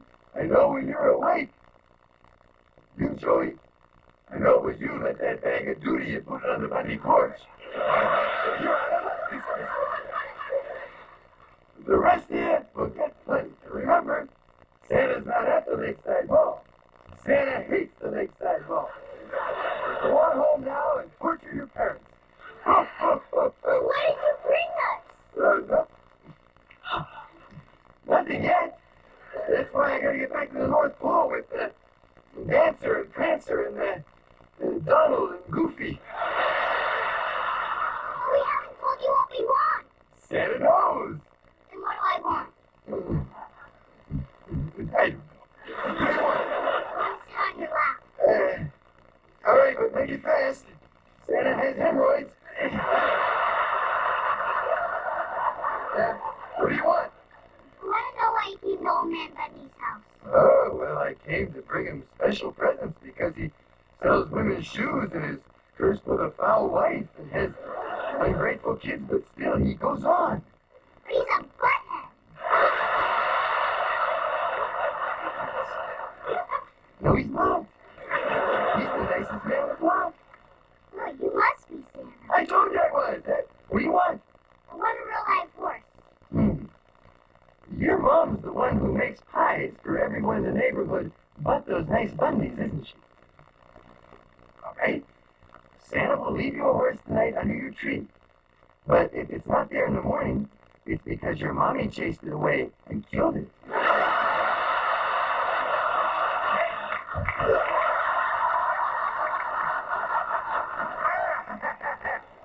Don't jump on Santa's lap too hard, little girl. Mrs. Claus will like that.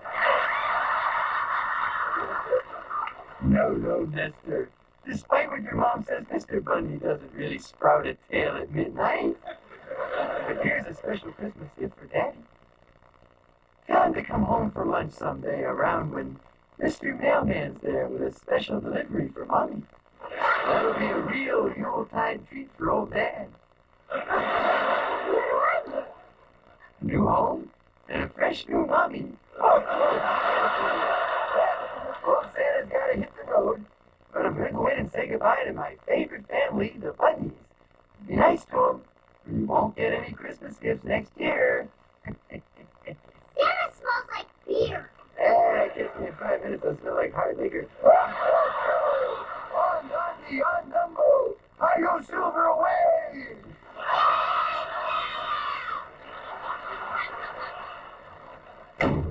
Well, they're gone. All dead guys and non-relatives out. So long, Kel. Yeah, like I really intended to have you. Now, kids, we wanted both of you. It was your father I didn't plan on. I'm feeling a little better now. Oh, no. He was better off dead. Oh, great. Probably an elf with a knife in his back. Hi, is this the house where the Yuletide incident occurred? What's it to you? Well, I'm from the Lakeside Mall, and I just wanted to offer our apologies for any inconveniences may have caused. Hey, no problem, no inconvenience. You just took all my business, cost me my bonus, made my family hate me. That's right. And on top of all that, you slam dunk Santa into my backyard and almost ruined Christmas for every kid in the neighborhood. Almost. Well, you see, my husband dressed up as Santa so the kids would know he was okay. By the way, love your mom. You got it all. So, no one around here knows what really happened, huh? Nope. Thanks to me. Hey, that ought to be worth something, huh? Not anymore. I mean, the kids think Santa's okay. Santa's okay. So why should I bribe you to say something you've already said? Be stupid. And like paying that dead guy for disappointing a whole parking lot full of kids. I'm saving money right and left here. The best Christmas I've ever had. Well, I'm gonna wrap up here. Roll 'em out, boys. You know, buddy, you're a decent guy, so there's a little tip from me to you. Don't die with your jewelry on, huh?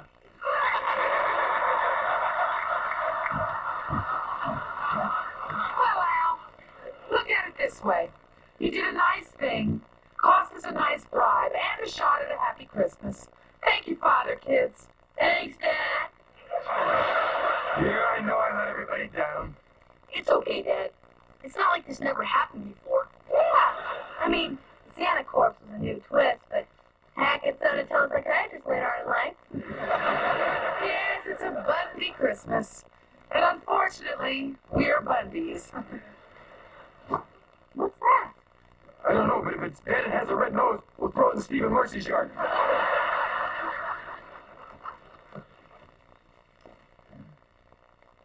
What is it, Al? No, it looks like it fell off the roof.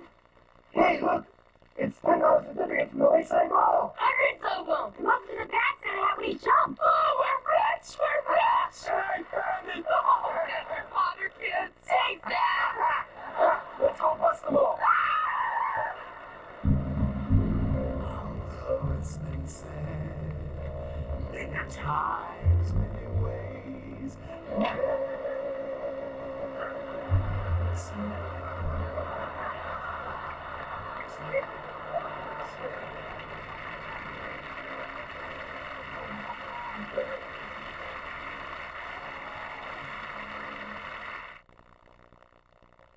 Tonight, America's favorites on autopilot. And all new family buddies. Then Corey's got a pushy new girlfriend. She's obsessive. She's crazy. Is it okay to sit to a desk? I'm thinking now, an all new Boy Meets World. Then look who's closing in on Daddy's little girl. He's a freak. An all new Step by Step. Then it's up close and personal. Baby, you rock my world. And an all new Hanging with Mr. Cooper. It's a cozy night of fun.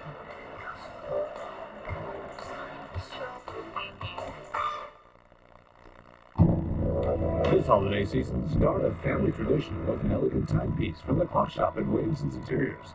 Clocks are the most distinctive gift you may ever get because they're such cherished possessions and become family heirlooms. From Williamson's large selection, choose your favorite grandfather, wall, mantel, desk anniversary, or alarm clock. Make your selection now and start a family tradition and preserve those memories for tomorrow. Williamson's Interiors, downtown Grand Island, open Sunday 1 to 5, late Wednesday. Turkey days are back at Video Kingdom.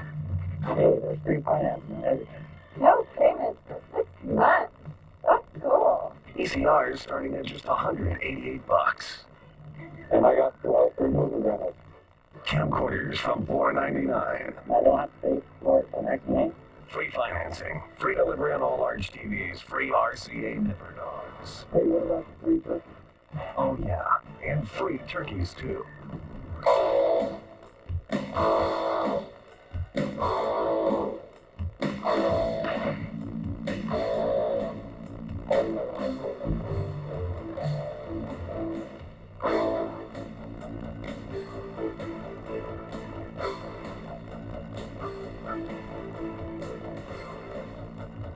You don't need drugs. You get high.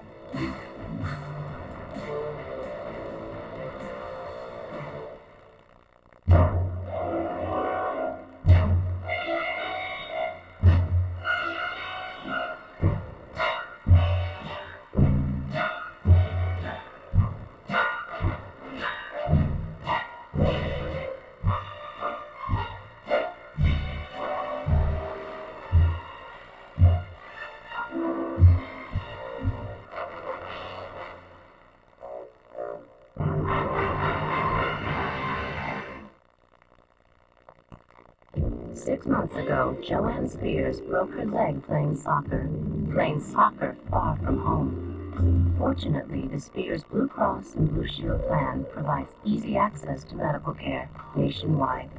Blue Cross and Blue Shield, local plans with healthcare options as diverse as their communities. And how was Joanne's recovery? If you can catch her, ask her. Blue Cross and Blue Shield. Live long, live well. This is Commission Break. It's turkey. Thanks for Christmas. Louis Ridge Turkey Bacon. Half and half by Louis Ridge. Yeah, I'm running it up there. I do like it. Louis Ridge Turkey Bacon. The taste of bacon. Well, all that back. Switch to Ridge. Louis Ridge. I wouldn't eat regular bacon again. For those who can make an engine sing, when we offer a course in heavy metal, aim high, Air Force.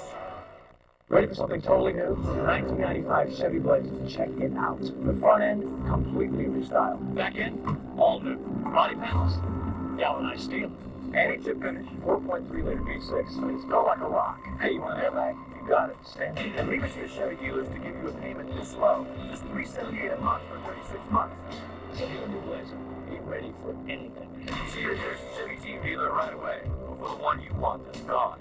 You got a Chevy for you. Cheers at 6:30 on NTV.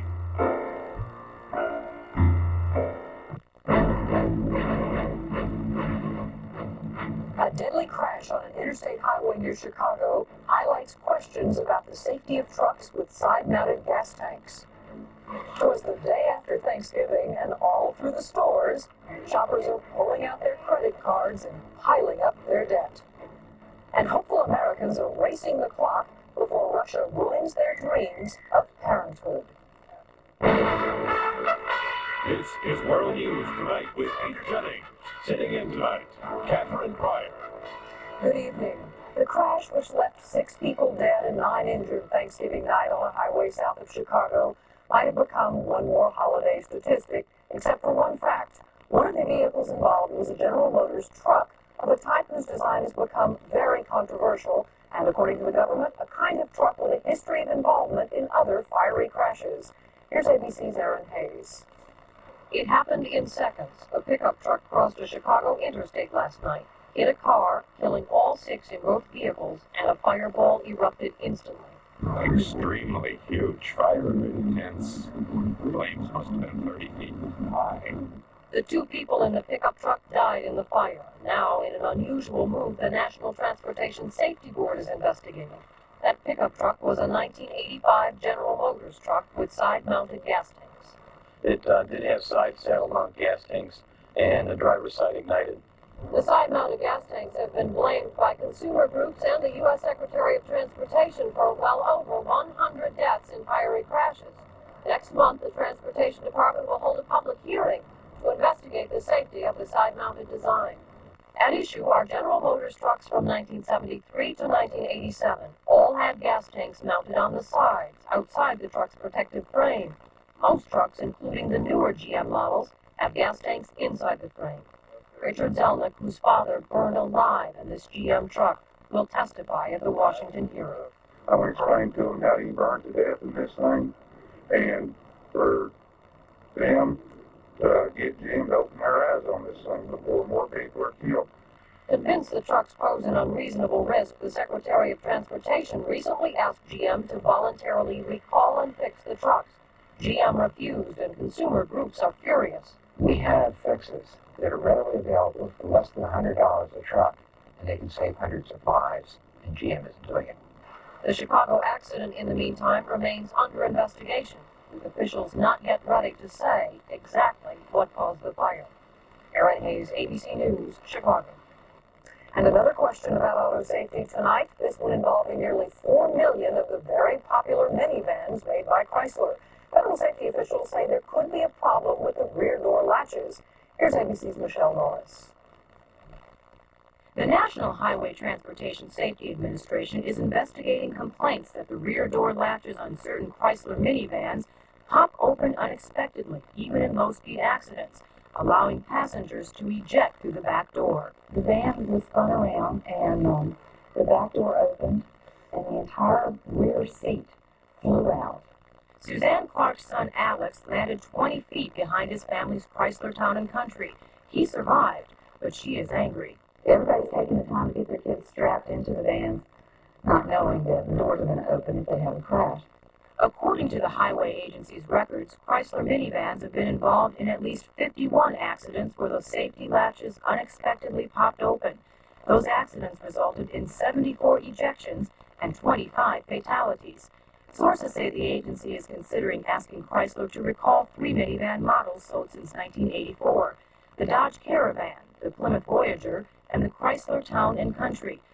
Chrysler officials say that if their accident numbers are higher, it is because there are more Chryslers sold. Those numbers are so very small in comparison with the billions of vehicle miles we're talking about that we don't really think you can conclude anything from those very small numbers. But some auto safety advocates are circulating an internal Chrysler memo from 1990 that suggests the company knew it was using a door latch that was weaker than its competitors, although it still met federal standards. Federal officials are planning to recommend stronger rear door standards for all minivans produced in the future. Michelle Norris, ABC News, Washington. And still ahead, the first big shopping day of the holiday season, bills to come later. Russia sends a message to Americans who want to adopt a baby. And our person of the week, the value of one good landlord. Forget the way you've been brushing your teeth. And remember Interplaque, the power plaque remover with twisting bristles, clinically proven to clean better than manual brushing and help prevent gum disease. Interplaque, from Bausch & Lomb. Drop everything and hurry into the JCPenney After Thanksgiving sale, where you'll find incredible savings throughout every department. But after Saturday, it's over, so get going before everything disappears. Some things were overlooked in the design of women's razors. The woman. Now this razor had just 2 legs, and underarms, even bikini line. The Ruckus Silhouette, the first razor designed to shape women where a woman shaves. Fibercon or Metamucil, both give you the same predictable regularity, the same natural action of fiber. So what makes Fibercon different? With Fibercon, I get my fiber in 2 caplets. Fibercon, fiber regularity that's easier to take. Today is the traditional opening of the Christmas shopping season, the busiest retail day of the year. Scenes tonight on Bosnian Serb television of jubilant Serb soldiers celebrating the fall of Sokolac. We apologize, that was the wrong take. We'll bring you that story in just a moment. But of course, you know, the main action happens inside those stores. Let's take a look at what ABC's Al Dale found. The crowds were big and the outlook bright. Christmas shoppers, reflecting a rising economy, are expected to spend 5 to 7% more this season than last. The economy is considerably better. I think the job picture is considerably more settled, and a lot more consumer income is being cranked out than this time last year. Last year, Christmas shoppers spent an average of $685 on gifts, and let's say this year the average will be about $50 more. I'm going to shop till I have no more money left. Shopping is great this year. This place is mobbed, and we're spending about the same amount of money, maybe a little bit more, than we did last year. What sort of things are they buying? Mainly TV sets, computers, and other household items, because people tend to spend more time at home these days. Power Rangers remain the hottest toy around, and the best deals may be found in women's clothing. Retailers are offering big discounts because unusually warm weather has left them with large winter inventories. The lion's share of holiday sales is expected to go to discount stores. Shoppers want to stretch their dollars. And even though many feel better about the economy now, there is some uneasiness about the long term. If all goes as predicted in the next few weeks, the nation will see its 3rd straight year of strong Christmas sales. Al Dale, ABC News, Atlanta. And along with those bottom-line sales figures of so much concern to the nation's retailers, analysts will be also watching closely to see not just how much consumers buy, but how they buy it. Here's ABC's Beth Nissen. In stores across the country today, the atmosphere was charged. American consumers in unprecedented numbers are pulling out the plastic. Today, for instance, there will be $800 billion worth of Visa charges alone.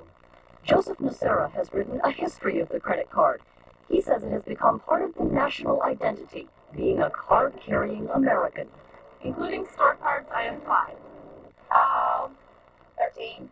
I've probably got about 25, and I've had that many since I was 16. There are now more than 1 billion billion credit cards in circulation in the U.S., 11 cards per household. Americans are carrying more cards and carrying more debt, an average of $2,800 a month on their credit cards. But it's so convenient. I can't stop using them. Credit cards can now be used to buy everything from big-ticket electronics to Big Macs, items that used to require cash. This year, Americans charged $3 billion worth of groceries. More businesses are glad to accept credit cards for this reason alone. Consumers spend as much as 30% more when they use a card than when they use cash. That's when I go out and use it because it's easy. It's just a piece of plastic. You don't see the money going away. I tend to go a little bit overboard, and then you suffer, of course, when the bill comes in. Using plastic can easily get to be an expensive habit. Credit card issuers charge an average of 17.5% on unpaid balances, and interest rates are rising. I think it's going to be a January surprise for all consumers because once they get their statements not only showing the purchases that they made, they're also going to see a new rate. Most consumers will see their interest rate go up 0.75 of a point. And only 1 in 3 cardholders pays off all credit card bills every month. I pay what I can. I try to pay more than the minimum. Growing numbers of consumers are having trouble paying even the minimum. Credit counseling services nationwide say they are busier than ever. In 1 year, this man ran up $15,000 in debt he cannot pay. This couple also owes $15,000. You add. It's like a drug. I'm telling you. Pre-approved cards and easy credit are being pushed at consumers by a record number of businesses and banks. It is up to consumers to just say no, to take charge of their charging. That was ABC News, New York. You ready for some sticker shock? Well, the average cost of a new car broke the $20,000 mark during the third quarter this year, about $1,300 more than last year. By way of comparison, the median income for a full-time worker is only about $24,000 a year. The person who made the Walkman a part of our vocabulary has resigned. Akil Morita is stepping down as chairman of the Sony Corporation, the company he helped found. Morita, who is 73, suffered a serious stroke last year, which left him in a wheelchair. And trading on Wall Street today closed at 1 p.m. for the holiday. The Dow Jones Industrial Average was up more than 33 points in light trading, closing at 37.08 for the week. The industrial average was down nearly 107 points. On the Nasdaq exchange, stocks gained nearly 6 points. For the week, they were down more than 19. We'll be back in a moment.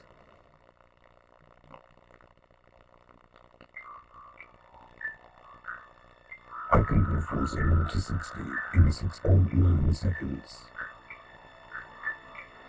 I have a top track speed of 150 miles per hour. Yet I'm very quiet.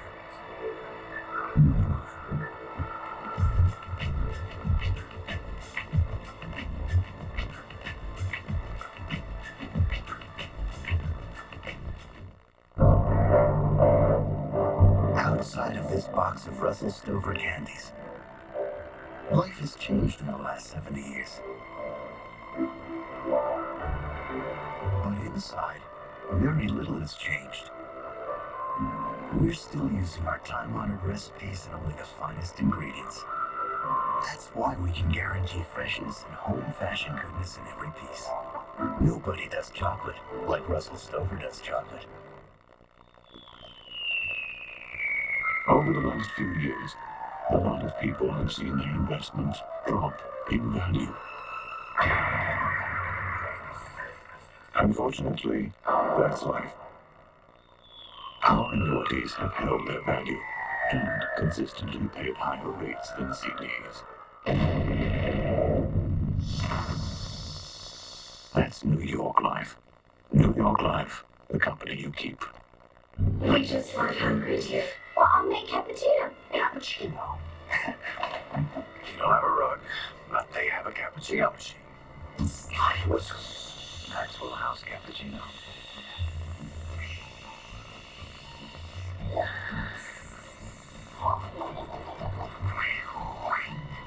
Delicious. I'll help with the dishes. Oh, that's okay. We have a dishwasher, too. Maxwell House cappuccino, the magic without the machine. He wanted his family to know about his secret life, a test of their love. I want them to know how much I love them, and I never wanted this. With an ending that will stay with you forever. A son's secret life, 2020, tonight. In Bosnia today, NATO fighter planes flew over the northwest area of Bihać for the third time this week. They were looking to knock out Serbian heavy weapons they know are in the area, but they couldn't find them. A senior UN official says he suspects the NATO fighters will be back over Bihać tomorrow. They were called in today because the UN saw Serbian forces continue to pound the area, advancing to the very edge of the city. ABC's Tony Bertley is in Bosnia. Scenes tonight on Bosnian Serb television of jubilant Serb soldiers celebrating the fall of Sokolac, a suburb of Bihać and well within the safe haven zone. Behind this Serb commander, a burning Muslim house. We do to them what they do to us, he says. Our aim is Bihać, and they have nothing to stop us. Despite continued warnings from the UN, the Serb advance on the besieged enclave has gone on. The Bosnian government provided the first pictures today of the effect of the month-long Serb offensive by tanks and artillery. In Bihać town, wounded children being carried away after a Serb shell struck. For the UN, the day had begun with optimism, an agreed ceasefire and a UN brokered meeting at Sarajevo airport, where the Serbs hinted at more than just a Bihać ceasefire. Well, the Serb side proposed an immediate signing of the preliminary end to the war. But even as he spoke, the Serb attack continued on Bihać. NATO said it scrambled jets this evening, but they failed to find their targets. The UN said the NATO planes were fired at with surface-to-air missiles. The Bosnian Prime Minister was clear about what he wants. If you ask me what we want now to see, Ako me pitate šta mi želimo sada da vidimo, is airstrikes, a to je zračni udari, targeting tanks and artillery attacking Bihać right now. Tonight, a radio ham operator from Bihać reported that the shelling was continuing and there were many casualties. Thousands of civilians have fled, the rest are left to an uncertain future, and there is very little food and water left. It seems tonight that NATO is almost powerless to stop the Serbs, but if Bihać falls, then it will be yet another serious blow to the credibility of NATO and the United Nations. Tony Bertley, ABC News, Sarajevo. In the Middle East today, the power struggle within the Palestinian community turned violent again. This battle was not in Gaza. It was in a refugee camp in southern Lebanon. At least 10 people were killed when gunmen loyal to the PLO chairman Yasser Arafat attacked gunmen who opposed Arafat and his peace agreement with Israel. In the Polish city of Gdansk last night, fire and panic. Hundreds of teenagers had jammed a concert hall to see a live broadcast of the European MTV Music Awards. It's not clear how the fire started, but it spread quickly. Everyone rushed for the one and only exit. 3 people died, more than 300 were hurt. And when we come back, Russia is shutting down the supply of children.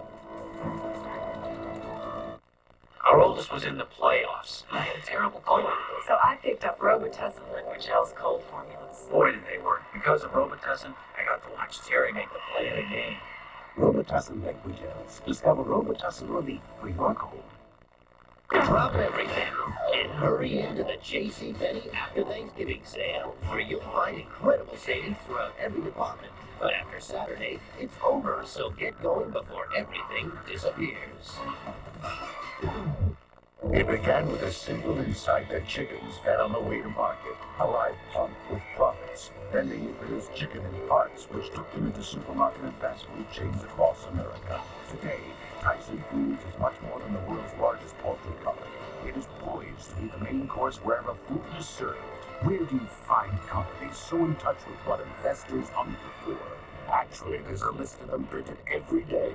NASDAQ, the stock market for the next 100 years. Presto has a great idea. Presto has a great big idea. Professional salad shooter slicer shredded. Big capacity, holds a lot, shoots a lot. Powerful, fast. A variety of cutting blades so you can point a slice thick, slice thin, shred right into the bowl, even ripple cut. Chop, grate right where you want. Clean up easy, dishwasher safe, store anywhere. Salad shooter. a rigid, professional, and now professional salad shooter plus from Presto.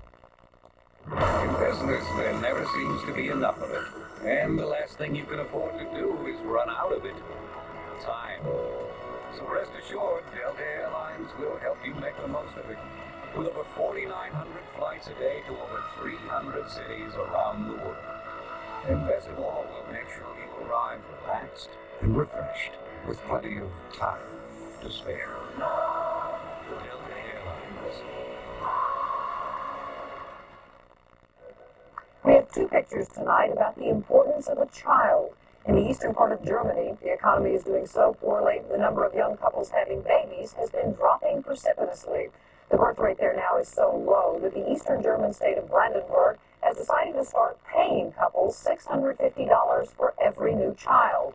But in the United States, it's a different story. So many American couples who want children but are unable to conceive. Often the only hope is to go abroad and adopt. For those Americans, one very important door is about to be shut. In Russia, the parliament has decided to suspend most adoptions by foreigners.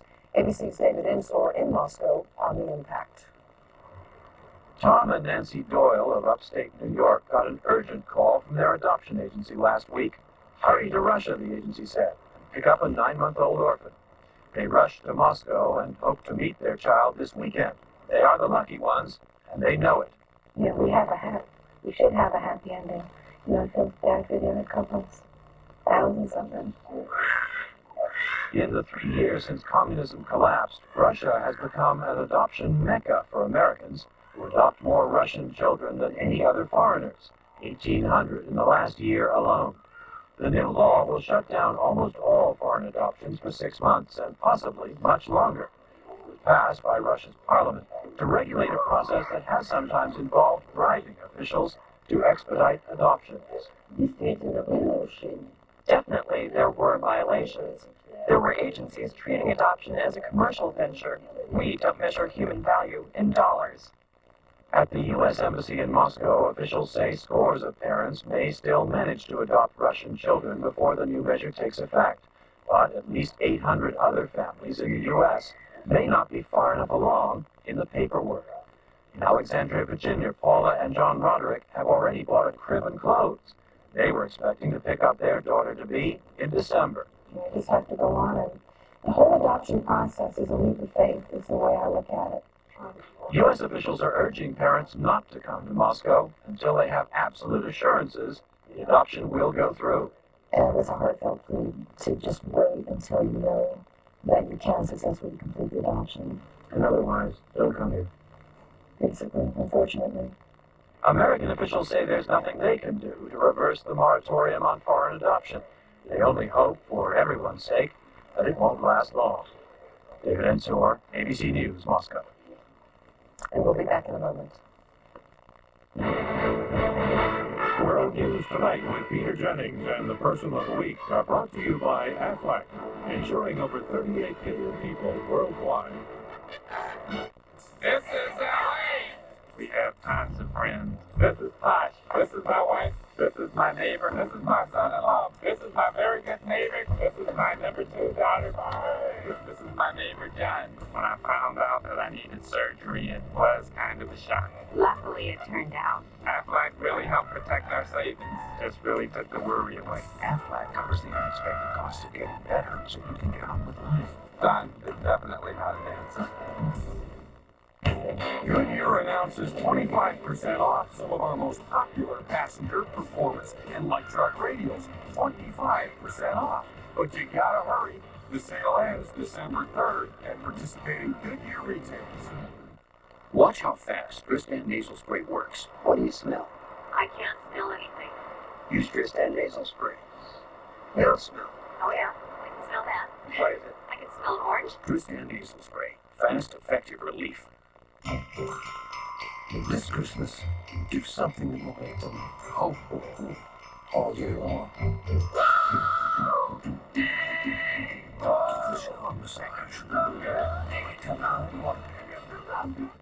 Discover something new for regularity, always made with the highest quality natural fiber. Metamucil, now at a surprisingly lower price. I didn't think they could make Metamucil better, but they did. Metamucil, the natural choice for regularity. Finally this evening, our person of the week. One of the most basic human conflicts, probably dating back to the time people first moved indoors, is the tension between landlords and their tenants.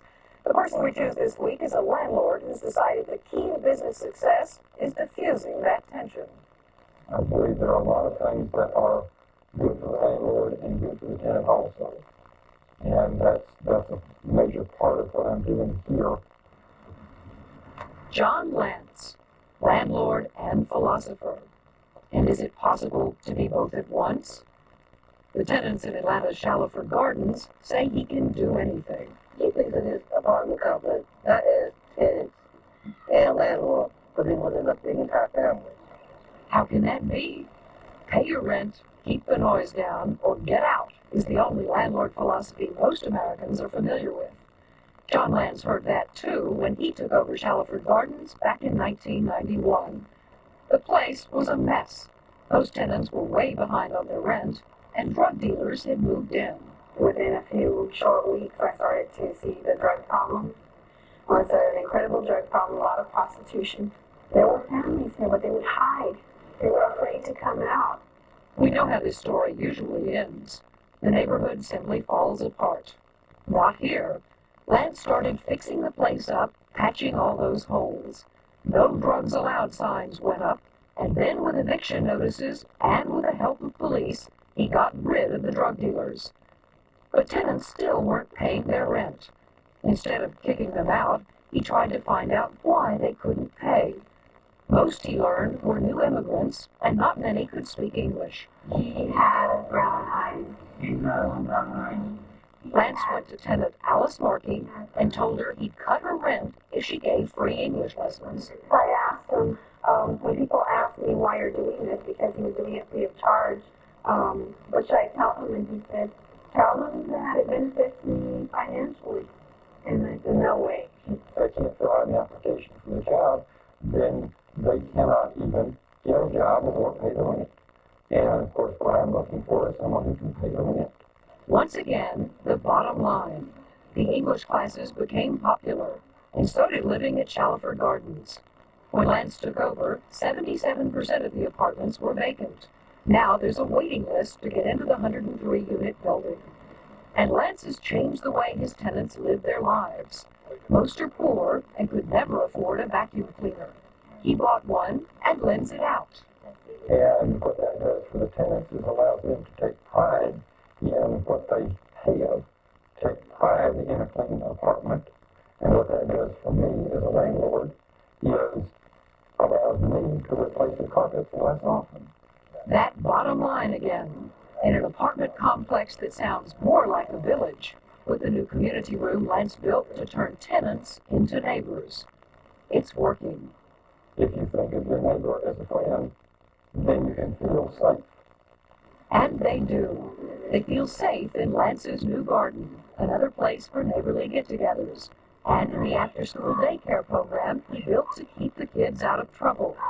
And they feel they have a landlord who understands when the nurse he invites in vaccinates their children. There you go, all that. You're in school. John Lance, philosopher and landlord, and both at once. When a tenant has their emotional needs cared for, then they can better care for themselves. And when they can better care for themselves, then they can better pay the rent. And so we choose John Lance, a landlord who teaches his tenants English and teaches the rest of us a lesson in getting ahead and getting along. That's our report on World News Tonight. Later on 2020, a Thanksgiving story of reunion and honesty between a son with a secret and his family. On Monday, Peter Jennings will begin a week of reports from Washington on the historic transfer of congressional power now getting underway. I'm Catherine Pryor. Have a good weekend. Good night. This has been a presentation of ABC News. More Americans get their news from ABC News than from any other source. 4 of golf's best play the game's most entertaining event. Join Fred Couples, Paul Azinger, Tom Watson, and Payne Stewart for the Skins Game, Saturday, here on ABC. See some of your favorite stars before they were stars like Steve Martin, Janet Jackson, and... Now listen, here, boy. Raquel Welch, and all new Water with Stars someday here on ABC. Coming up next on NTV News at 6, holiday shoppers storm the stores early for the post-Thanksgiving rush, while some stay at home to browse brochures and shop by mail. And the city of Guide Rock plugs into some community spirits to make the good life better. The Huskers shuck the Sooners, they move one step closer to a national title, and Bob says Mother Nature is doing some holiday decorating of her own. All that on your news up next. Well, all the sales and football and stuff going on this week, and I'm here to remind you that this Friday and Saturday, Target is having an incredible 2-day sale. Not one, two. Not one, two. Two. Cut. I just can't do it. Good. Who's going to see this? What? Two. There's nothing in about this, two. The Target 2-day sale begins Friday at 7 a.m. It's a friendly place. We're that special town. Stop in Adventure Travel Service for your free cruise planner with savings up to $1,000 per cabin. We're a professional, experienced travel consultant. We'll make your travel dreams come true. Midwest Audio has been selling electronics in central Nebraska for 19 years. Choose